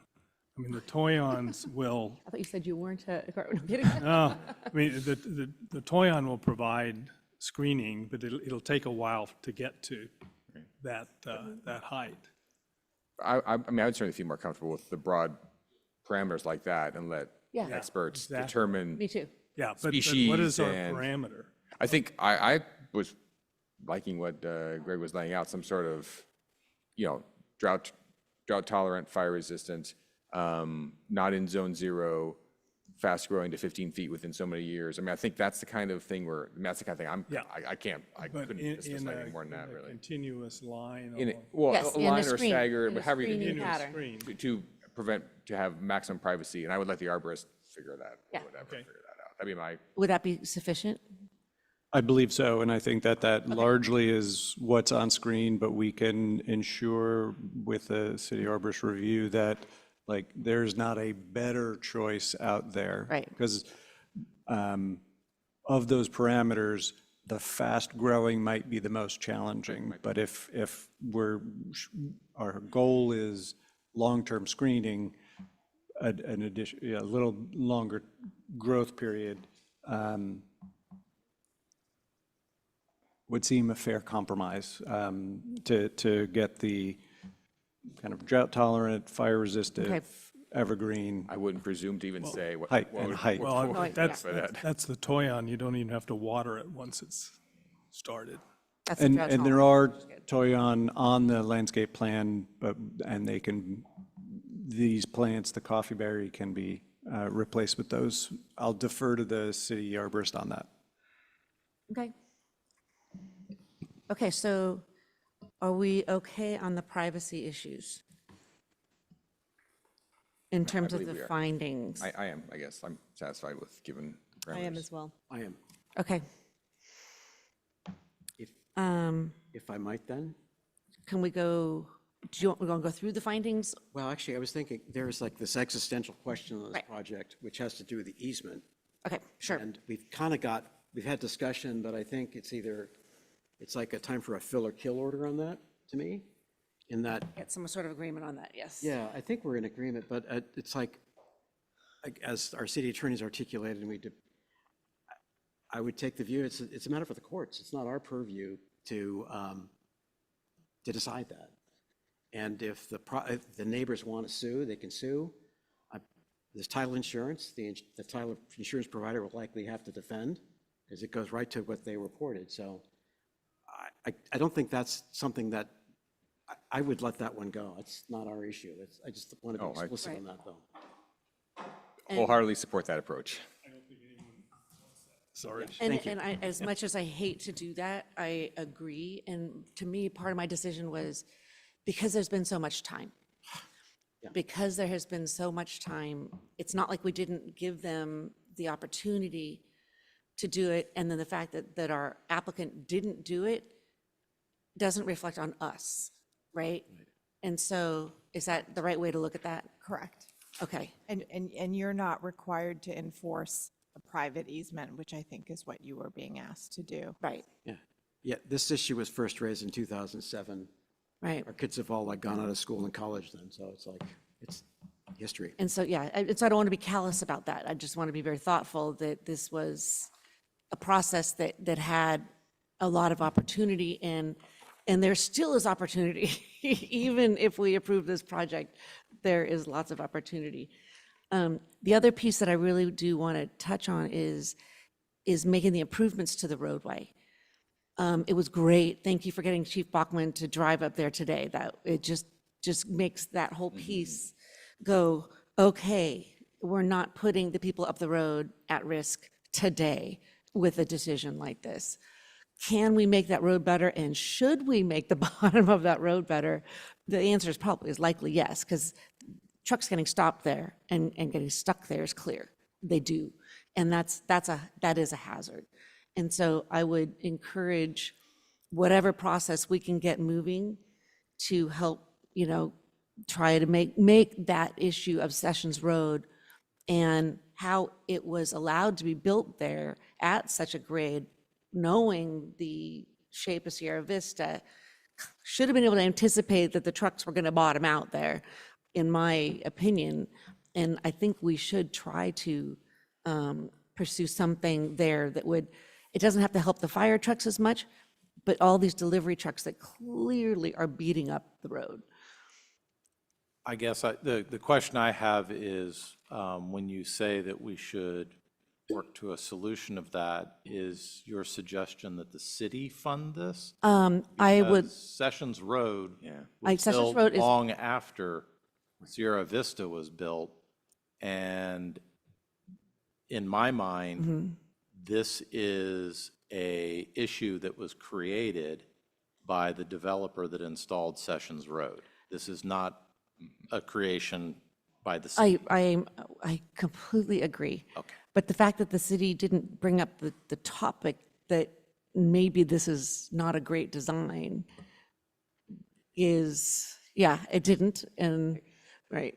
If I could, I think that opens a huge Pandora's box. I agree, I agree. But let's try to encourage the Sessions Road people to make these fixes, I guess. Yeah, I would say I will be more than happy to work with the applicant and Sessions Road on developing a plan that they can implement to modify the design of Sierra Vista. Right. I would even go so far as to say we'll give them a encroachment permit, a no-fee encroachment permit to do that work if they choose to do that. Sure. We'll work with them on it. I just don't think it's appropriate for the city to provide funding. Right. So, but thank you. But all of the rest of that help would be great. Great. Okay.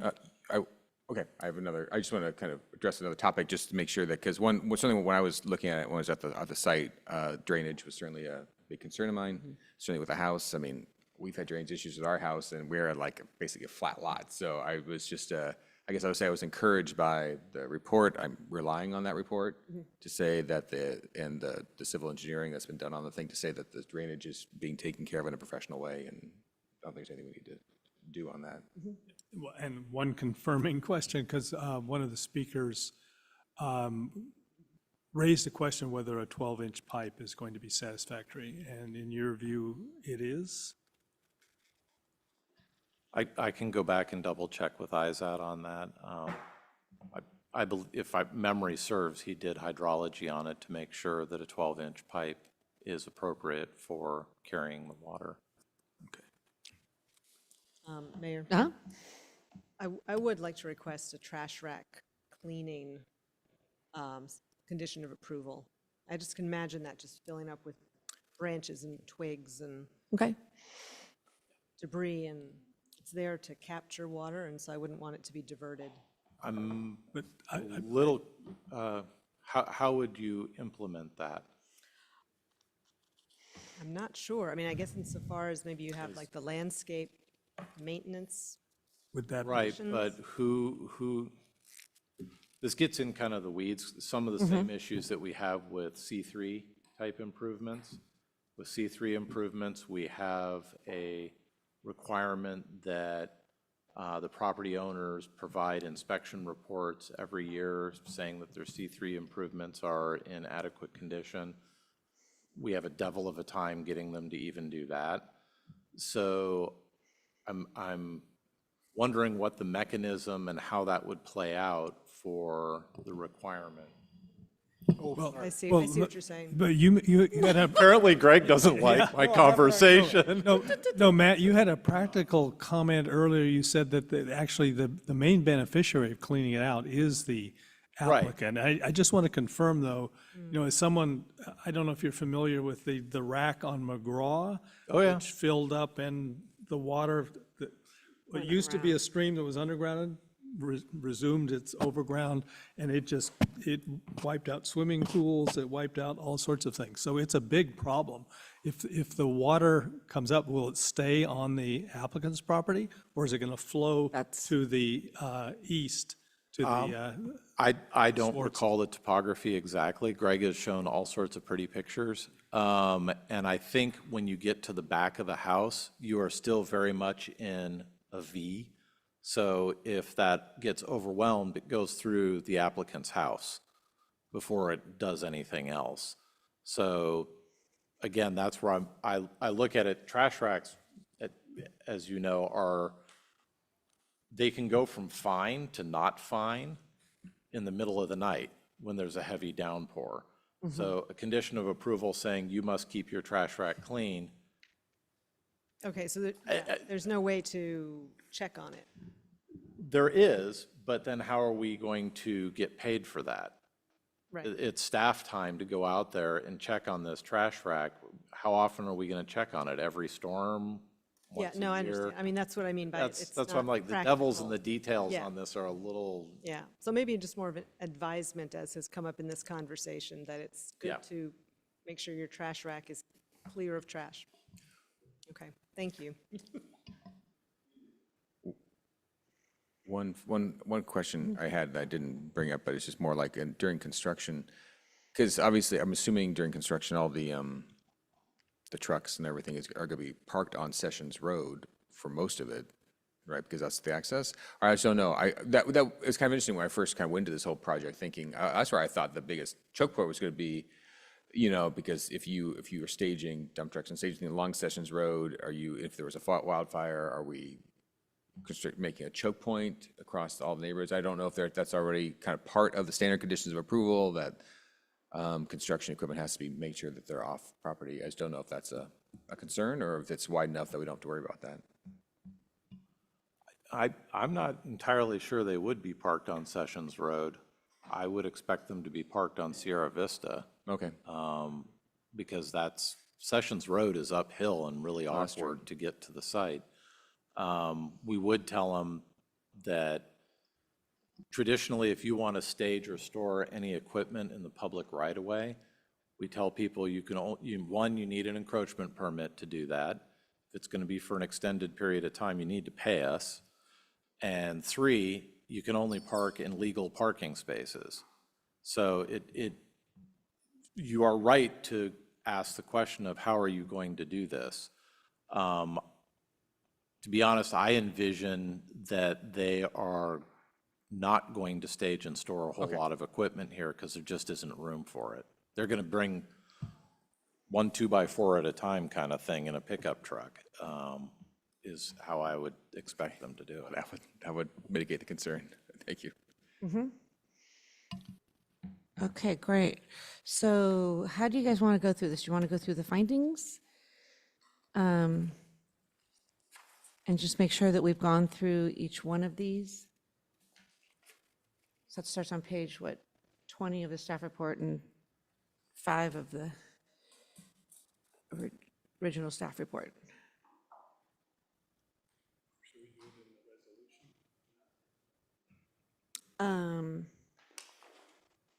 This is that City Council Resolution 2025-45? Yes. There it is. Yes. Okay, so we can go through the whereases too. I just want to make sure that, okay, should we go through the COIs first to make sure that we're modifying the areas that we want to change? And then the rest of this makes it easy, unless you have actual concerns. You're making the findings, once we change the COIs, it should just happen, right? Much easier. Does that make sense? Okay, so so this was grading COIs. So there was the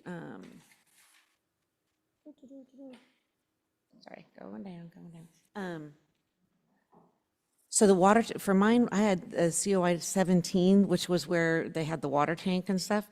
But I want to make sure that we're getting rid of the water tank and the fence.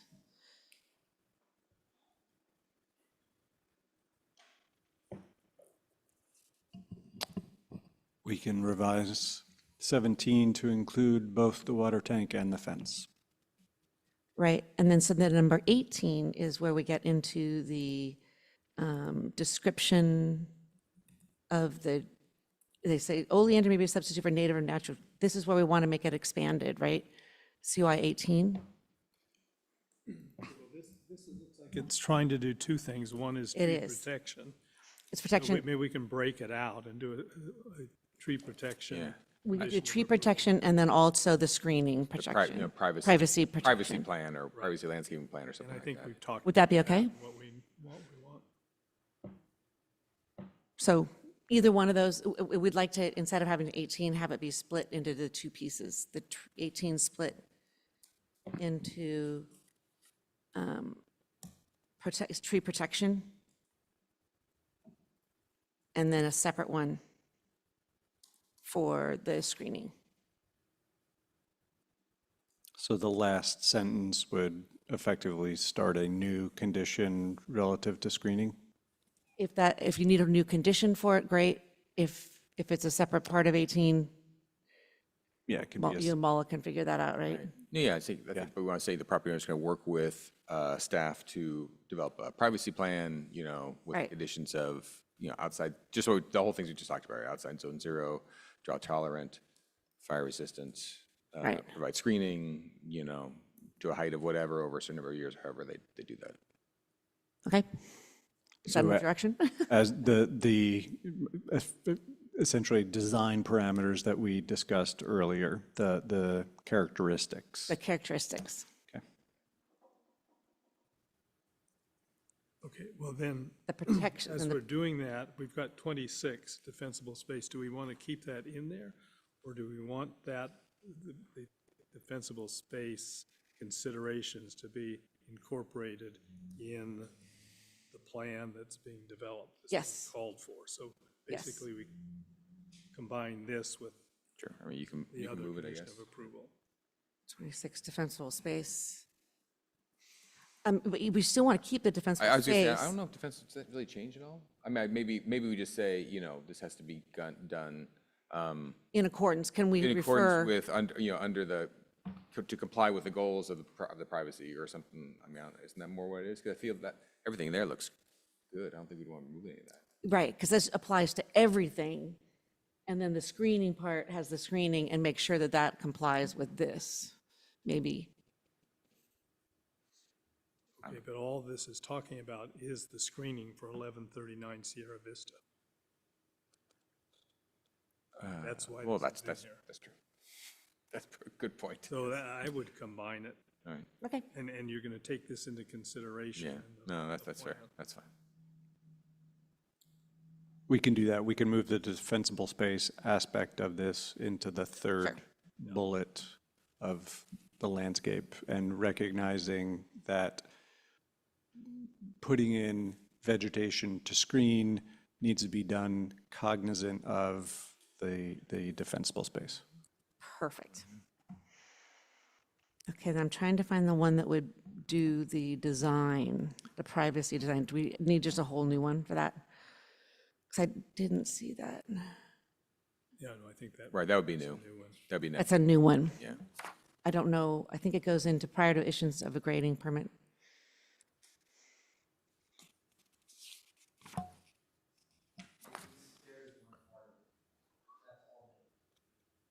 Pardon? We discussed the changes that we want for the front and the. This, I don't think we're gonna, I think the stairs are gonna stay. So I know, we know. It's not supposed to be back and forth. I'm really, really sorry. we can craft the language relative to the southeast corner, that there's no clear openings from the existing wall on that corner as Right. described, and we can even prepare an illustration for the condition of approval. But any solution that respects that no clear openings would be satisfactory. Right, plus the examples, right. So are those the only things we want to change? Right? I think so. And then. For all that, yeah. Okay. And it seems like if we add those things, then we can make the findings in agreement with this, and the resolution, I don't think does the resolution have to change at all by changing these COIs? No, it shouldn't. That's what I was thinking, right? Okay, good. Yeah, just substitute counsel for commission. in page 9 out of. Yeah. One of the, okay, in the resolution, it refers to commission at one point. Did you get that, Mala? We'll find it and make any edits that reference Yep. commission to council that are appropriate. Missed that one.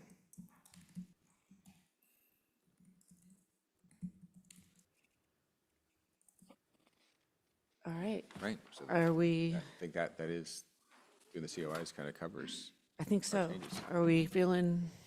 Yeah. All right, so do we have a motion? I'm trying to find it, where it would be. So I would move we approve Council Resolution 2025-45 as modified. Is that to, Including the modified conditions of approval. right, including, thank you. Okay. That is the motion. Do we have a second? Second? Any other discussion? You're good? All right. All in favor? Aye. Any opposed? No, thank you. Thank you. You're welcome. No, thank you, guys.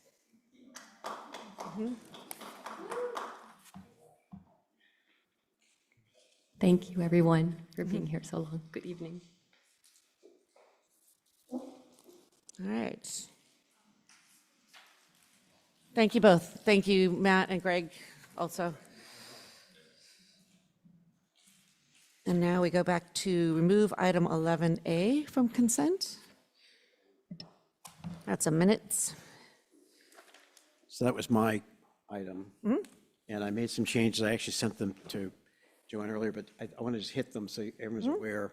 This is on page 15 of 18, third paragraph down, and where I want to say, Councilmember Cervantes, thank you. I didn't catch it. I I missed actually it. would prefer the original language, but Councilmember Cervantes said it's important for the council to play the long game. I know, thank you. And then further down, he credited the city manager, Mr. Elliott, for paying attention. He thinks in the long run, it's important for the city to be engaged with the powers in Sacramento. Perfect, thank you. Us, not them. And then on the next page, the second paragraph, I think I'll just read it. Councilmember Cervantes said he had a conversation with one of the proponents of SB 79 once Tier 3 was dropped, as he was curious about the city's proposed fire evacuation language. The comment was, in the context of Lafayette, the proponent felt the city had made a convincing argument about Lafayette's particular issues, but there was a reluctance at the legislative leadership level to create a new precedent at this point with statewide implications, period. With the time available, legislative leadership just could not get their hands around what they meant, and there was uncertainty as to how it would play out, and so on. And then the paragraph below that, Councilmember Cervantes said, not knowing all the background behind the bill, it's uncertain if Lafayette's proposed language became a wedge that broke off the Tier 3 portion of the bill. He's sure that there are many other parties involved in that change, but it was simpler to drop Lafayette out of it. And then further down, there's another reference to lawn game, which I changed, and I submitted those to the city clerk. Thank you. Yeah. All right, do a motion to accept the changes? So moved. I'll second. All right, all in favor? Aye. Thank you. Okay, and then 11B, and I doubt Cheryl's still on the phone. Oh, Cheryl. Cheryl, she's some sort of Dear award. Cheryl, if you're still there, I see you. They're talking 11B. You asked this to be removed from consent. Sorry, Hi, Cheryl. I thought I had more time. Pardon? You can talk, we want you to talk about your, the changes you want to make. Well, I just actually had a question, but I don't have it right in front of me, but you'll probably be able to figure it out. I think in part of it, it says something about the,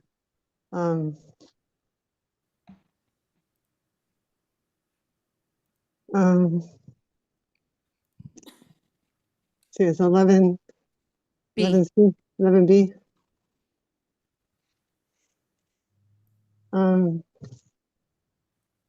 Sorry. I think it mentioned something about the committee, the subcommittee would not be coming back to speak in front of you, is that correct? Which one? Can you say that slower? Sorry, 11B, I think, talks about, this is measure H, is that correct? Yes. Yes. Okay, so measure H, there's a group of 5 people that are going to be joining, working on this puzzle, and I believe in there it talks about the fact that that subcommittee is not going to be presenting in front of you. Is that what it says? It won't be presenting in front of us. I'm sorry, my speech is not the No, best. that's fine. Are you questioning that they won't come back and report to city council? Is that correct? Yeah, that's the gist I got from it. Is that maybe Tracy or Nairoop might be? Yeah, Tracy would like to respond. Yeah, that's not correct. They will come to the council and report their findings. I'm not sure where here it was confusing. Sure. Are you, So what is that? I'm sorry. Yeah, roles and responsibilities, 3A2, make an annual report to the city council after reviewing auditor's findings regarding the committee's determination as to whether, so on and so forth, so. Yeah, and make a budget or service recommendations to the city council. So I was just wondering if the subcommittee was going to be coming in front of you to speak. yeah, so when they say make an annual report to the city council after reviewing it, the thought would be that that would be presented at a city council meeting. Okay, I just didn't. Maybe we could add some clarifying language. Would that It just be? said or services recommended. Yeah, I guess I was left with. I didn't know that. It seemed vague to me. So, but if it's clear to you guys, then that's the most important thing. If the subcommittee is definitely going to be speaking in front of you, that's Our staff is nodding yes. They okay. will be That's coming all I in need. front of us. Perfect. Okay. It seems consistent how the other things are described, right? So. Right. That seems, we don't need to address it in this, but we will do that. That will be the expectation, just like every other committee with That's you once a year. So every other committee and commission does report up to the council too. And so it'll be just. That is correct. I just wanted to make sure that, okay. It seemed vague to me and I'm sorry I pulled it and. No, not at all. Thank you, Joanne Robbins, for hooting my name a lot. I know, this is great. And thank you for getting us to clarify where the question was. Oh, yeah, and, Okay. it's all good. Good night. Oh, good night. So I don't think we have to take any action? No. Oh, we have to still have to approve it. I'd like to make a motion to adopt Resolution 2025-48. Second. As is. All right. All in favor? Aye. Aye. Great. All right. We're down to. No, we had both of those pulled. Yeah. Council commission reports? Real quick, I had coffee with Rachel Zenner, who is Senator Grayson's aide covering our area, thanking the senator again for his work on SB 79. Senator Grayson's really going to be continuing the effort on the wildfire safety front, that with a series of these sessions, pulling together stakeholders, if you will, in this area. So that's something for us to look forward to. And there may be grounds there to work with him on wildfire issues. So he's definitely got that on the top of his list. Great. And just real briefly, I just want to acknowledge, of course, we had Art and Wine Festival last weekend. The city booth was phenomenal, staff and all that. But I just want to acknowledge briefly, since I'm on the chamber board, seeing what the chamber staff did behind the scenes is like it's unbelievable. They were there, 5:30 both mornings. Previous weekend or two, they're at 3 o'clock in the morning, starting marking out all the booth locations.